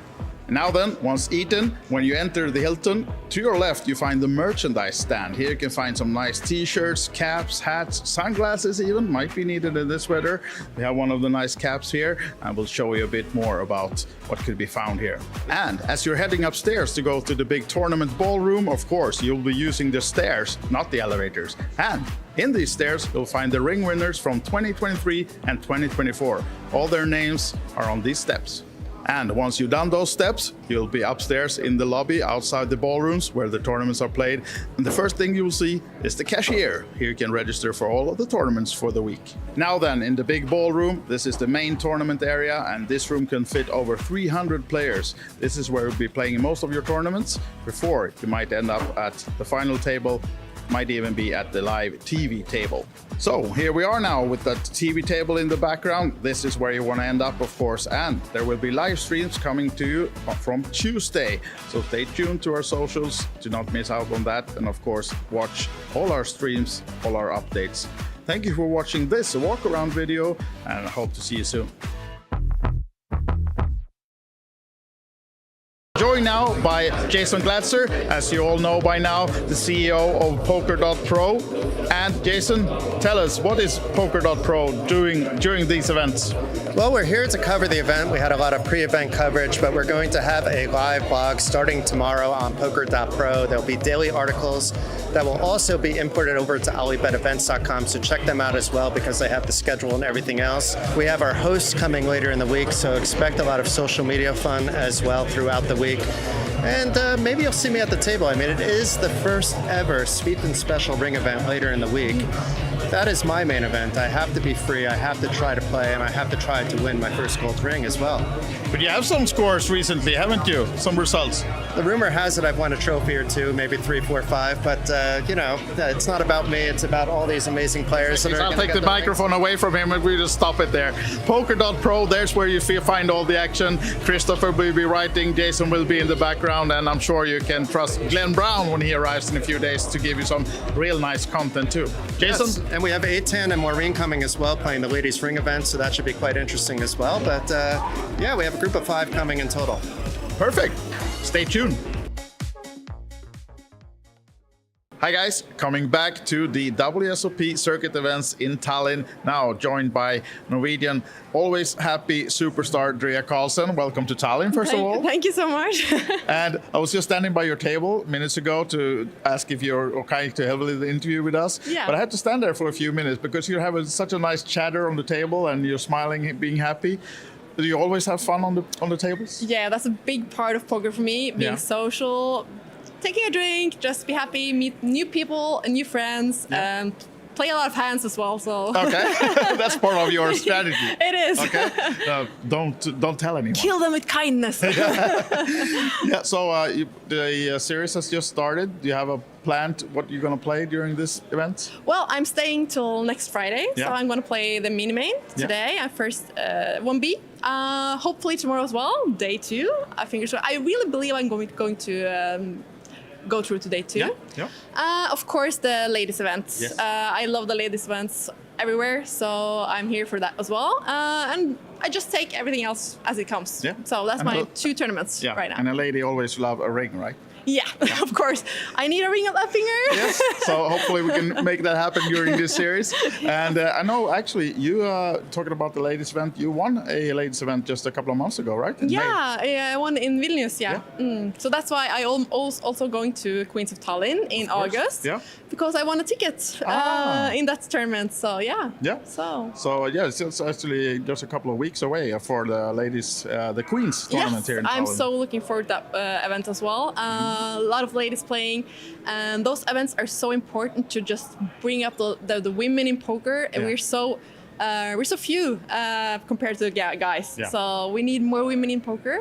These events helps so much, and I'm here to be happy and to meet other women, to greet them, to take them in with warm, good arms. So please join. Yeah, exactly. Here you see what you can expect if you come here, either now during this series or the Queens of Tallinn. Then Yeah, in a lot of August. smiles and a lot of fun. Yeah. Yeah, it is fun by the tables. Best of luck, Drea. We're gonna send you back, and hope to see you soon again. Thank you so much. Thank you. Hello and welcome back to the WSOPC Tallinn 2025, and I'm joined by familiar face Scott Pokerbras Kenyon. How are you, sir? Yeah, not bad, thanks. How are you doing? I'm doing really well. I'm looking forward to this week. It's now the third WSOPC circuit, I believe, in a row here that we've done, as well as many other events in Tallinn. What keeps bringing you back? I mean, you know me, mixed games. Always the mixed games. It's a spicy array this time because obviously the buy-ins are a little bit juicier with it being a World Series event. Obviously the prestige of the ring plus the potential of the 5k added package to Bahamas. Yeah. Yeah, love the mixed games. And to that see like a 1k8 game tournament, 555 Sweden as ring events. It's and that gives that extra level of intensity and prestige to the smaller sort of field events, which means that all of a sudden your onus completely shifts from the larger fields to now, you know, let's get in there, let's get hunting. What's the strategy? I mean, for me, I always play a sort of somewhat solid-ish game along the way, sort of build the stack as and when it can come. Yeah, it's... I made a bit of a mistake, actually, in one of the events. I feel a bit too late, I think. Particularly for the mixed games events here. There's action from the start. It's not like the old days where you would start with like 200 big bets deep and you're passing basically nothing. The first levels are meaningful levels. So I made a bit of an error coming a bit late. I want to make sure that like I'm here for the start of the tournaments. Yeah. Because there is blood from the start in these. Yeah. So you want to be in there straight away. You want to maybe, without sounding a little bit too like a vulture, you want to seize some of the value that could be in there from people that maybe aren't so experienced in those formats, and they tend to bust out quite quicker as well. For sure. Especially when they're used to, let's say, pot limit or no limit formats, and they're just kind of in every hand, just, you know, spraying it about. And equally, it's just helpful to get a sort of profile on the table. If you come late, you come in cold, you miss some of that information that a lot of the other people are going to have. So I think it's a benefit that you want to be there from the start. You want to be able to profile your players accordingly as to how you think they're playing and spot, like you say, not to be too much of a vulture, but to spot the value on the table. Yeah, so I think that would be my top tip. You want to be there from the start. Mm-hmm. And what are you looking forward to most? In which event? 8 game tomorrow. 1K8 game. It's cool that they've upped the buy-in for that, because last time it was a 350. We know, of course, Franco won the ring in the 350 last time, defending champion. I know he will be coming back to defend his title. But yeah, big difference between 350 and 1K. Few people unhappy about that. I think a few people think it's a little bit too much, but yeah, it's WSOP. Yeah, exactly. Under the brand of the big name. Also, you're still going to get over 100 runners. For sure. For sure, right? Yeah, so I would think so. Mm-hmm. Yeah. Nice. And have you been brushing up your 8 game skills? And how do you do that for people watching at home? Not much, actually. So I play mostly Hold'em online. That's unfortunately the sort of what we have these days, barring you can't a make series. a living playing 8 game, $5.50 tournaments, can you? Barring a series, barring a big series. I mean, I did play Scoop. Got one final table there, got third in a deuce of 7 triple draw. So that keeps the 8 game skills kind of fresh, the mixed game skills fresh. But yeah, on a week to week basis, there's very little in terms of like you say, $5 tournaments, $10 tournaments, and just very small prize pools. It's not like the glory days we had in the past with full tilt and such. Yeah, it's not worth getting your teeth stuck into, really, because no one's really making any money there. Yeah, and it's a shame because I love the mixed games. But you even see, like, Omaha tournaments, for example, a lot of the sites that used to have big guarantees, they've had to pull out of some markets, and so they're getting smaller. Yeah. That was what I was grinding for a while, Omaha tournaments. It started quite fresh, quite exciting, and then all of a sudden it's just the same faces all over. But I do see on GG and Olibet they're pretty good at the moment. They actually have an Omaholic series, I believe, this week. So good to see that a bit of a spotlight has been put onto the Omaha and bigger prize pools, bigger possibilities. Yeah, well, fingers crossed for that. But in terms of mixed games, you wouldn't really classify Omaha as a mixed game, I guess, anymore, right? It's I kind of do, actually. Do you? I kind of do. So I've had this discussion with many mixed game savants, and a lot of them disagree with me. They think, no, it's not a mixed game. For me, I feel like the table chatability, it's kind of likening to the mixed games where you get a lot of friendliness, a lot of chatting with the Omaha. But equally, you see Omaha mixes these days. You see Omaha 4-5, Omaha 4-5-6. Surely that is a mix when you're having these different formats, these different variants of Omaha in a tournament. That's why I'd call something like Sveton, something like Triple Board, something like Big O. I would call them mixed games, but I would just call Pot Limit Omaha. It's kind of such a standardized game now. But what about 5-card PLO? What about 6-card PLO? Do you class those as... that's just Pot Limit Omaha with different amount of cards. Just more cards. Yeah. So I think once you're bringing in the high-low and you're bringing in multiple boards and you're bringing in kind of extra sort of facets of the game, that's when it becomes a mixed game. But I think that having played Omaha for years, it doesn't feel like mixed really, because in mixed games I think that as a recreational, as a player, just as a human being around the table, sometimes you feel inclined to help people out that clearly don't have a clue what's going on. Whereas in Omaha, that's kind of the line is a bit more blurry in that sense, because the rules are so much easily defined. The games are running 10 times more, so it's kind of it's kind of in Hold'em and Omaha, it's like if you join say the cash game downstairs and you're clueless, that's kind of takes some accountability for that. But if you join an 8-game cash game table, right, and it's just 2-2 and people are having fun, then I've never really seen the people on those tables as the true vultures. They're not there to just kind of rinse everybody. Yeah, no, you're not wrong. You're not wrong. By the way, so do you ever play Raz? Have you ever played Raz before? Very badly. Someone gave me a very sick idea on how to make Raz a better game. Yeah, because it's so dry and it's quite dry in the sense that obviously just a lot of the information is there, and good hand is good hand, bad is... It's kind of like, oh, I've got a bad board, so... Yeah.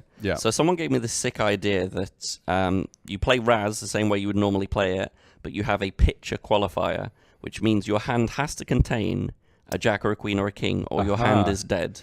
So then it incorporates a bit more skill, right? Because then you're like, well, what's he actually working with? And there's some bluffing elements, because if you're showing a low only board, do you have the pitcher underneath? Your Raz hand can look fantastic, but do you have that pitcher that makes your hand live? Equally makes the bring in more attractive. Yeah. Because that way you have the pitcher. So if you have pitcher with 2 cards already, you've got a great starting hand. You need the qualifier. It allows a lot more playability of extra hands because you need this pitcher. I think it's a very interesting idea. That does add a little bit of spice to it. Yeah. Absolutely. In terms of streaming, how's things going? So I streamed at the Chinese event. Got very tilted because for the first time ever I let my battery run out during the stream. So I had to wait 10-15 minutes for my phone to charge up enough to actually restart the stream. And then proceeded to make a plethora of mistakes, like huge mistakes on the hands that I would never normally make. How much of that was from the stress and the kind of... I think it was. I think it just, I can resonate with that. So I was in for 3 bullets. Miracle still managed to get 5th place and actually made a bit of money on that. But yeah, played appallingly. For what my standard normally is in the Chinese, I was pretty appalled with how bad I played. Yeah, like huge mistakes. I had one hand where I had full house at the back, and I made a bigger full house in the middle and busted myself. Oh, yeah. I had another one where I had a big full house at the back, could have made a full house valid in the middle, but left trips just there. Brain fogged it. Just like I say, it was not Not your proudest moment, but it happens. You know, we're all all humans. We all make mistakes. It happens. You know, I'm listening to a lot of podcasts about sort of sportsmen in general, and you know, people miss the 3-pointers at the end of the game. People miss the putts to win the major championships. It happens to the best of us. So I wouldn't be too hard on yourself. No, I'm not. Just I reflect on it, look back on it, and just it's one of those things. It happens, but yeah. And then sadly for the rest of the events, not able to stream them, unfortunately. Yeah, and I get it. That's WSOP rulings, to be fair, because it's kind of in the new age of the influencer and the Instagram. Unfortunately, it kind of gets a little bit out of line if everyone's on the phone. I think it's also because there are a lot of people who abuse the electronics. We've had so many situations lately. GTO wizards. There was one with someone with a phone on the table and an earpiece, and was getting information of what all the cards were. Yeah, there was an infrared guy in Edinburgh that was beating the local 1-2 game for like insane amounts of money.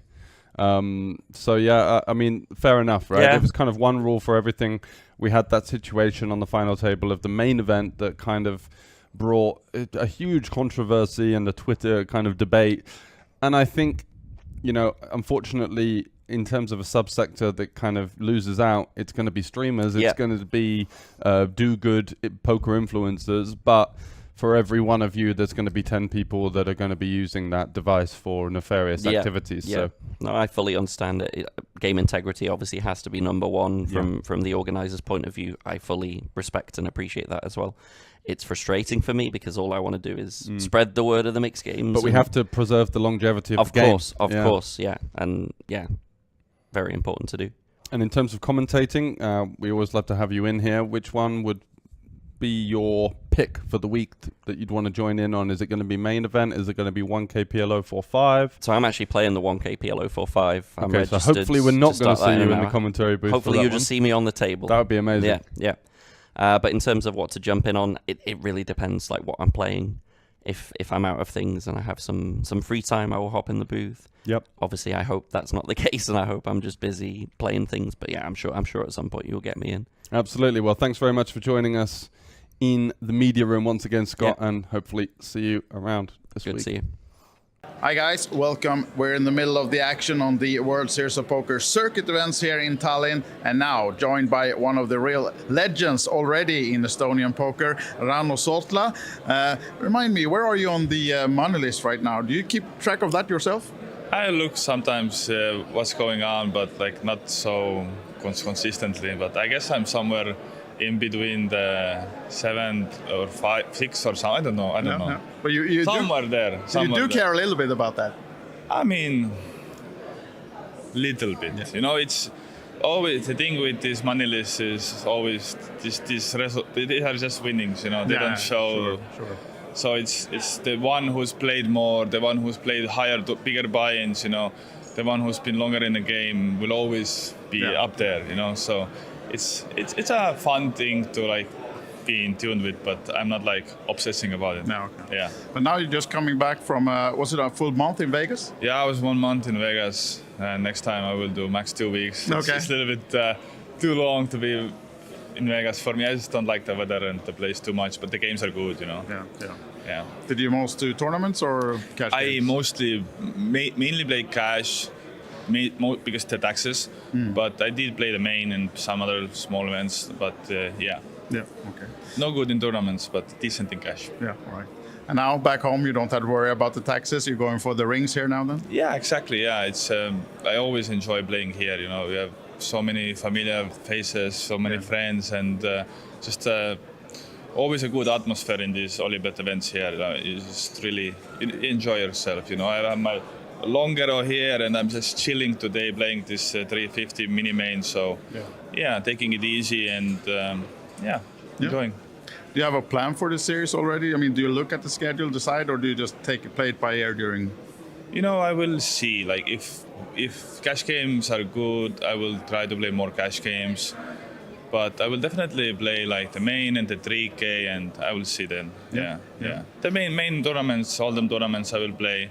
Might jump into a few PLO and here and there, and I will see, you know, go with the flow and just, So the extra little package added to the ring events? Does Bahamas ring a bell? Oh, there is. Yeah? Really? Oh, I didn't know about that. That's cool. You know, that's what I'm saying. Like, Olibet always does these things, you know, to give value to people and make it more exciting to play. So it's nice. Happy to hear that's the case. You know. Yeah. So you've been in the business already. You're not that old for many years. I mean, you're not that old, but you see yourself continuing with this for many years. With poker? Yeah. You know, I can see myself a few more years, you know, but like it's definitely like getting thoughts of like doing something else, you know. But it's hard to make the transition, you know. For me at least, it's hard to get into something else like so with such passion that I've done poker with, you know. So it's we'll see, you know. We'll see what life brings, you know. But you have many poker players doing things within the business, start doing their own startups that has to do with poker. Do you have anything in mind that part as well? I played with many ideas of starting to create maybe content, maybe doing Twitch, you know. Yeah. And I still haven't gotten into doing it because it's, you know, poker itself takes so much time and mental capacity. And I have a lot of I have hobbies. I have amazing girlfriend I want to spend time with. I have a dog, you know, and just like to manage content creation. I've seen people do it, and it takes so much time. But it's something that I might get into in the future. Let's see. I might, you know, I just might. Let us know and we will promote your channels, right? Yeah, thank you. Okay, so best of luck in the mini-main now and the further events coming up.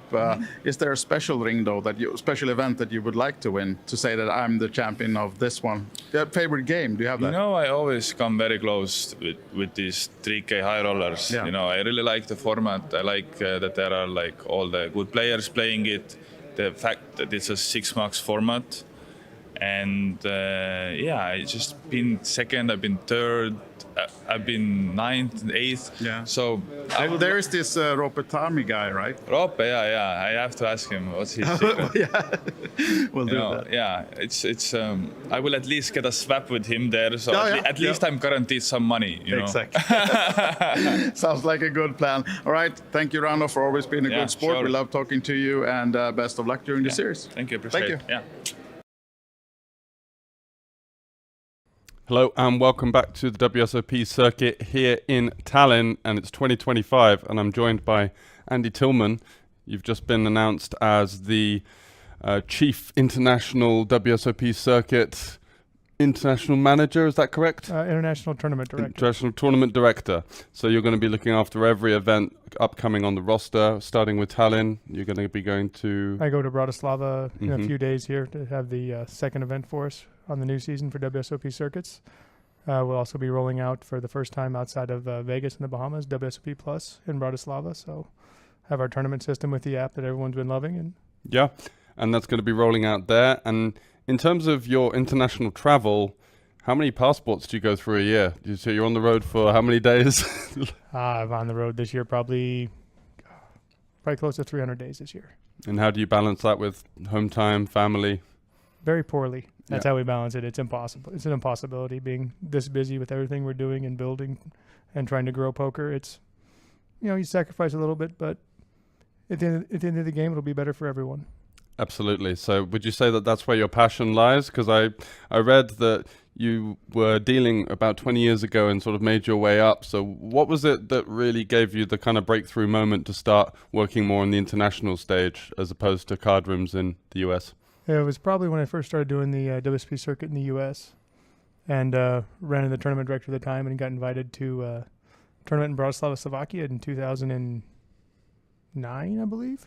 Mm-hmm. And that just really kind of relit the fire to want to travel more, want to work more. And I've always enjoyed being in poker. I mean, this is my university job. Yeah. That I just kind of stumbled into and just enjoyed the environment and the people. And it's great. And I mean, just the travel and now working my way up, like you said, from dealer to like floor assistant to floor to manager, now to tournament director. It's been a long and fun road, but we're still enjoying it. I mean, now the new position's busier, doing more things, but it's really kind of even pushed the fire more. So to those people out there that are kind of looking to follow in your footsteps, what would you say is the greatest strength you need to climb that ladder? probably the greatest strength is enjoying what you do, like really enjoying the environment and focusing on always learning, always trying to get better and understanding, never thinking that I know everything. I'm willing to learn every day and trying to find something new, a different perspective, different thoughts. And I'm consistently talking with other TDs, players, floors, just have other perspectives and outsides and not just having my own vision by myself. Yeah, so working on that kind of emotional intelligence as you go as well, looking at other people's perspectives and just being open-minded towards that. Yeah, sounds good. Which is the favorite stop for you at the moment? You don't have to say Tallinn because I know we're here, but... I mean, Tallinn has been nice. I mean, the venue is great. I mean, it's definitely something I was excited to see. This is my first time here, and it hasn't disappointed. But, I mean, it's really hard to beat Australia. Yeah. I mean... Gold Coast? Gold Coast this year. Mm. And I was just there in May for a site visit and meeting everyone. And between just the relaxed Australian culture and the casino being, I don't know, 5-6 minute walk from the beach right there. How next to sensational Surfers is that beach, by the way? It's right wow down Broad factor, right? Beach is amazing. The casino is beautiful. Everyone's so friendly. Mm-hmm. And it's just the entire environment makes everything so relaxed but so much more fun. Yeah. So it's just an overall enjoyable experience for everything. And to add the prestigiousness of the WSOP brand, you get the international players coming in as well. It just, there's always that kind of, I don't know if you feel this as well, but there's a buzz around these events. You know, it's just kind of that step up from, you know, a random tournament series to, hey, we're at the WSOP now. It just kind of adds that wow factor. It adds a wow factor for sure. Because, I mean, WSOP is the biggest brand for poker on the planet. And, I mean, everyone gets their chance to come and play on the circuit and do things like that. So it gives the experience and the opportunity for everyone that cannot go to Vegas or just doesn't have the bankroll to go to Vegas. So now you get your own chance at playing with that buzz, with that environment. And that actually really is the fun part of it. I think so. Because everyone shows up and everyone seems to be genuinely excited to play. Yeah, or whether it's a mini main or a high roller, it doesn't really matter. There's the same energy. Yeah. Absolutely. Yes. And so we have to ask you, just to close things out, with the controversy of the big characters at the WSOP this year, what's your take? Are you Team Cabral or Team Kasuf, or can you be both? I don't think you can be both. I mean, you and I both know Kasuf fairly well. And yeah.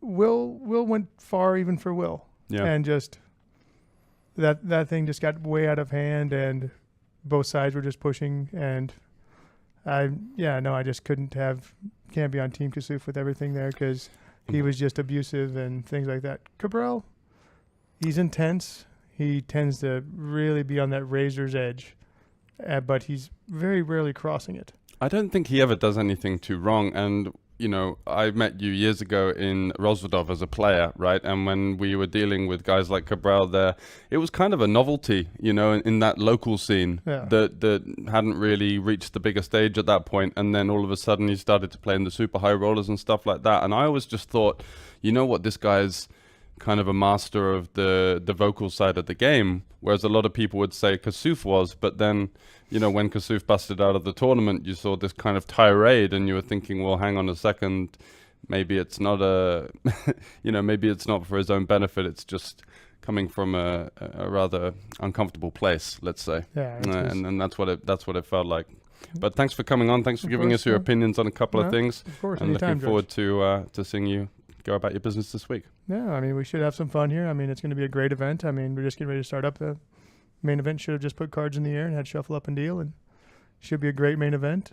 Absolutely. Still have a ton of events to go, and I mean, on to Bratislava next, and then on to Bratislava. But it's always on to the next thing with you, isn't it? I mean, But you got to love it for that reason, huh? I mean, between now and the end of the Bahamas, I have 10 events. Yeah. In 4 months? Wow. Yeah. So there'll be a lot of WSOP action coming to pretty much anyone everywhere right now. It's 10 events on 4 continents for me, and we still have others that, well, I just physically can't make to. Yeah. So WSOP.com for all of that, guys. Check out the tournaments that could be local to you, and if not, Gold Coast is going to be the big one. Get yourself booked in for that one. Thanks very much for joining, Andy, once again. Thank you, guys. See you guys. Enjoy.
We are live from Tallinn. This is the World Series of Poker Circuit Events 2025, and today is all about the mixed games as far as we know so far. We're doing the PLO5 cards. Yeah, lots of familiar faces out there as well. We've got Riku, we've got Frank as well, known for his reporting duties, but certainly a dab hand on the felt, so I'm looking forward to seeing that alongside Leander, right? Yep, he's up there, and then we have the ring winner for just 2 days ago, Andrea from Georgia. Took down the PLO555 buy-in event, also that in 4 and 5 cards, so that seems to be his bread and butter for sure, and now he's back in the commanding chip lead, coming in at the final 7 at this event. So let's head over to the table and see more about the action coming up. This is Teresa announcing the final table for us. Ladies and gentlemen, this is ring event number 6, the 1,100 euro PLO 4 and PLO 5,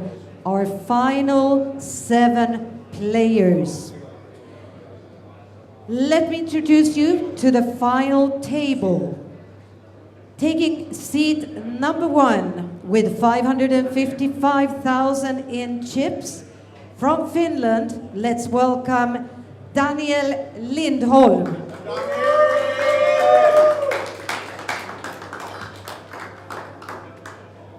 Seat 2 from the Netherlands with 595,000 in chips. Welcome, Frank Visser.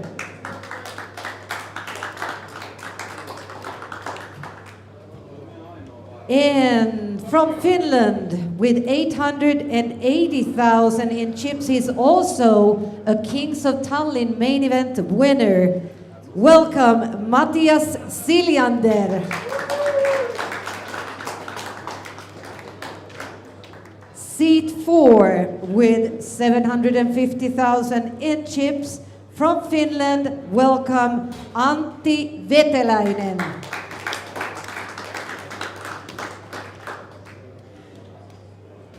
The player that won this exact tournament last year from Finland, 420,000 in chips. Welcome, Riku Koivurinne.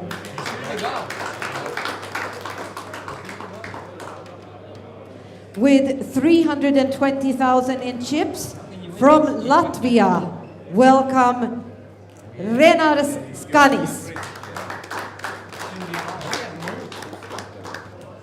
And finally, our chip leader of the table, our current chip leader with 2,020,000 in chips. He is from Georgia. Welcome, Andrea Gogelic. This is the 1K PLO.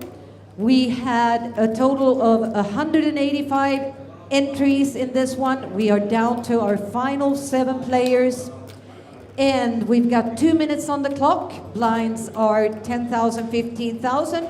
We're going to make a draw for the button. Oh, the button has been drawn? Oh, sorry. Yes, it's 4 and 5.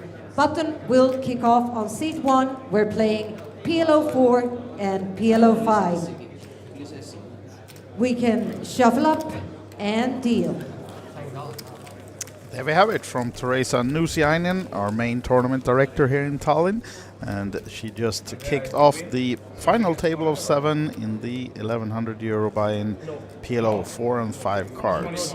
And as you heard in the presentations, not of notable names on this one. We have the champion of this exact event from last year's circuit events here in Tallinn, and on the last seat, Andrea Gogelic from Georgia, who won a ring event just 2 days ago here in Tallinn, looking to make it almost back-to-back. And yeah, going for the mini and the maxi double, the 550 and the 1.1k.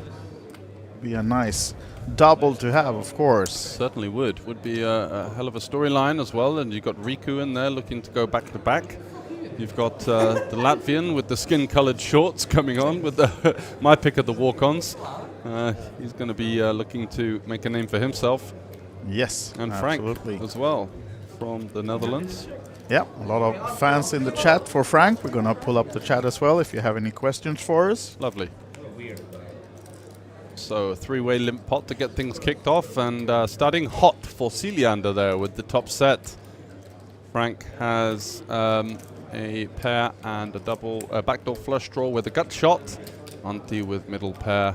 Not too much else to work with apart from the backdoor clubs.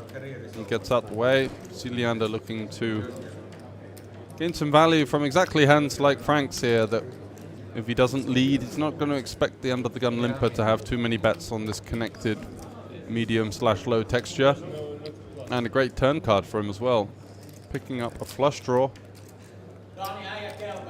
Going to be looking to go for another bet here, and I think that should be enough to see Frank wave the white flag on this one. First hand at the final table. Yeah, we think so, right? No added flush draw on the turn for Frank or anything else, and yeah, should be. Now he's receiving the stare down though from Ciliander, right? Yeah, versus part of the range. There's the fold. Versus part of the range is going to be, you know, chopping at best with the river 5. Showing the full hand, Ciliander, and we have some shout-outs for Frankie. I guess that's Mr. Visser in the chat, and the chat we are referring to is the Olibet Poker on YouTube. That chat is open for us here in the box, so if you want to connect or just give a shout-out to any of your mates at this table, we are here on YouTube chat for you. And his fellow countryman Sander in there. How are you doing? Thanks for tuning in. And secondly, I also want to remind you of the Bahamas package. $5,000 package to the winner. That's an added price. What does that include? It includes a 2,500 tournament at the Bahamas, and then the accommodation. Or and flights. The flights you have to get For yourself. how long is that accommodation? Well, not quite of interest for Frank. He's just playing for the pure glory. Yeah, and Ciliander says, what is accommodation? Yeah. Yeah, that's hotel for you, sir. Yeah, that's 2 nights in the Bahamas. Yes. 2.5K. You can sleep a tent on the beach. Yeah, exactly. Maybe 3 nights. Yeah, hopefully you don't make day 2, else it's going to get quite pricey. Yeah, got to get in the money to stay. All right, so, well, normally you might think that the guys would be happy to have a 5K added, but it seems more like troublesome for them, right? Oh, no, you can keep like that package. An added cost. I don't know how much the flights are going to be, but it's... I think we're looking in the 4-figure range. Yeah, but if you win the tournament, you might use some of that, right, for the flight. That's the poker players' But way of looking at it, right? If you're shy of the sun, like Ciliander and Frank, maybe you just want to stay at home and grind instead, right? Yeah, certainly. And have that apple juice nearby. Andrea now with the Kings, getting started with his 2 million in chips on this final table. Well ahead in the chip count, looking for that second ring. Just a matter of days. And Riku Koivurine comes along, last year's winner of this event. Quite an aggressive ISO here versus especially the under the gun limp. Under the gun is going to have hands like aces in that limping range, especially coming in with about a 20 big blind stack. Looking to limp raise is a very viable strategy for him. So thought that the Kings might just over limp here, but it looks like he wants to set the aggressive tone for this final table. Yeah. And make his presence known. Flopping an overpair and a gut shot with a backdoor king high flush draw, certainly enough to go with, and I believe that he just attempted to play for the rest of it, and Riku with jack high not looking to part with another big blind at that stage. No. We would have wanted like the 9 of spades instead of that 6, and then we will have the chips in the middle for both players. But now this is the updated chip count, 2.2 million. More than 100 big blinds on the final table. Yeah, what a run for the Georgian coming in. Not exactly a short trip over from Georgia. It's got to be at least 3 or 4 hours on the flight. Maybe a bit closer actually at this part of the world. My geography knowledge, being an Englishman, is restricted to to what it takes to take the train from Coventry to Ipswich. Yeah, pretty much, right? And that's 200 quid. I think it's fairly close though, but I'm going to check this out for us. I would go for 2 we need hours. some Oh, now you're down to 2 hours. Yeah, Didn't yeah. you say I'm trying to 4? correct myself. Exactly, because I was going to say I'm surprised if it's going to be more than 2.5, but yeah, we'll see. We'll ask the good old Google shortly. But now then, might have a multi-way pot here with a few limpers.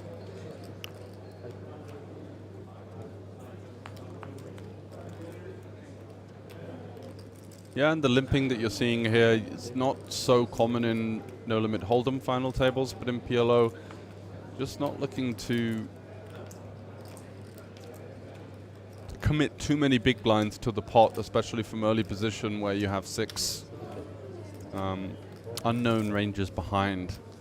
Looking to keep the options open, and that benefits you in many ways, as it could have done in the last situation for Riku, where he did limp that Jack 10 9 8 connected hand, but also could have some traps in there as well, just to keep that range nice and balanced, make you a bit harder to play against. Riku now with the nut straight. Renars is taking a stab at it with his gut shot, and a nice play here from Rico, just with the check call. He's also got the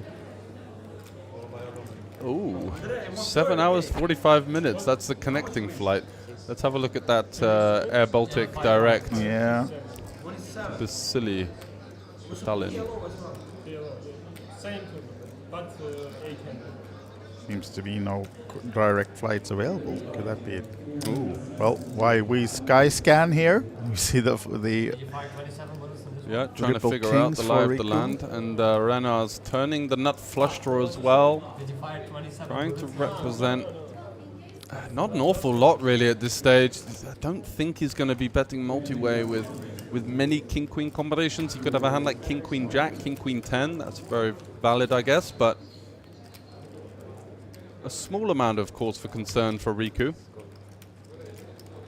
Would be up against queen-queen jack, queen-queen 10, this type of holding as well. The overlimp range there should be fairly connected. And let's see if Renars is going to go for all 3, 180 into 340 here.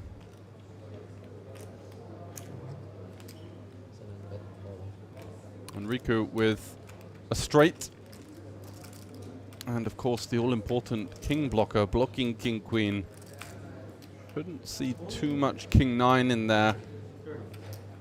Now potentially slightly worried about hands like ace-king 10, ace-king jack that river the full house, so which he was of course ahead of on the turn. Bit of a puzzle for Riku to figure out, and yeah, I mean, without the king in his hand, it would be a harder puzzle, right? But yes. This time, just think he might sniff this one up. Very hard to think of a bluff in this situation, and that's why Renar's play is so strong and has merit of its own. However, Riku, if you are going to have a hand with a straight that is going to call, this would certainly be up there. Versus the under the gun limper.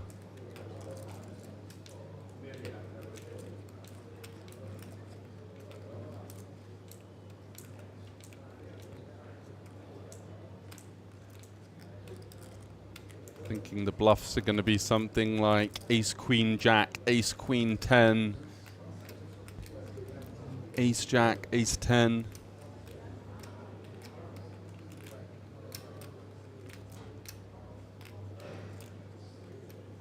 Renars with the ace 9 for a similar-ish hand with the gut shot, with the pair blocker on the turn as well, blocking some of the boats.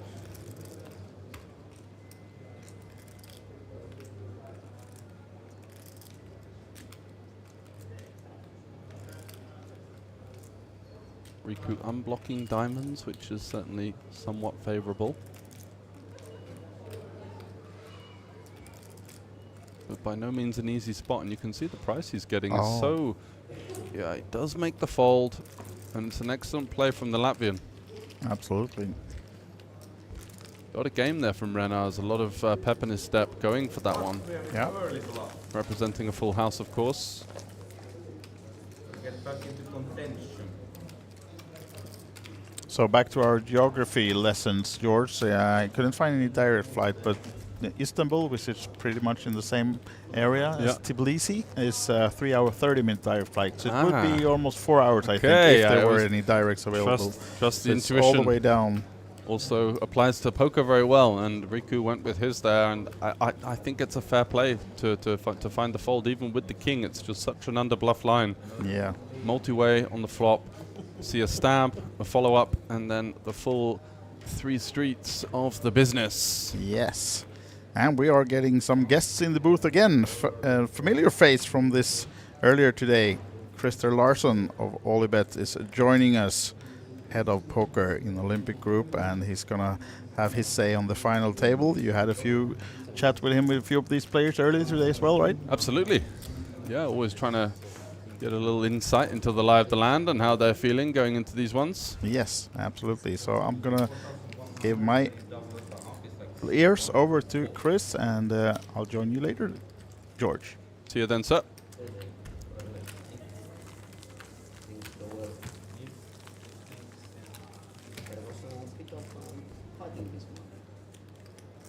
What was the issue? Your last night was the issue.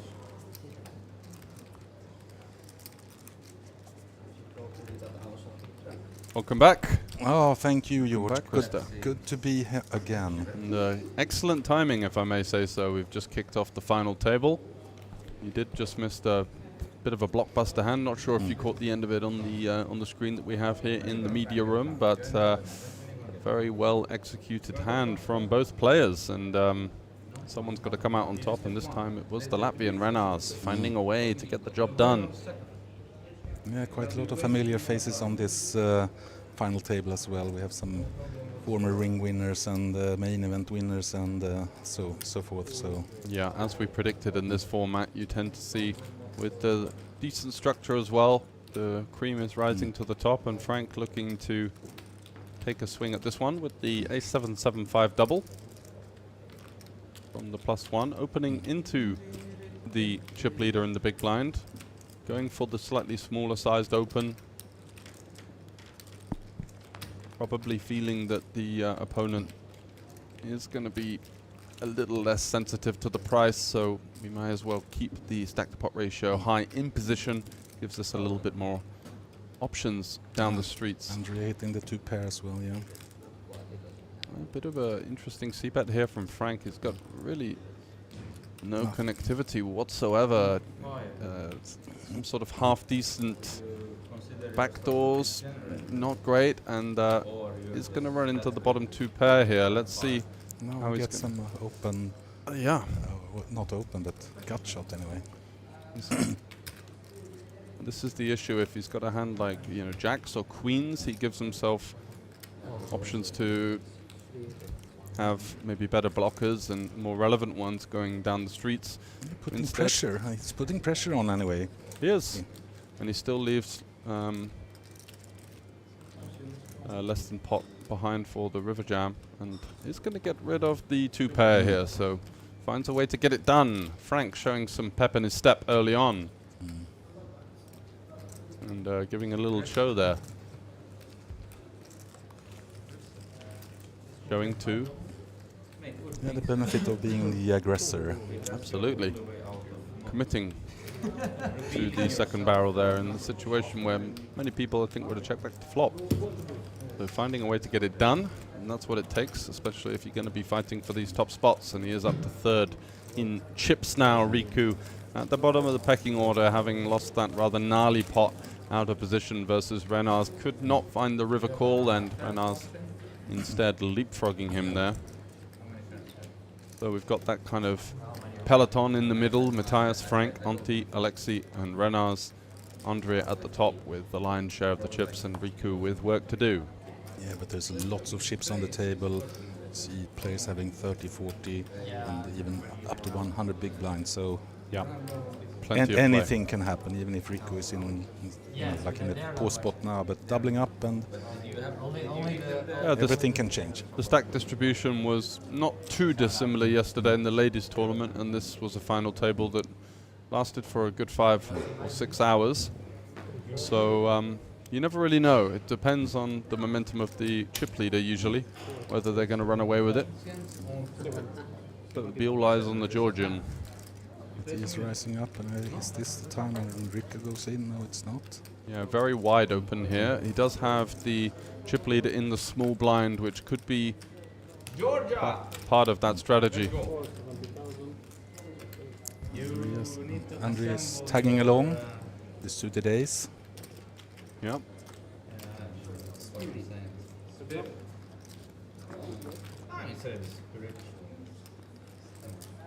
10-3-3, it's going to be a favourable one for the in-position player most of the time. Matthias also having that queen of spades. May feel like those nines are going to benefit from a little bit of protection. Andrea just checking whether he had clubs or spades. Unfortunately for him, spades. Clubs, sorry. King on the turn, improving Matthias to 2-pair now. And he's going to pick one back, under-rep his hand somewhat. Trying to eke out a bet out of his opponent. Very safe board for this king-queen holding. Yeah, it is. But again, not a big point doing this value bet because he will not be called from a... Yeah, tough to get called by much worse at that stage, but also a nice one to potentially allow the chip leader to get a bit frisky. It does go for the small block in position on the river and takes it down.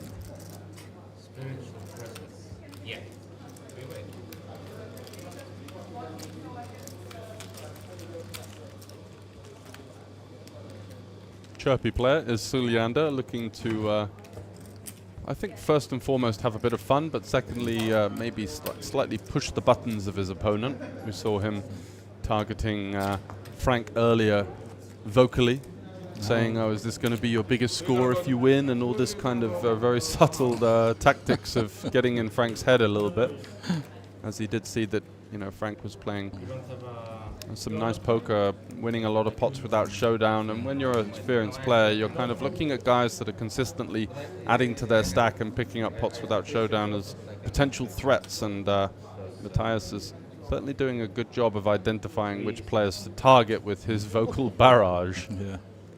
And it's also the closest one. Yeah. So he's got both of them on his right, which is a rather nice table draw for him. Really cute. Looked like Renars folded quite decent hand there. Yeah, Andreas expecting to see him open here.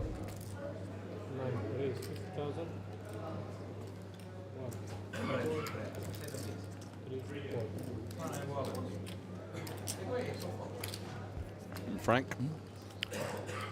Protecting. Yeah, absolutely. Is a defender and gets rewarded with a really juicy flop here. So open-ender, queen-high flush draw, middle pair. And he's up against the kind of hand that you dream about being up against. His opponent has 7-high with... I can't see a possible way to win. Maybe backdoor trips or 2-pair. It would have to come 5-4 or 6-6, 6-5, 6-4. That would be... the lower end of the straight, but Frank is not going anywhere.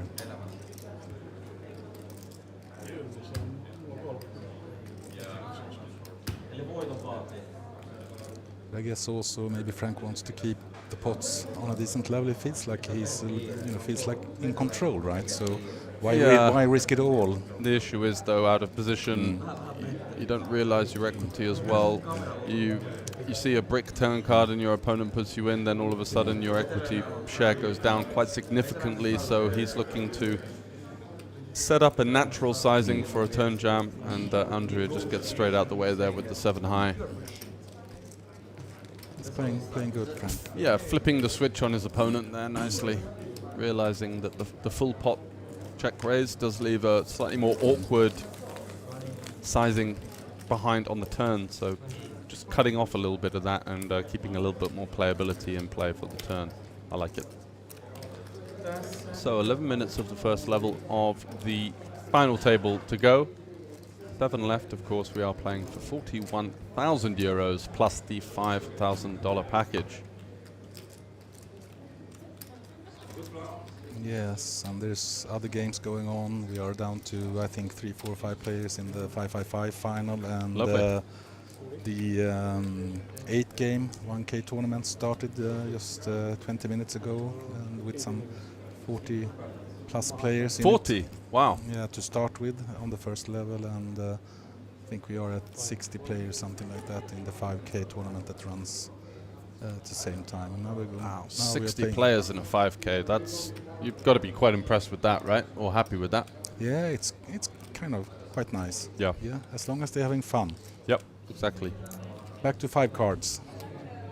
Yeah, Riku with this kind of semi-marginal spot. He's got the king high suit. He is clear shortest. I think he might take it.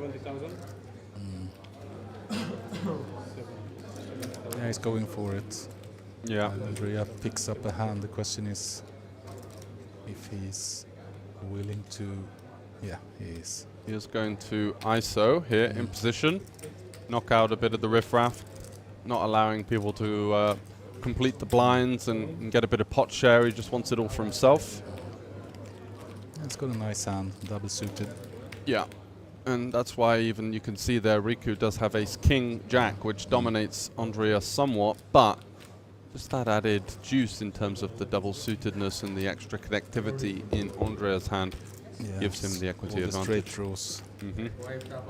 So yeah, that 4-3 deuce, not ideal, but that's a great flop. Gets himself a gut shot. For Rico.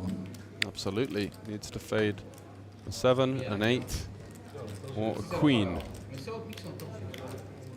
And he does have diamonds covered as well. 7, 8, or queen to fade. It's a river 9. Ace king is going to get the job done. Nice hold there for Riku after a great flop.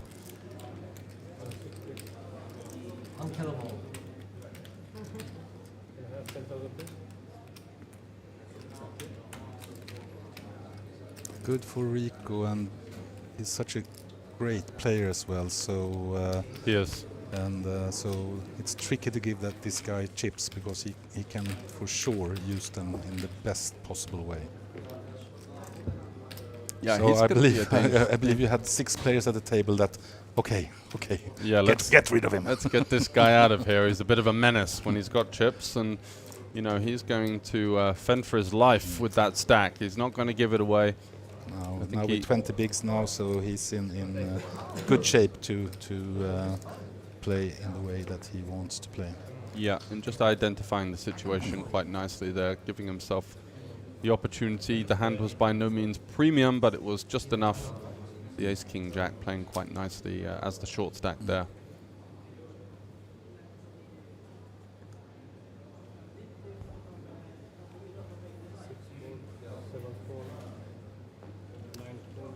Andrea folding there with somewhat of a playable holding. Yeah, didn't quite see it flashed quite quickly, but with his chip lead and the pressure that he can put with a couple of players still shortish.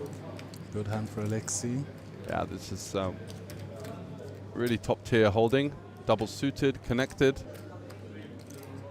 Both suits are of high value.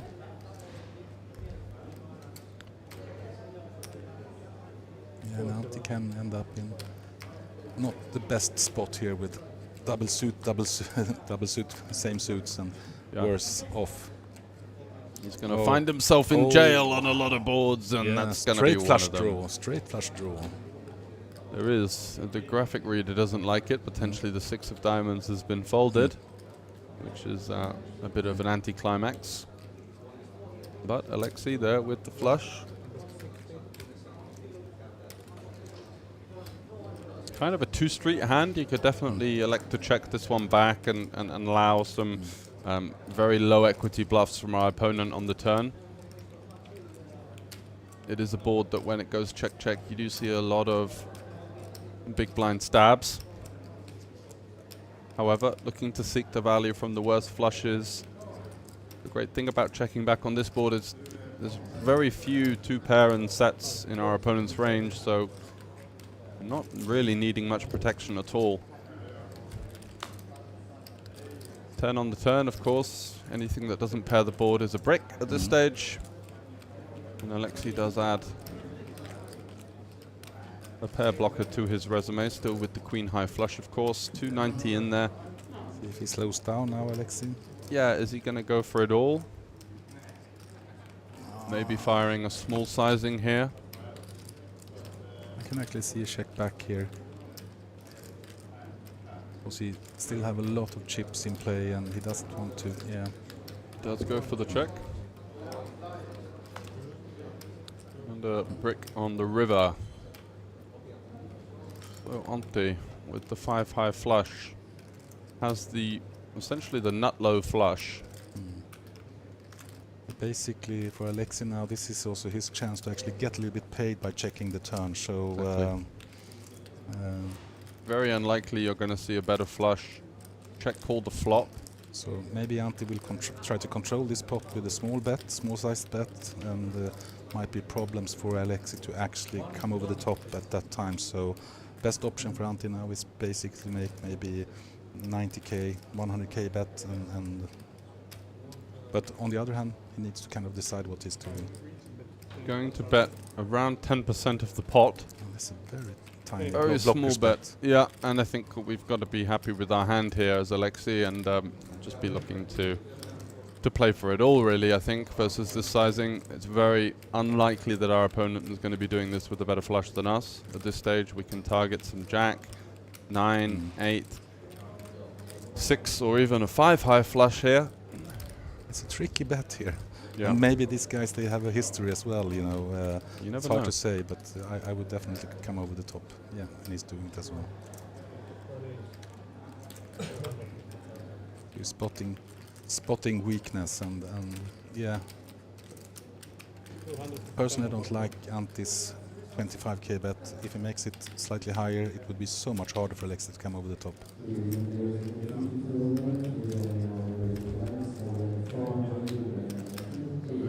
Yeah, definitely opens the door to to all kinds of aggression that we don't really want with this hand. Looking just to take it to showdown, in my view.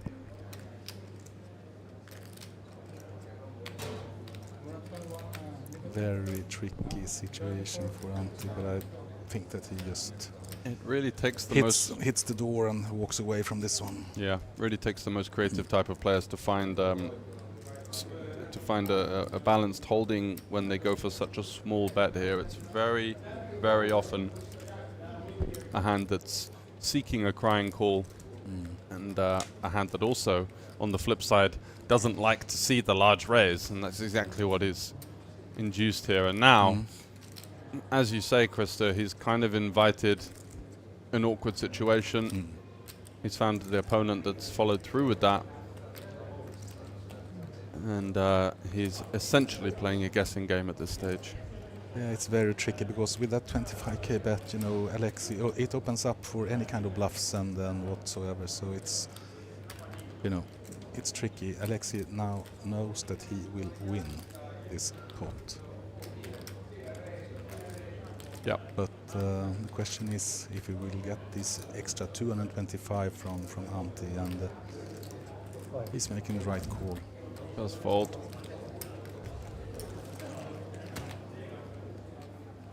One point you made, which I think is very valid, is that if he bets larger, he's not going to get raised by the king or the queen high flush. Exactly. So now all of a sudden there's so many more value hands in the range of his opponent and potential bluffs as well. Yeah. So you're just asking for trouble.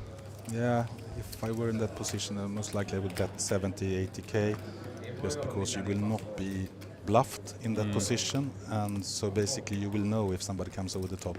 Yep. And at that point, Alexei would never ever raise the pot. He would just hold because enough value in the pot anyway. So if he wins, and it's good enough. So for me, it's a little bit a strange play. And very often, if someone had the naked ace of diamonds, they would be going for another small size on the turn to unload it on the river. So yeah, exactly. Kind of sort of somewhat stripped of bluffs. So Renars is going to let that one go. Andrea following suit. Alexei is happy with the work that he's done in that last hand, and it's over to Frank with this tri-suit semi-connected holding. King 10 9 9 8, opening it up. He's got the rather sticky Ciliander to deal with on the button, and gets exactly what he wasn't looking for with this type of hand. And Rick also have a decent hand, but the question is now Yeah, I think he's a little bit too short to kind of play this hand in this position, even from the big blind actually, even though the hand is good. Yeah, it's half decent, but he will be allowing a lot of three-way collisions if he does call. I think he will find the fold, and it's a kind of, he doesn't like it.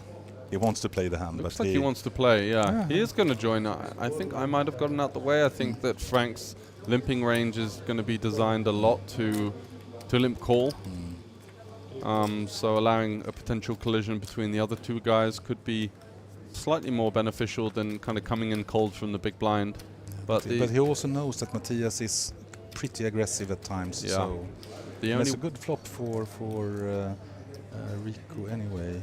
The good thing is also that he's first into the pot post-flop, right? So coming in from the big blind, now we go to sub-1 SPR, and he gets to do a lot of donk jamming, which can help him to realize his equity in full. Matthias also have open-ended and backdoor flush, so might see some action here, actually. Yeah, let's see if Riku jams his top pair with a gut shot here. And he does. Yeah. It's a very brave, aggressive play. Very aggressive. Really like that. Matthias is in a little bit of an awkward spot here, but... yeah, just with the open ender. Again, now he's got to think that he's facing almost a pot-sized bet. And that might have been one thing that Riku was calculating. I think it's really nice, actually, for that realization of your equity to be first into the pot post-flop, especially with ICM considerations. And he does find this situation where Matthias has got no pair in his hand, so he would have to be essentially gambling here with the open ender. Yeah. He also knows that Riku is unlikely to have a hand like 6-4 that often. So it's going to be lots of two pairs, potentially sevens, lots of hands like this. Most likely he would put Riku on maybe an overpair and the straight draw or something like that. Overpower and straight draw in some way. Some kind of king-king or queen-queen with an 8-6 or with a 9-8. It can actually even be Jack-Jack in this position, Jack-Jack 9-8 or something similar, and they would make the right call. And if he puts it on that, okay, then let's gamble. Yep, with the ace and the king potentially live. Yeah, and the open-ended. So yep. So we might actually see an all-in here. But yeah, just the issue is that if he calls and loses, then the switch, the flip script is completely switched. Yeah, so yeah. He does get the fault. A lovely move there from Riku, showing his class, showing his gusto, and he's going to be an issue for these guys now, picking up a very nice pot with no contest. Yeah, I would never have won that pot. I would never have made a call over 70k call. I think I would have probably folded pre as well, but Riku actually using the short stack to the advantage, then finding a really nice sort of nuance to that. Yeah, it also takes a player to be first into that pot with that kind of gusto. Yeah. And he suddenly got that in spades. Yeah. Impressive. Yeah.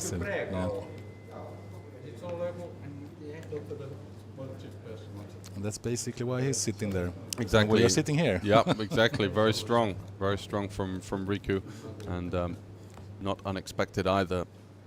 Certainly was the pick of the final table last year. Really ran a commanding performance. If you fancy checking that out at some other date, that is still up on the Olibet Poker YouTube. I had ace, king, 10, 8, 6, 3 spades.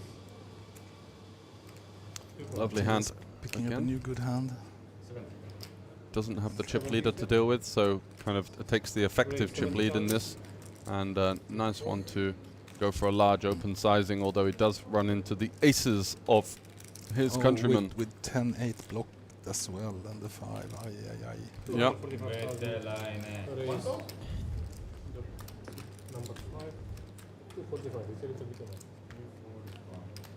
And his hand, whilst tri-suited, is connected. But another again, tricky decision for Matthias. Again, another one where, we're just somewhat definitely double suited is going to be is calling and seeing one. Even single suited might call. This tri-suit slightly strips him of some potential options. But again, he's first into the pot post flop. He's actually going to go for the lot, is he? No, just the call. Thought that was a committal. But he, yeah, definitely don't want a 4-bet jam, because you know your opponent is going to have a lot of aces and ace, king, king, double, and these kind of holdings. So you rarely see this kind of straddle. Yeah, exactly. You know, what's he doing? Calling or putting it in? There is a jack. And I think he's got a gut shot as well, right? Yep, ace 10. And a backdoor flush draw. So donk jamming the flop. His opponent also has ace, ace 10. No folding here. Okay, they are all in now, so yeah. Yeah, it was a good flop for Matthias in this situation, even though Antti still is big favorite. 62% chance. Yeah, this is a huge pot in terms of who is going to battle for that chip lead with the Georgian. Antti's in good shape for now, but let's see, we have another club. There's a 10, that's 2 pair for Matthias with the flush draw as well. What a card on the turn. Wow. And a safe 5 on the river, 2 pair versus 2 pair, but the jack 10 is going to take it, and that's a tough beat there for Antti. Getting the money in pretty good, although still with a much slender equity advantage than you'd think. Just the unfortunate reality of 5-card Omaha. Exact card. No, it bothers me. It bothers me. Matthias needed that after the last hand versus Riku, so we might see a very interesting final table here. Yeah, absolutely. We've and I don't think Frank is going anywhere. No, Frank has certainly got a lot of game. Alexi, Matthias, Andrea, Riku, Renars, all very strong players. We're in for a real showcase of PLO here. In the after party version, yeah. Sure. You're gonna see it. And Renars is playing extremely. Well, I haven't. He folded some decent hand pre-flop, I think, but he's not been involved too much. He was like the one. ICM. He was the one running the bluff in the first hand. That was his job done for an orbit or two, I guess. Okay. I didn't see that. No, he is a good player for sure.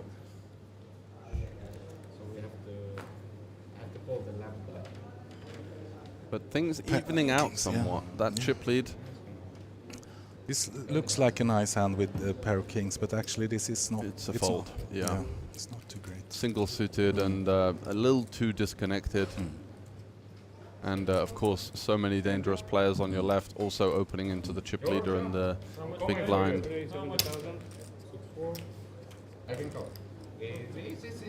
And Matthias going for a very wide open here with the king queen 8-7-3, and might get the job done. Andrea has about as bad as it gets, really. King 9-8 deuce try suit. Let's see. He looks a little bit deflated, but I don't think that's the case. No, I don't think so. But Matthias, we might actually see a little bit of an Omaha clinic when he's a chip He's leader. one of those guys that once he starts to find some momentum, it is unbridled pressure coming from him. And I'm not sure about this defend from Andrea. Just not really going to have too much to work with on a lot of boards here, and going to be up against it. That was one of the first thing I learned in Omaha. Deuces always loses in Omaha. Yeah, bottom set is not so strong in 5-card, right? No. You've got the other 2 sets to worry about, and then all of the draws. So that's pretty much the whole thing. Yeah. It's like going all in with the ace jack. Yeah. For 200 big blinds. Exactly. Yeah. And Matthias just clearing out the bottom pair there of Andrea.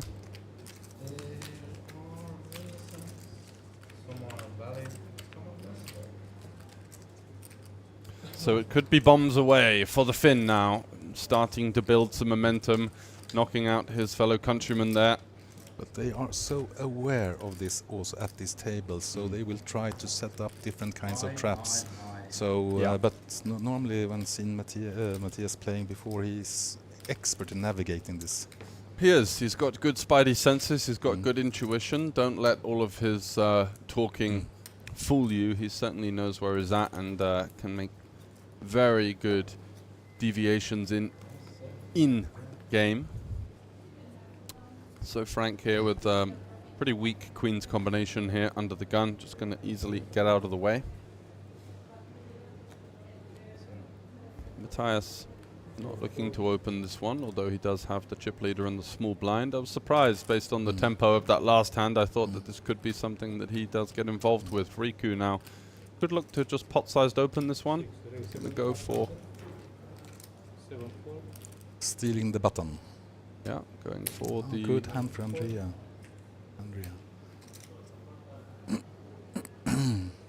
Not too shabby for Alexei, even if it's of course not a strong hand, but yeah, I think he's more inclined to want to allow Riku to potentially collide with the chip leader, so just getting out of the way, allowing a little bit more opportunity for those two players to get the money in. Things do tend to slow down when you go three ways here, and Andrea has top pair with a gut shot and a flush draw. Could be a nice one to lead. For Riku as well.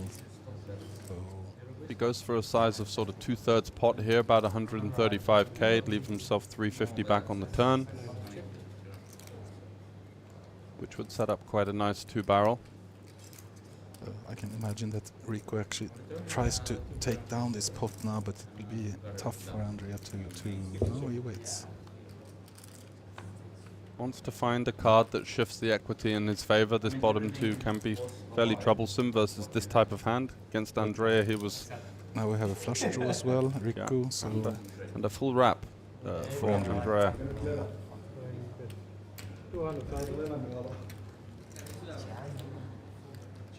Not flush draw. And two pairs. Yeah, two options here, all in or call.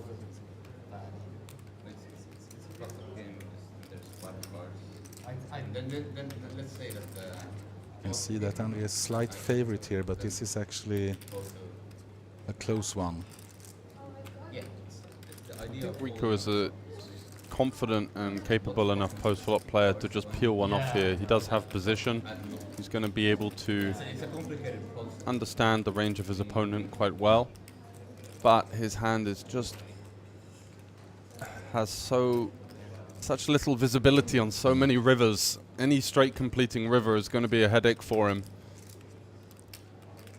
Yeah, I actually prefer ship it or walk away, but it's hard to walk away.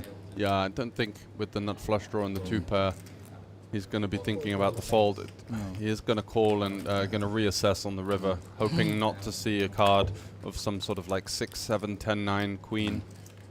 It is the jack of clubs, so I believe that's a flush for Andrea. Yeah. And by no means... No one is happy, no one is happy. No one really knows what's going on, but he's going to go for it. Okay.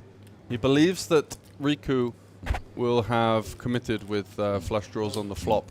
Yeah. Possibly, yeah. Which is a fair assessment and assumption, I think. Okay, guys, we have an idea. What do you want?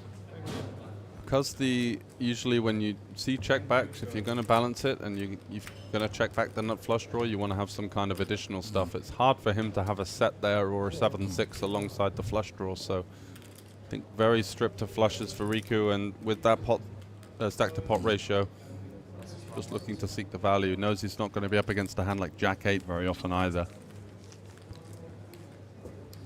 So Riku navigating, and unfortunately one of the cards that crippled his chances.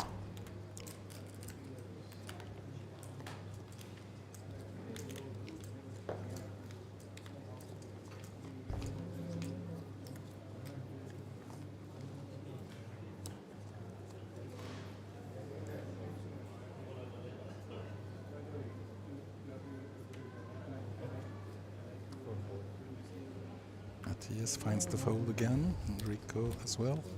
Yeah, too many will cards in that one. Just going to get out the way. Interesting hand for Renars, but cut off. Chip leader on the button. And a nice hand here for Andrea. Double suited and fairly connected. Yep. And a limp. Interesting, wasn't expecting that. His opponents are relatively deep stacked. The benefit of limping can be that we get our opponents to be forced to play hands that we can dominate in the form of our two fairly strong suits later down the line. And it does flop quite well with, I believe, top pair and a flush draw and the gut shot. Also Frank with also the flush draw, so and Alexei has bottom pair with a bottom end of the gut shot, not too much to work with there. No, it will be problems for him. It will be problems for Frank as well, for sure. So Andre is actually checking. Great card for Alexei. He improves to two pair, but it's still not going to be really enough equity because he's got nothing to support it to start leading into the field here. That's quite interesting. We saw that Rico just pushed in this kind of situation, but of course he's deeper.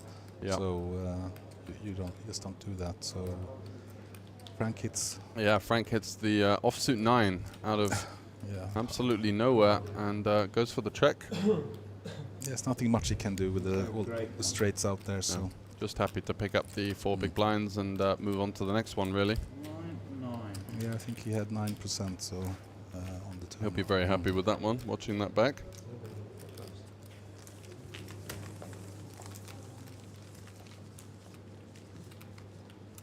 That's the fun part with Omaha. There's so many ways you can play the pots in different directions, and so many stylistic differences between these guys. You're going to see the likes of Celiander just kind of relentlessly applying the pressure.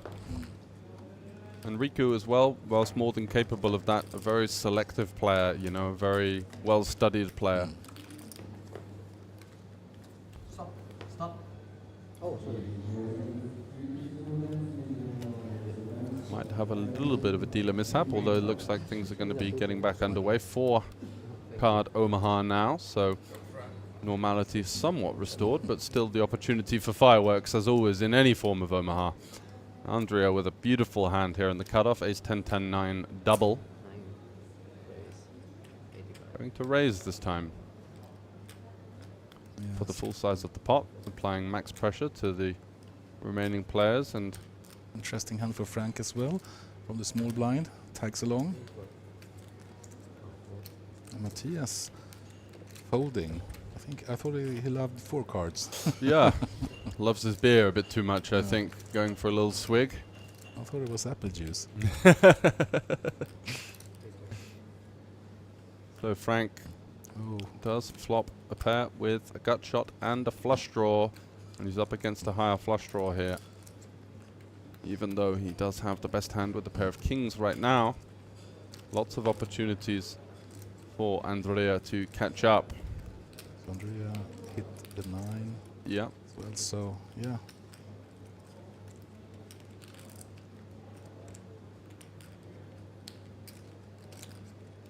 We try to make something out of this. Yeah, it could be quite a nice hand to start barreling. I think Frank's going to have a lot of hands like queens and jacks in this line, and that we can potentially get to fold. We've got future blockers to all sorts of different straights on the river with those 10s.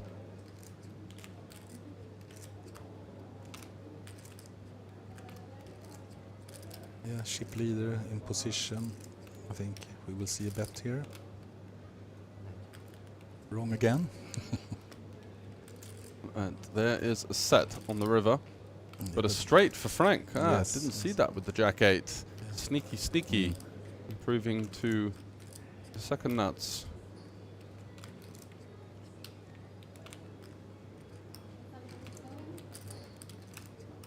And he's got exactly the type of hand that he's looking to target here. Some kind of king 10, pocket 10s. Maybe even 8-6, although he does obviously have that as well. Goes for just under the size of the pot. And a very quick fold there from Andrea. Not biting. It's quite impressive, actually. Yeah, very quick fold.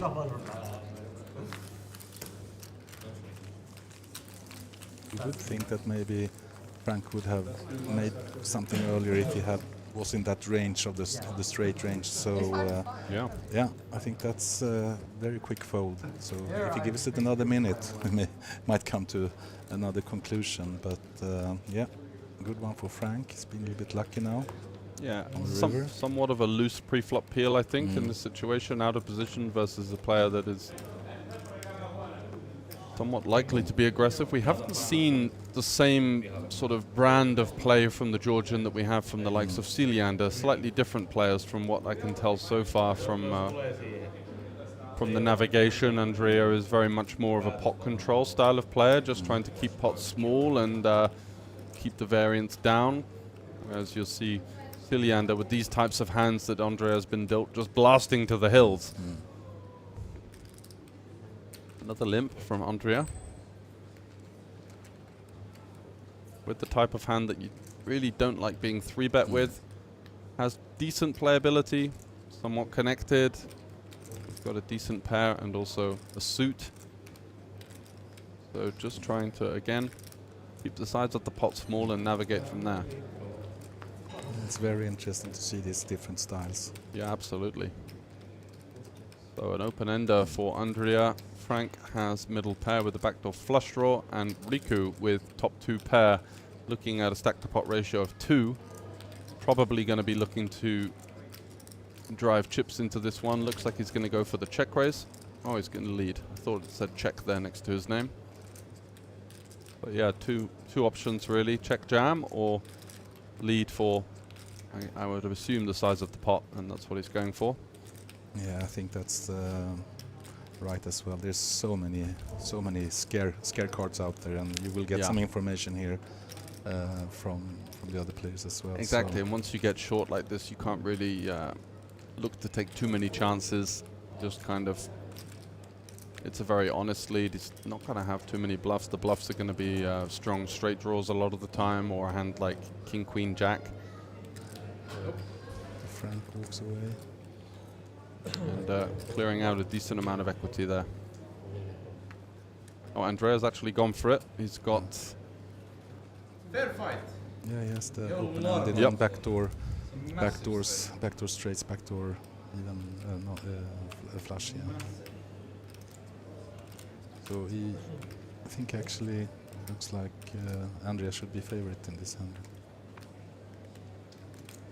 Gets there immediately. 9-8, looking to fade a queen or 10. And it is the 3 of diamonds, spelling the elimination of a very strong player there. Riku hitting the rail. Having a little swig of tea. And potentially going to register the next tournament. Yeah.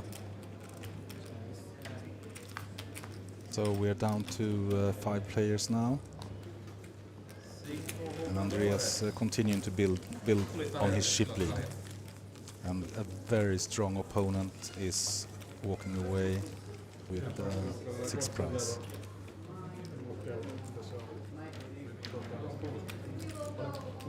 Renard's still on 16 big blinds, so there's still a lot of playability for him.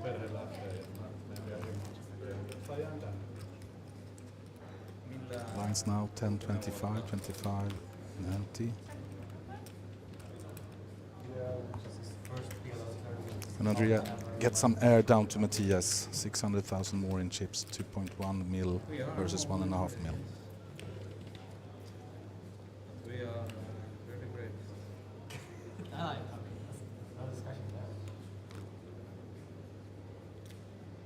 The question is if he's going for the back-to-back rings here in Tallinn. Good hand for Frank, cut off. Ace King Queen, 1 suit.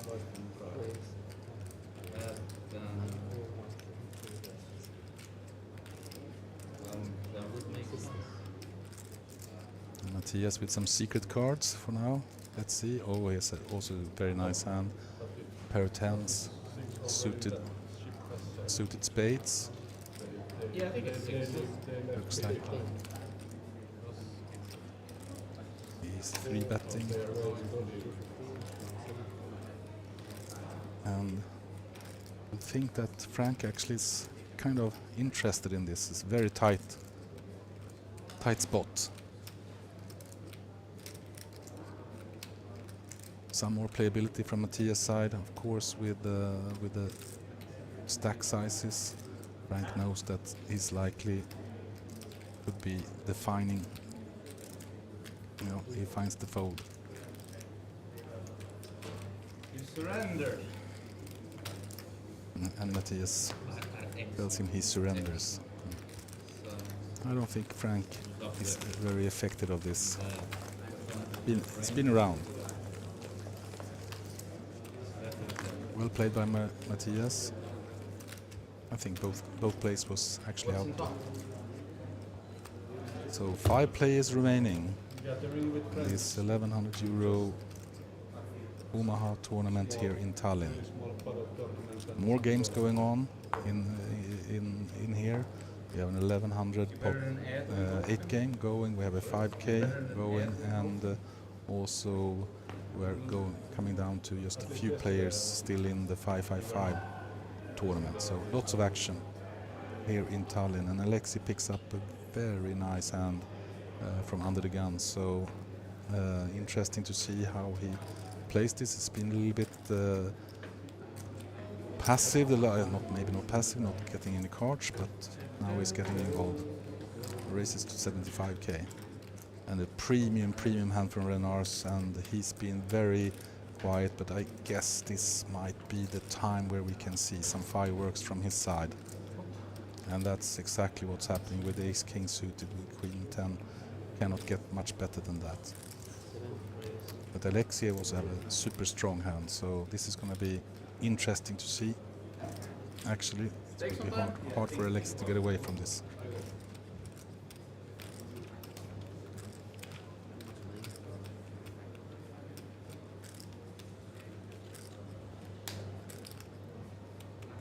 So the question is if he puts it in the middle already, or if he waits to actually see the flop. But we have some really premium hands up here.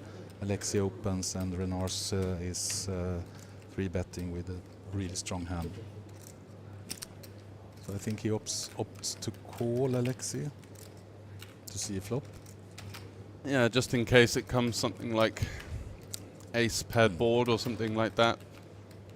Ace 3-3, ace deuce, and this will be enough. I think he had the 9, right? So Yeah. So this is enough for him, actually. I think, you know. So yeah, and Renars is going to have to find some help here, as the domination has changed hands. Alexi now in the driving seat with the pair. Renars not even with the backdoor flush draw there. It's going to be looking for an ace, a king, or a queen. Yeah, the 10 is blocked, so. Yeah, not the best spot for Renars. At least the 10 would give him the jack as well. An ace is very handy. Yes. Needs to fade a jack. 8.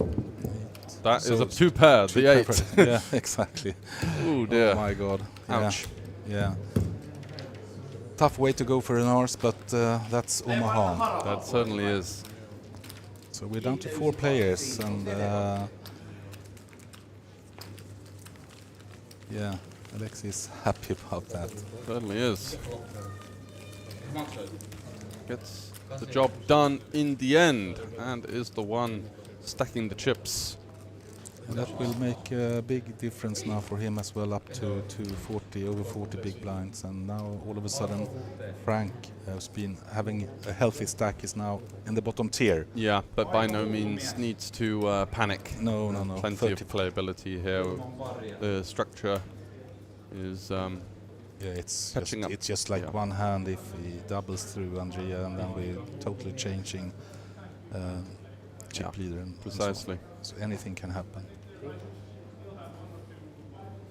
But now Matthias will for sure come over the top, and now also it's very different now, then down to 4 players. The aggressiveness and, you know, finding the right spots and maybe spot the weakness on other players. But yeah, there's nowhere to hide now, right? You can get away with it in 6- and 7-handed PLO. Maybe, you know, if your VPIP is slightly too low. Alexi here, not sure what the decision is. Maybe he's thinking about a 3-bet with this type of holding versus Matthias, who we know is capable of wide opens. He opts for the call, and I think that's kind of a good one because it wouldn't surprise anyone if Matthias comes over the top one more time. Wow. And he hits the set here. Yeah, top set. And such a dry board that you could see a check back here, protecting some hands like ace queen queen, ace jack jack. That also Lexi only have the gut shot 3, looking for the 3 or some running diamond, so he will walk away. I think he will call with the double backdoor flush draw and the gut shot. Yeah, possibly. Not going to be up against 6-5 all that often, and he does hit the 3. It's going to be pretty nutted. A diamond gives him a very strong two-way draw. Wow, there we go. Club and yeah, that is the action turn card. Sidiander with the quick check back.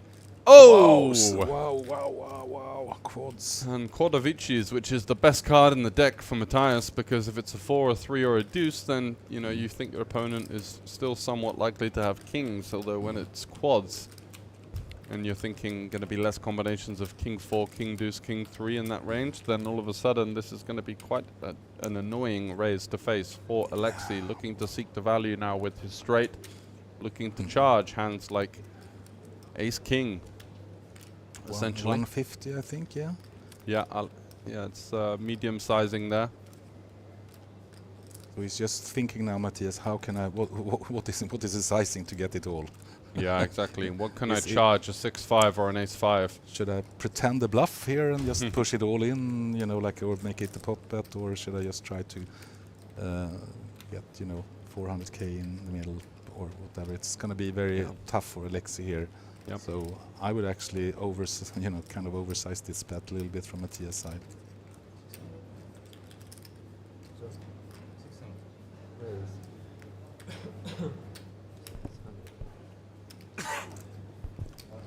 Does go 6, for the raise. Yeah, the big raise, yeah. The issue is with a player like Matthias is that he is capable of even turning a king into a bluff if he knows that his opponent has got a straight, which is going to have the vast majority of the time. I think Alexei's going to have way more straights than he has full houses in this situation.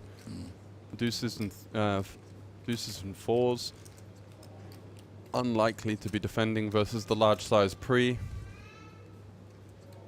And also somewhat likely to check raise the flop, so... Can he find the fold here? Yeah. This is a very, very tough spot, especially on the king. Life gets a bit easier when it's a 4, a 3, or a deuce, but in this situation, your opponent is essentially representing quads or a hand like king 4, and both are very hard to have.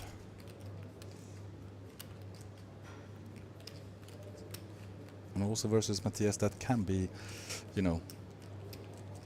a person that actually can make this kind of move as well. Oh yeah.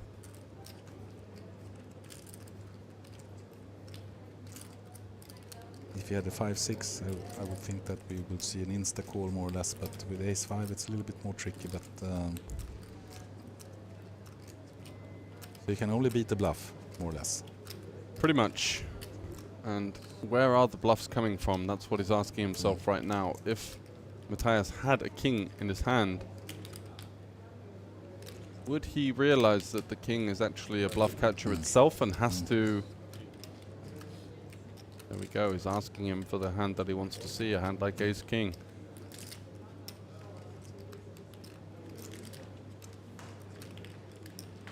He's extremely tempted to call.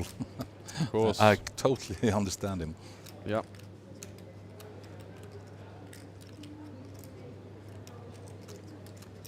He have a healthy stack as well, so he doesn't need to do this. But still. There are 4 players and they're going for the ring, right? So they're going for the ring, they're going for the additional value of the package, the 5k package. And certainly gives a slight added incentive on playing for the win. And that means that you have to make aggressive plays sometimes as well. Theliander, as Alexei is staring him up and down, not even out of the side of his eyes, giving him the full business there. Looking him up and down, does make a disciplined laydown there, giving him credit for the kings or the king 4. I don't think he will show the cards here, so Well done from Alexei. Oh, he actually shows the cards as well. Okay, now we can bluff next time. It's setting up the tempo. Yeah. But really a strong fold from Alexei. Really strong. But again, it is this hand or it's the bluff, right? So pretty much. Pretty much. And I don't think that Matthias would do something like that with Ace King, of course not when he opens Alexei with 150. So basically you should have a King Rag or King Kings or a bluff. It would be an extremely high level move if he were to do that. And as you say, potentially somewhat unnecessary. He might even beat some value there. His opponent could be value betting a worse king. Okay, now picks up the aces again. Just with a little upgrade on the previous hand. Although, and now he also should look a little bit splashy. Trying to get those chips in as fast as possible. Yeah, and I think Andrea is interested. Yeah, I think he's going to have something to say about this on the button. Slight downsize from his opponent. Could look to just peel here, play in position. He does have still the advantage in chips. Yeah, but he also really wants to have pot control. And for Matthias, it's kind of the opposite. Yeah. Or at least it looks like the opposite. Yeah, I'm sure he has some kind of control. Frank gets out the way with some random trash in the big blind. Actually, a bit surprised that Andrea is folding in that position versus Matthias, because if he gets this momentum, it's a super dangerous player. He's allowing his opponent to have an easy ride here, have an easy route of picking up a lot of pots. And it doesn't mean that we have to start fighting back with, relentless 3-bets and things like that. Omaha is such a powerful game for position. Yeah, so keep them honest. Yeah, well, peeling in position, making life difficult post-flop is a key part of the skill and retaining that chip lead. And if he is going to miss a lot of V-pips here, especially as his opponent did size down the open. Well, this could have been a decent Sviten hand. Yeah, this one, for sure. Keep the ace and take 2 pulls of the 8. Yeah.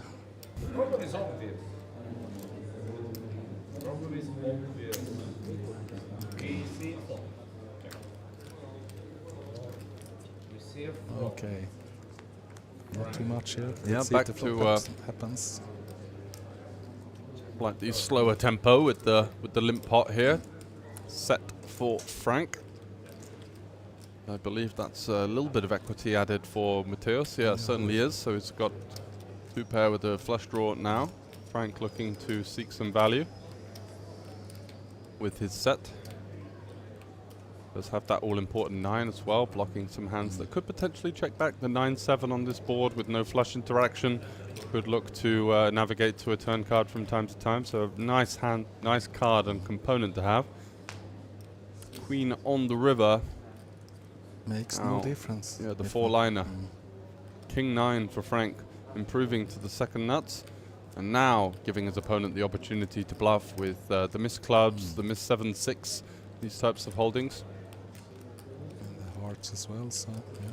This is nice from Frank, understanding that he's going to have a lot of hands like 10s, 8s, Jack 10 that potentially are Queen Jack. Fearful of this river, yeah. Snapped and King 9. Well played by Frank. Well played.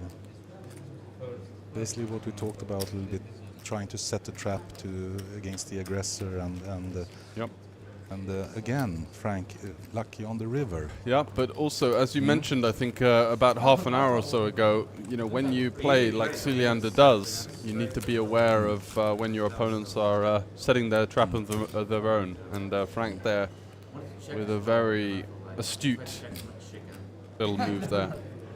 Lots of people look at their hand and say, well, I had a set and I've improved to a straight, so let's find another bet. But actually, potentially more valuable to allow him to fire with some of those misdraws.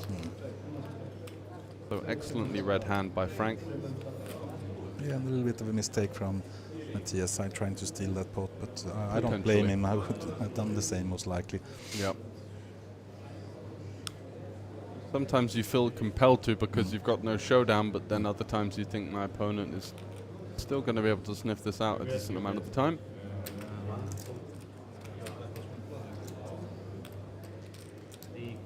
So Frank on the button now, looking to get back into things here. Nice hand as well. So going to limp.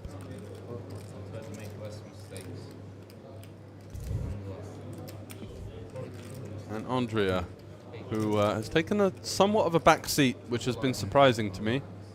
Having been the winner of the 5-5-5, I've thought he'd be coming to this final table brimming with confidence and playing a very tough, aggressive style. It's been a little bit on the opposite scale of things so far. Wouldn't be surprised. Wouldn't be surprised to see him have a very strong holding here if we do get to see that scanner. Yeah, maybe ace king or aces or kings or ace king. Something strong connected, double suited, potentially with a large pair as well. Is my guess. It does actually open it up a little bit with the ace king 9-9-7.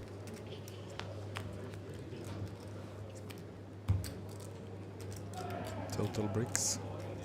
Yeah, these are tough boards to navigate, especially out of position. Oh, Frank has actually flush draw. Yeah, with the top pair as well. This is a nice hand to potentially take a stab with. He improves as well. Yeah, by now 9 high flush for Frank. Going to play it safe one more time. And should now be looking to seek some value, looking to target some hands like 2 pairs, potential straights, maybe even aces could play in this fashion. Yeah, small value, but no, I think he's going 200k. Yeah, he understands that his flush is essentially the nuts facing this line from his opponent. Very unlikely that his opponent is going to show up with too many better flushes in this line. And some theatrics before the fold. Yeah, you would think so.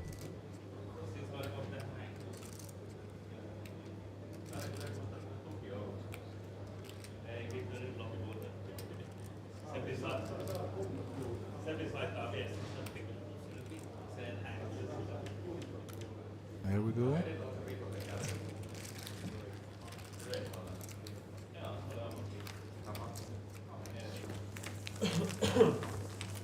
Oh, Frank is building his stack. Yeah, Frank is showing a lot of class here and is exuding confidence, and I can't say the same for Andrea. At the moment, the body language is a little bit deflated. Exactly. Yeah, it is, isn't it? He's in such a great spot. He's playing for a lot of money, but I'm just not getting a high tempo energy from him, as you see from the other side of the table, the likes of Ciliando and Frank that are just going about business with a lot more gusto.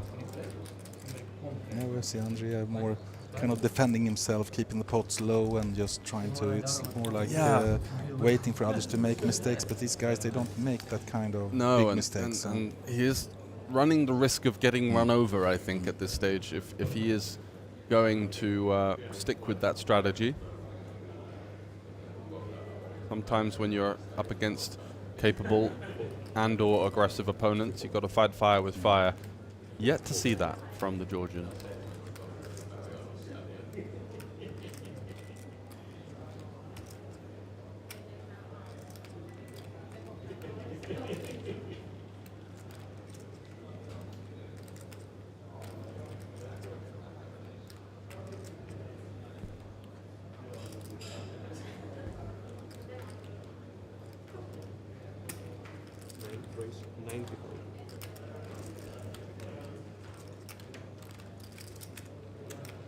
Opening into Alexi's big blind here. Alexi does have the double suited hand with, I think, more than enough connectivity to certainly defend blind versus blind in position.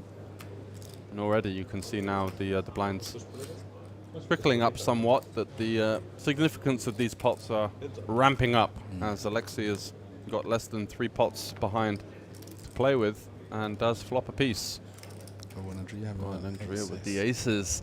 But aces, once again, is, in fairness, he has... Alexi have a monster here. Yeah, it's a big hand. Top pair with the wrap and the backdoor hearts as well.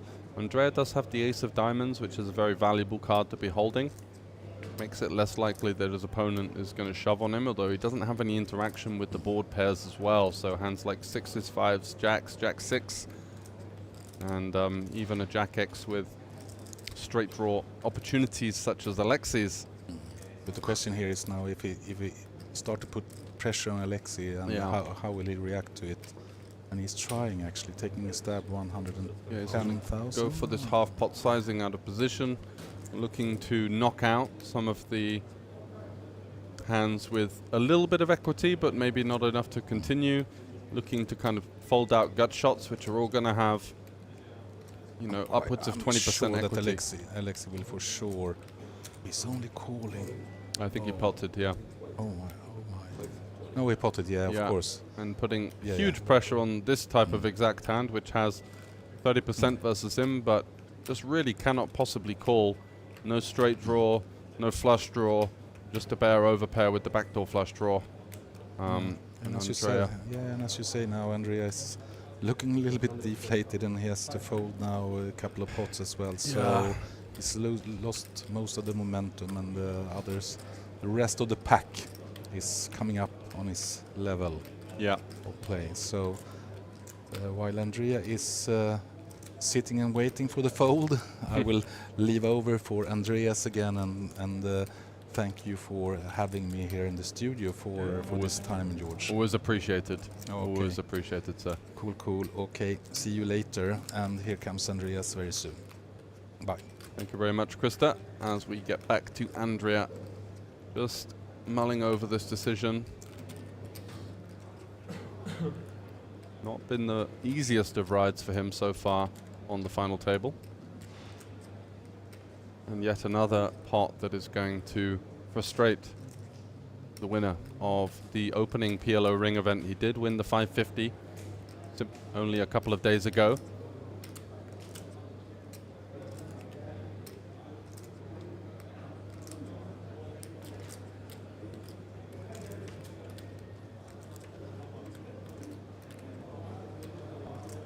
Hello there, George. Welcome back, kind sir. Thank you. I'm high on gummy bears. Excellent. Yes. That makes two of us. And Andrea does put the chips in. Oh, he called it. Okay, so there's a little bit of politics to sort out. There might be a few chips behind. But the money has gone in with the bare aces here. Wow. Did not expect that call. Yeah, I was expecting if he were to get it in, he would have gone for the pot with the ace of diamonds and then would have been forced with the price he was getting. I think with the half pot, he just allows himself, he's dead on the turn. Yeah. The 3 of diamonds completing the straight, and it's going to be bad news. It's never going to have a flush when he tanks for that long, sir. No out? No, we're dead. Yes. No outs for Andrea, sorry. Yeah, unfortunate situation now, and the winner of the 550, as I just mentioned, is facing a little bit of turmoil on this final table. It's really, nothing's really gone its way. He's struggled to connect. And just everything going against the Georgian, as I'm sure it wasn't, to take in such a commanding stack into this final table of around about 2 million to start, and is going to have some work to do, left with 1.2, but still 40 big blinds. Needs to hit the reset button, get his head back into the game, and try to fight his way back into it. As you see now, the chip counts this is are even. Absolutely.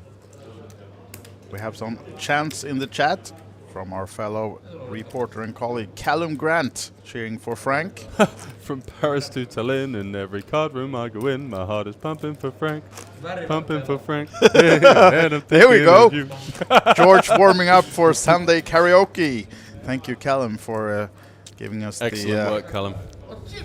Words needed. Liam also cheering for Frank, I think. Milkman has arrived. Look, this Callum is on fire. He's taking the Viz. There's just one-liner after one-liner, and We have missed something in this chat, so we're not checking it for a little bit, but now we're back. He's playing an exceptional game so far. I think he's going to be really happy with this final table performance so far, but let's not get complacent. Still work to do. Definitely so. Definitely giving and a here great he account comes of with himself. the queens. So, defending with the double-suited queens. By no means the super premium queens, but enough to consider coming along for the ride from the big blind. Does turn 2 pair, and Matthias with a straight. Going to check it over once again. Matthias is checking behind. Well aware of the fact that he's not going to have so much coverage on this board and is looking to protect with the clubs as well. So a perfect combo for the double check back trap.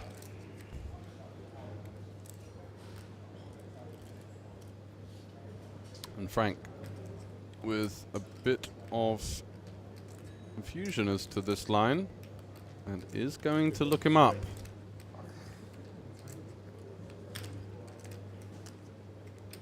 We have 7 And that's the benefit of betting ace 3. Too many apple juices, is that it? might be. I mean, he could be kind of joking around. It could be part of the could be. part Yeah, of the never. shtick. You never can trust the Cilia, you right? can never rule that out. I thought he was playing just an expertly found double check back with the nuts and the nut redraw. Yeah. I think he's if he's messing bluffing, around. he's doing it really well now, though. I think certainly is. He did not know that he had the nut straight. That's why I was a bit surprised by the just quick check on the turn with the nuts, but yeah, wasn't maybe intentionally then. Maybe but not.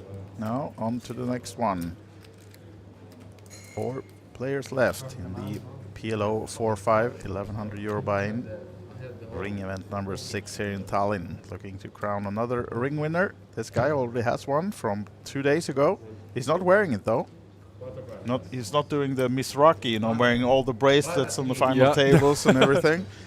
Not sporting the maybe jewels. missing out on a bit of intimidation tactics there.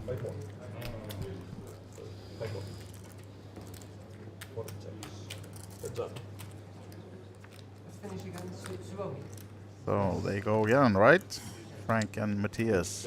Queen 10-10. Swing and a miss for Matthias. He's got an open ender. And Frank with trips. The trips, yeah. But certainly not a trips that we want to be fast playing here. Goes for the one-handed throw in there and chat to the guy on the right. And there is a straight for Matthias. Yeah, got owned again then, Frank. Hoping the trips, but Matthias will get the better of this one. Let's see if he has to call off another 100 then. Could Frank history repeating itself? Turn this one into a bluff. He's still going to have hands like Queen 10, queens in this line from time to time. Kind of improved to 10-8 and 10-9, all.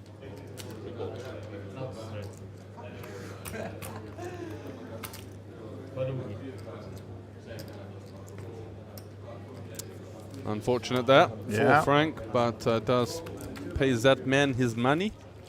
And Mr. Sealiander, with his image, does get paid off once again. Quick reminder. It's important to speak English when we have the cards in front of us. Really important. Never heard of it. Is that the new rule? Yeah, they just improved it just a couple of minutes ago. I really appreciate it. Thank you very much. Yeah, another reminder from the tournament director that English only during the hands. As soon as the cards are on the table, you're not allowed to speak Finnish or any other language preferred. Maybe they're all speaking Georgian, would you say? Good luck to him. What a hand. Ah! The ace-5 deuce-deuce with the ducks. I didn't even see it. There were double deuces. suited and booted, ready for the market as well. Although he does leave Frank the opportunity to open the action here with a very nicely playable ace-king, queen 4.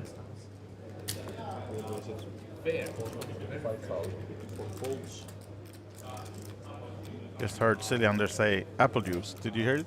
Oh, did he? Yeah. Oh, he's It's picked, 4 letter. He spelled it with 4 letters, but yeah. yeah, he picked up on the ruse. Oh, 4-lettered apple juice. Okay, I see where you're going with that. So, double suited for Andrea. Let's see if his woes can turn. Doesn't look like it.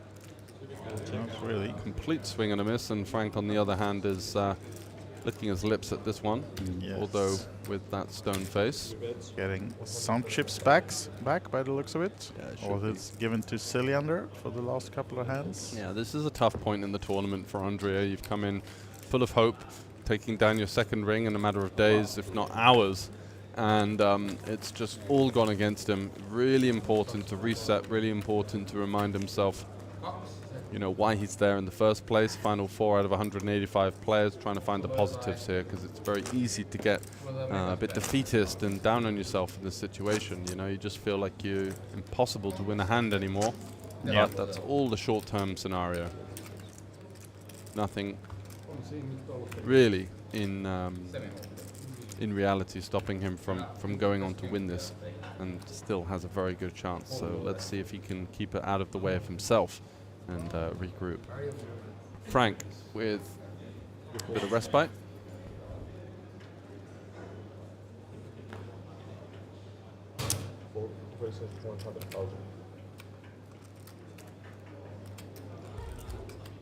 Now, double suited aces in the 4-card version for Andrea. Nice I think you've one. been having too much apple juice. Single suited, kind sir. Oh, sorry. That's the gummy bears Yeah, talking. exactly, yeah. Sugar those high. Those things hit hard. So a pot size re-raise, very comfortable scenario for Andrea, especially in 4-card. Going to have a much better equity advantage with this type of hand. And gets rid of the ties. Thanks to all of you guys tuning in. If you are here expecting some 5K action, the plan is to roll with that one after the finality of this tournament, after we've crowned a winner and another ring event winner here in the 1K. And, you know, just in any chance that it's over in 15 minutes, which I highly doubt, we're going to be continuing after the dinner break of the 5K, which is going to be local time at least in an hour and a half or so. So yeah, I'll say earliest at 8:30 local time, an hour and 40 minutes. But yeah. I think this might actually take longer than that, because these guys are going on a 30-minute dinner breaks themselves in about 30 minutes. Right. So we will have a 30-minute break about 35 minutes from now, I think. Back-to-back aces, just as I was saying, for the Georgian. Let's not get down in the dumps. This tournament is not over. We still are fighting fit. Finds aces second time in a row now, and we'll be opening the buttons for sure. Most definitely. And everyone is quickly out of the way. Unfortunately, no action for Andrea with the 2 aces, double aces hands. I attempt every now and then, but it's What about yourself, George? You gonna enjoy the small dinner break? Do you have any plans? Do you have anything you're looking to eat today? What haven't I eaten today? It's a bag of sweets. We've been to the food truck downstairs. I guess I've got to do. We went to the main hall, so I've got to do the quadfecta, right? And with go for the hot dogs. Yeah, the hot dog stand over there. Full I'm not sure if I could do the hot dogs. Those things are, I don't know. They just give me the heebie-jeebies a little bit, you know. Okay, So okay. I just look at them and I think, where is the nutrition? That's always Same way you look at me.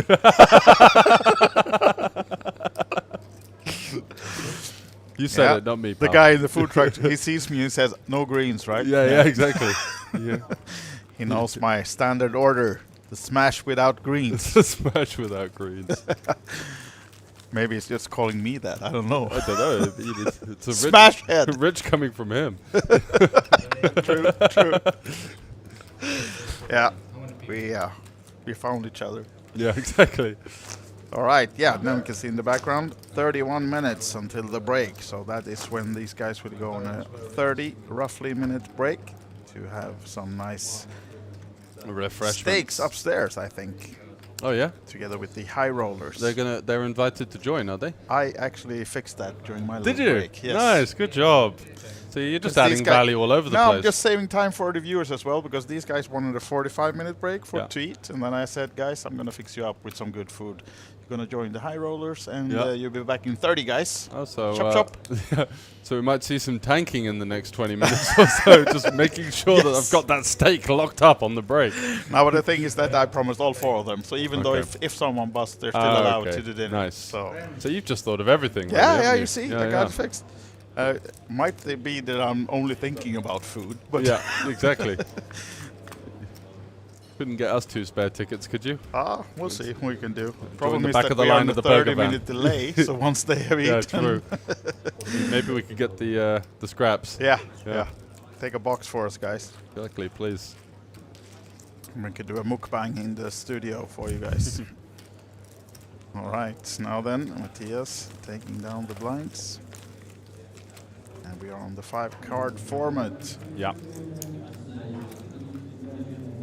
Have you seen any pattern in these guys play? I mean, 4 and 5 card versus anyone trying to not play so many 5 cards versus the opposite? And yeah, it seems like Andrea, the Georgian, is much more comfortable in 4 card from what I can tell.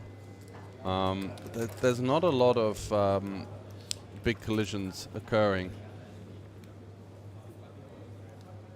You've got, I think Matthias, I would say, is clearly the most aggressive player. Then you've got Frank, who's an extremely capable player, but is playing a very solid strategy.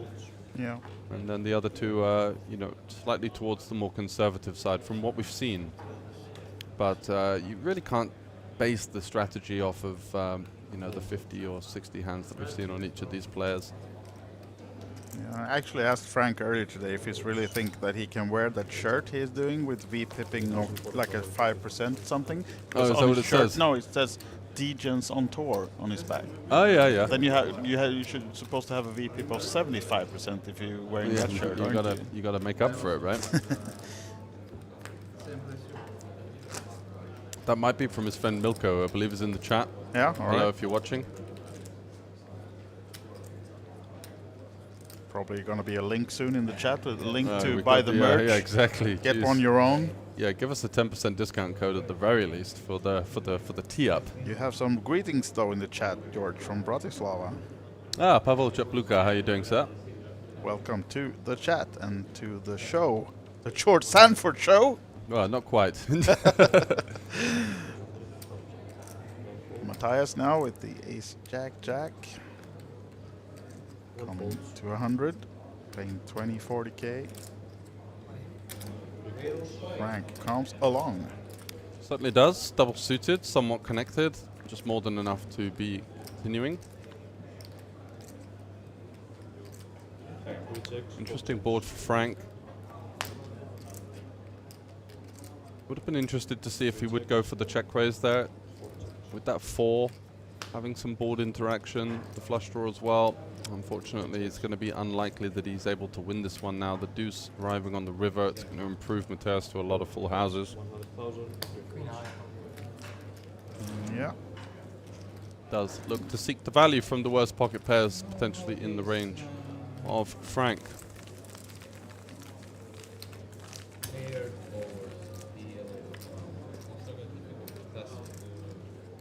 2040.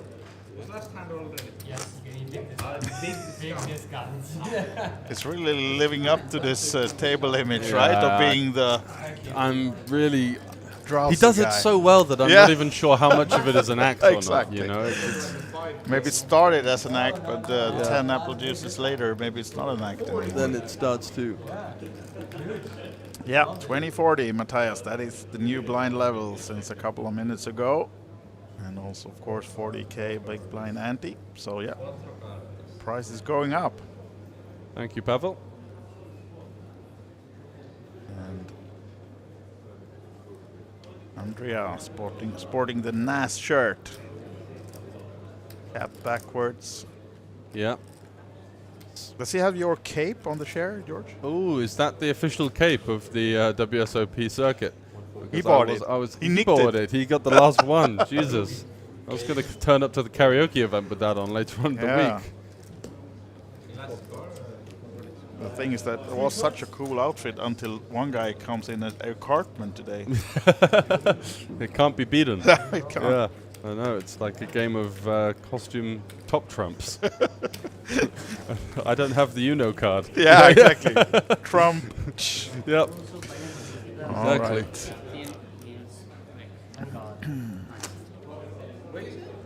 15 minutes break by the end of the night. 1-5. 15. 1-5. So things still rocking and rolling here. As we expected the action to somewhat slow down a little bit, we did see the structure really catch up, and we are looking at a sort of 40 big blind average or so at this stage with 4 left. Yeah. Syliander's been doing a great job of hoovering up chips, and his aggressive image is certainly enabling him to get paid from especially Frank in spots where other players just unlikely to get that action, the likes of Alexei, for example.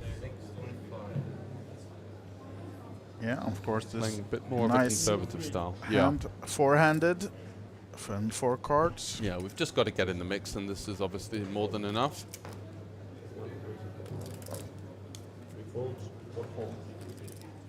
Andrea with the Rainbow Queens, but you know, it is a hand that you might consider folding versus a pot-sized open, but versus this 2.5x with the big blind ante in play, it's just a pretty reasonable price to go and hunt that set on the flop.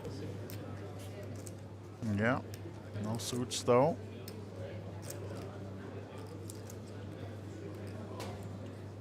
Yeah, he's going to call. To the flop we go, Andrea and Alexei. The ace and no queen for Andrea, so not the best flops for him. 2 pair for Alexei here with the backdoor flush draw and 2 overcards to the 8. Very strong holding at this stage. Likely to see a kind of middling size bet. Let's go for the larger one. 160,000. Unblocking spades, looking to just start shoveling in money versus draws straight away.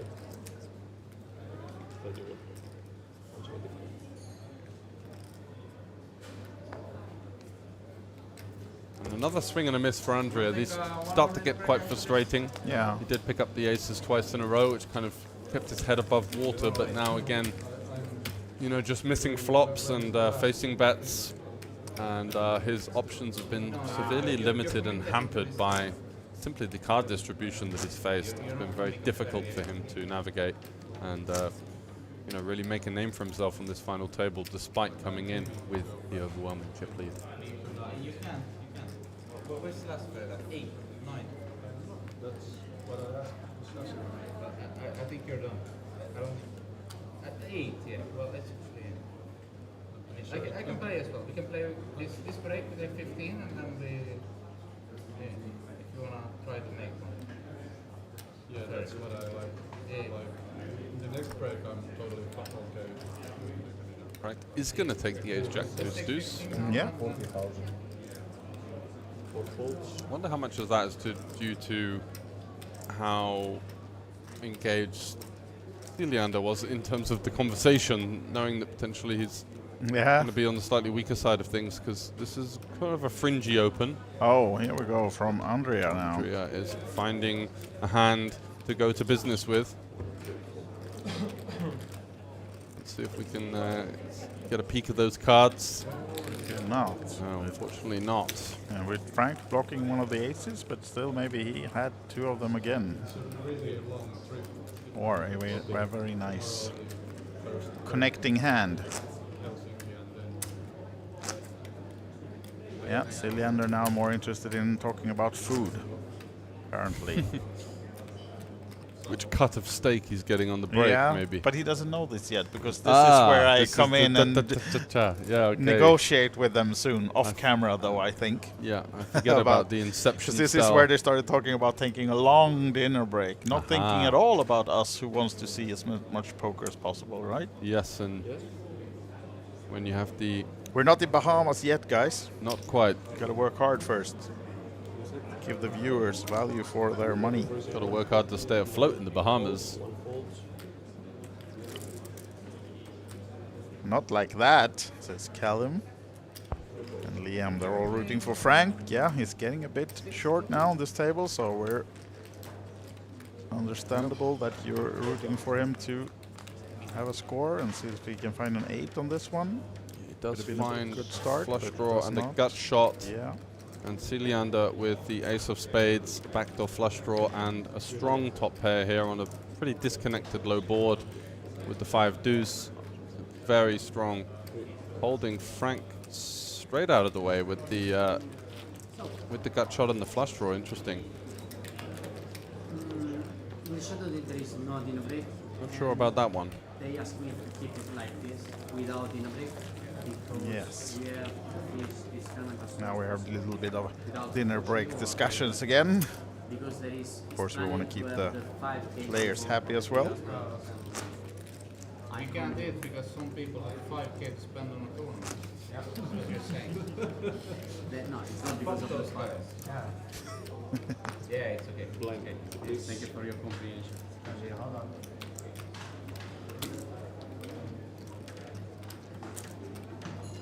It's like I can see in the future now, because I know that decision will be overruled in 2 minutes by someone behind the cameras. Yeah. Someone that... Some short little fat guy just say, no, let them eat. Come on. I feel them. I felt Follow them. me up the red carpeted stairs, sir. Yes, I'm hungry too. Right then, Andrea. Probably not playing this 5-card hand. And Alexei throwing his one into the muck. What about these guys? Frank limping in, Ciliander beating him in there with the raise, I think. Yeah. 4 raises. And Frank will definitely have to defend this hand, just a bit too much. He's going to be playing somewhat chippy V now. It's really not much ICM pressure on him getting this short at this stage. Yeah. So just looking to for a play the low call. flop here. That's a deuce, jack, That's seven. a jack and a Jack 7. for So both, I think and Jack is he going to be just enough. Chips it. Yeah. And the ace jack, of course, with backdoors for Matthias. Yeah, he's going to be in as well, Yeah. and the cards are going to be on their backs very shortly.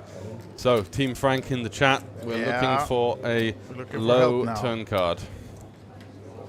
We're looking for a low turn card. The 10 wouldn't be a complete disaster. Give us some opportunities. Yes. So 5, 6, 4. 3 is also a good card. 8 of spades 8 is not. Doesn't do much. There's the bottom end of the straight now. Open-ended for Frank. Oh, and that's gonna not be like the that. end of that. Unlucky for Frank. He gave such a spirited effort. Did really well. Was very much one of the more impressive players in the field from what we saw. Plenty of great moves, plenty of great plays, nice traps. He played with a nice fluid style of Omaha, and unfortunately crashes out in 4th after just a really tough couple of orbits for him. That's the way it goes sometimes in these short-handed duels. Just kind of getting on the wrong end of it, almost punished for being one of the players that was more inclined to defend and to see flops and to kind of fight for pots. Sometimes it just doesn't work out, but a decent score of 13,150 euros.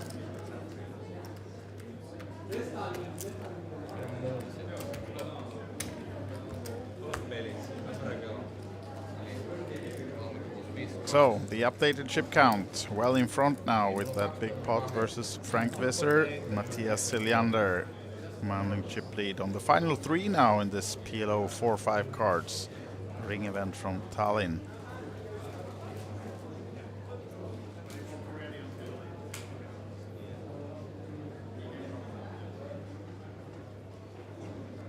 GG indeed. A nice score nonetheless. It's going to be a bit of a sore one because he definitely was one of the favorites to take this one down, I think. Alongside Cilliander, that was the two I fancied to get this one done, but unfortunate table draw really, just with Matthias starting to motor through the field on his direct left, was just a little bit caged, a little bit forced, and a couple of semi-loose peels could have ended up costing him somewhat. Good news. You will now have a 30 minutes break. Here comes the news to the players about the dinner break, that they actually are invited to eat with the big boys. Cilliander was complaining about the 5K guys getting dinner, but us not. And apparently Therese is taking the the hero act. Ah, apparently so. Yeah. She was contacted by me though, so. Ah, I see. I don't have the authority to do anything. To hand I have out to cash. Yeah. Supervisors. Yeah. Yeah, so yeah, Teresa will be waiting for them in the Able Butcher in 15 minutes to welcome them along with the high rollers. For a little taste of the VIP experience. Yes, exactly. This is how it could be if you next time maybe you invest in the 5K events as well. Exactly, when you pay more rake. Joking aside. Yes, joking aside. Is Cilliander happy though? I didn't hear his reactions when I was out there, but hopefully he will take this decision. Keeps his cards close to his chest, doesn't he, in more ways than one. Yeah. Matthias on the button, looking to put these chips to work now. Yeah. Or maybe just looking to eliminate everyone so he can eat that dinner for himself, exactly, right? He's got 4 portions. yeah. Alexei in the big blind, certainly going to be taking a flop with this one. Could even go for a 3-bet. Yeah. Does. We do not see the hand of Matthias. Seems to be folding. Yeah, there we have it. Yeah, no, we can understand why he's folding. That's not going to cut it. No. Just single suited, the deuce dangler. Want the cards working together when we're going to be defending 3-bets, especially from what we deem to be a slightly tighter range. Yeah. And those cards are good enough for him to feel like he made the right decision, I think. Ace Queen 7. And the fans of Frank Visser, Callum and Liam in the chat are saying GG, Frankie boy, and I'm sure he's jumping straight into the next one. Maybe even, I think the 8 game is running, right? Should be a Visser thing. That will be a, trademark Visser, that one. Yeah. So which tournaments do we have running, and do we have info on the winner of the 555? Is that still ongoing? It's still ongoing, I think. It was 6 or 7 players left, like half an hour 3. ago. Okay. Krista. All right, that might be. I doubt it is fake news. This little beautiful app we have, it's down, so I don't think we can maybe see it right now. We'll check some other sources and see. Andrea, is he going to change? He's usually been limping these types of holdings. Looks like now he realizes that he's going to have to contend for the chip lead. He's going to open up. Goes for the pot-sized open. Matthias going nowhere with the ace, queen, 10, 10, 9. And lots of fireworks potentially on this type of board. Diamonds shared. Lots of the queen 10 and the kind of middling portions of... Woo! Hello there. So that is going to be a set for Matthias and 2 pair for Andrea with the quick check back. 2 clubs, 1 spade on the flop. He's got all red, so just looking to navigate to a turn such as this, and I think we're going to be seeing the chips fly, and he even picks up a gut shot alongside his top 2. And 340 in there. Let's see the sizing from Matthias. I'm expecting something relatively juicy. 200,000. Goes for 200, and this could be a push in position from Andrea, having navigated to a safe turn card, even picking up the additional equity. As I mentioned, I think we could see him go with his hand here. Yeah, this could be wants to protect, exactly. Even if Matthias has got a hand like a weak flush draw, he could get to bet fold. Lots of straight draws available. And just not really much room to trap with this type of holding in 5 card. Does announce the raise, and you know, it's just a classic case of unfortunate timing for Andrea. He's really been up against it in the form of the setups that he's faced, the boards that he's faced in significant pots. They've just not really gone his way. And so all in, and going to be a quick call. And Matthias will see that he's in very good shape. Just have to fade the 4 6s and one of the queens remaining. Otherwise, we will be heads up now in this 1100 PLO 4-5 cards ring event. Yep, 6 or a queen to take the overwhelming chip lead into the heads up. What's it to be for Siljander? Finland versus Georgia, and that's not going to do it. No, unfortunately, our 3rd place finisher from Georgia, then the ring winner for just 2 days ago in the 555 PLO 4-5 cards, Andrea Gogelidze of Georgia, is out in 3rd place this time. But he will take down 18,300 euros for his effort. So, nice couple of days for him still. Yeah, he's going to be feeling a little bit sore about this one. Every tournament poker player will, you know, rue the slight misses, but in the grand scheme of things, coming over from Georgia, we debated about the flight length. Yeah. We kind of came to 4.5 hours, maybe 7 with the connection, but yes. You know, he's come a long way, and he's certainly not going to be going back.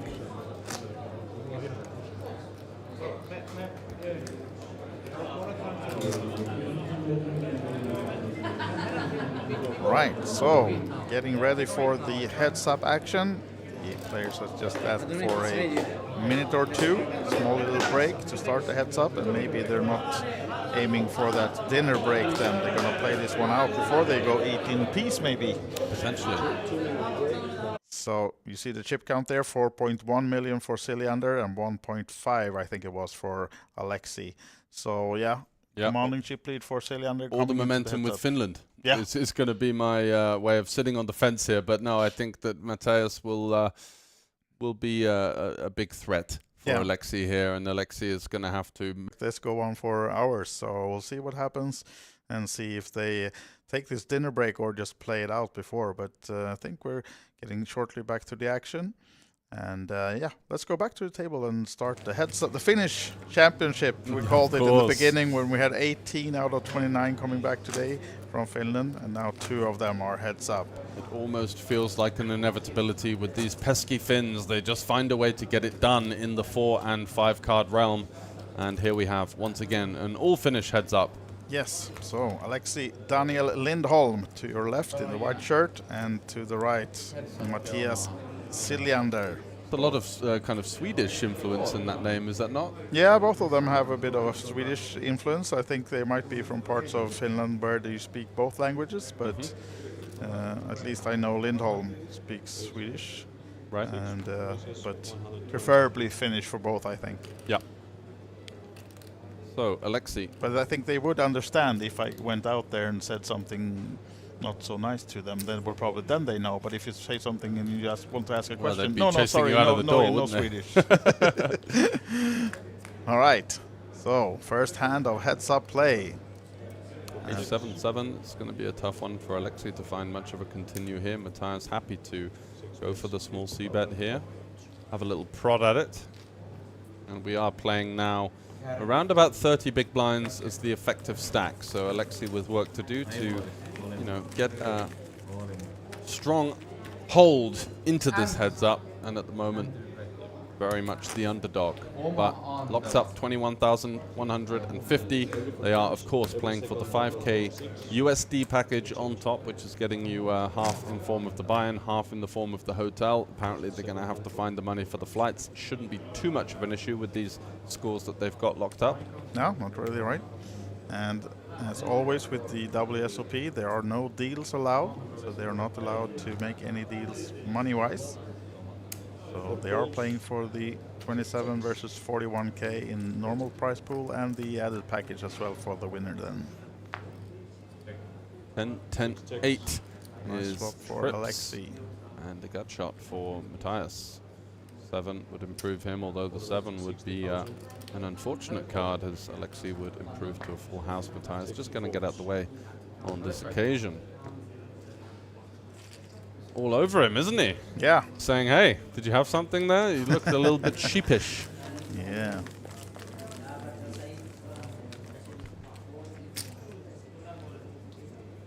So, George, you were talking about the 555 event. We're actually heads up in that one as well. Ooh. We have a Finnish versus Dutch heads up. And for those of you who by any chance does not want any spoilers for that one, who's still in, now I already told the nationalities at the very least. So the Toni Niinivaara and Roy van der Reinst are heads up in the 555 No Limit Hold'em. And it's currently Niinivaara with the slight advantage in that one. Yes. So plenty of play. Third place for Raivis Pukurs from Latvia, and home country Risto Pärnät. Fourth place for 20k.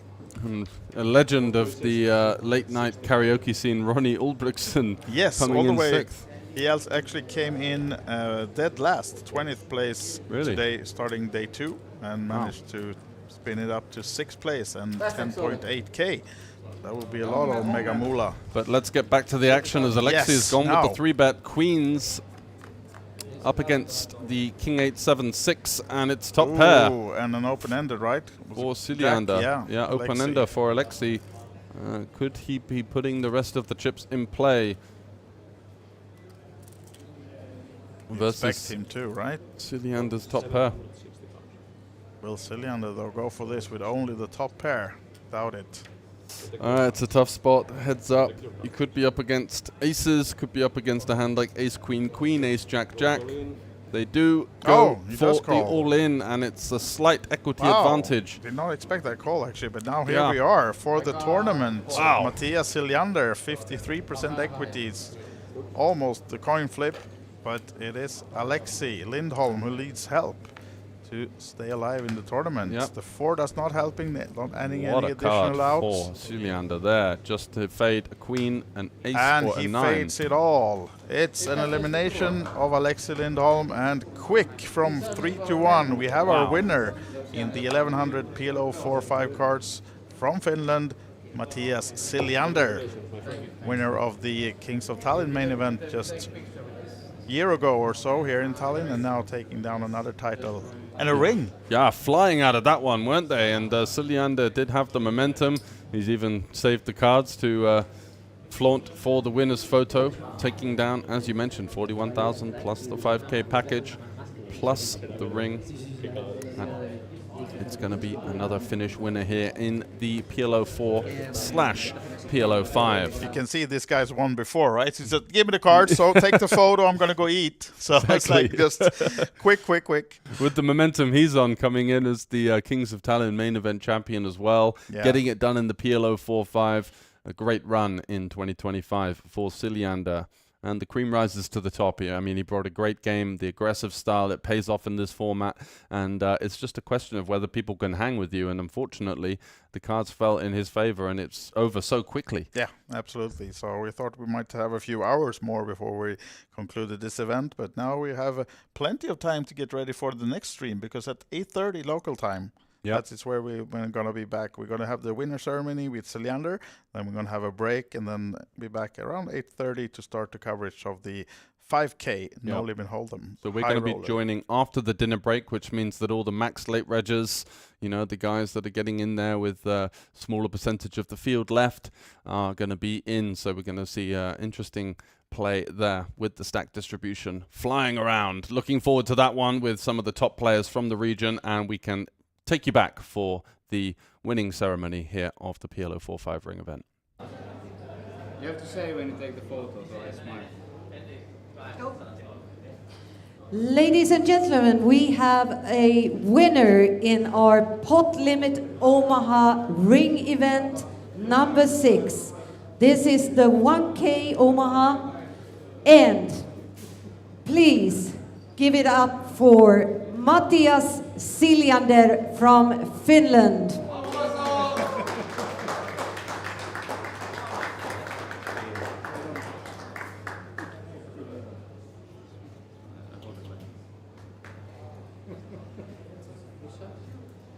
ring event number 6. From Finland, Mattias Siljander.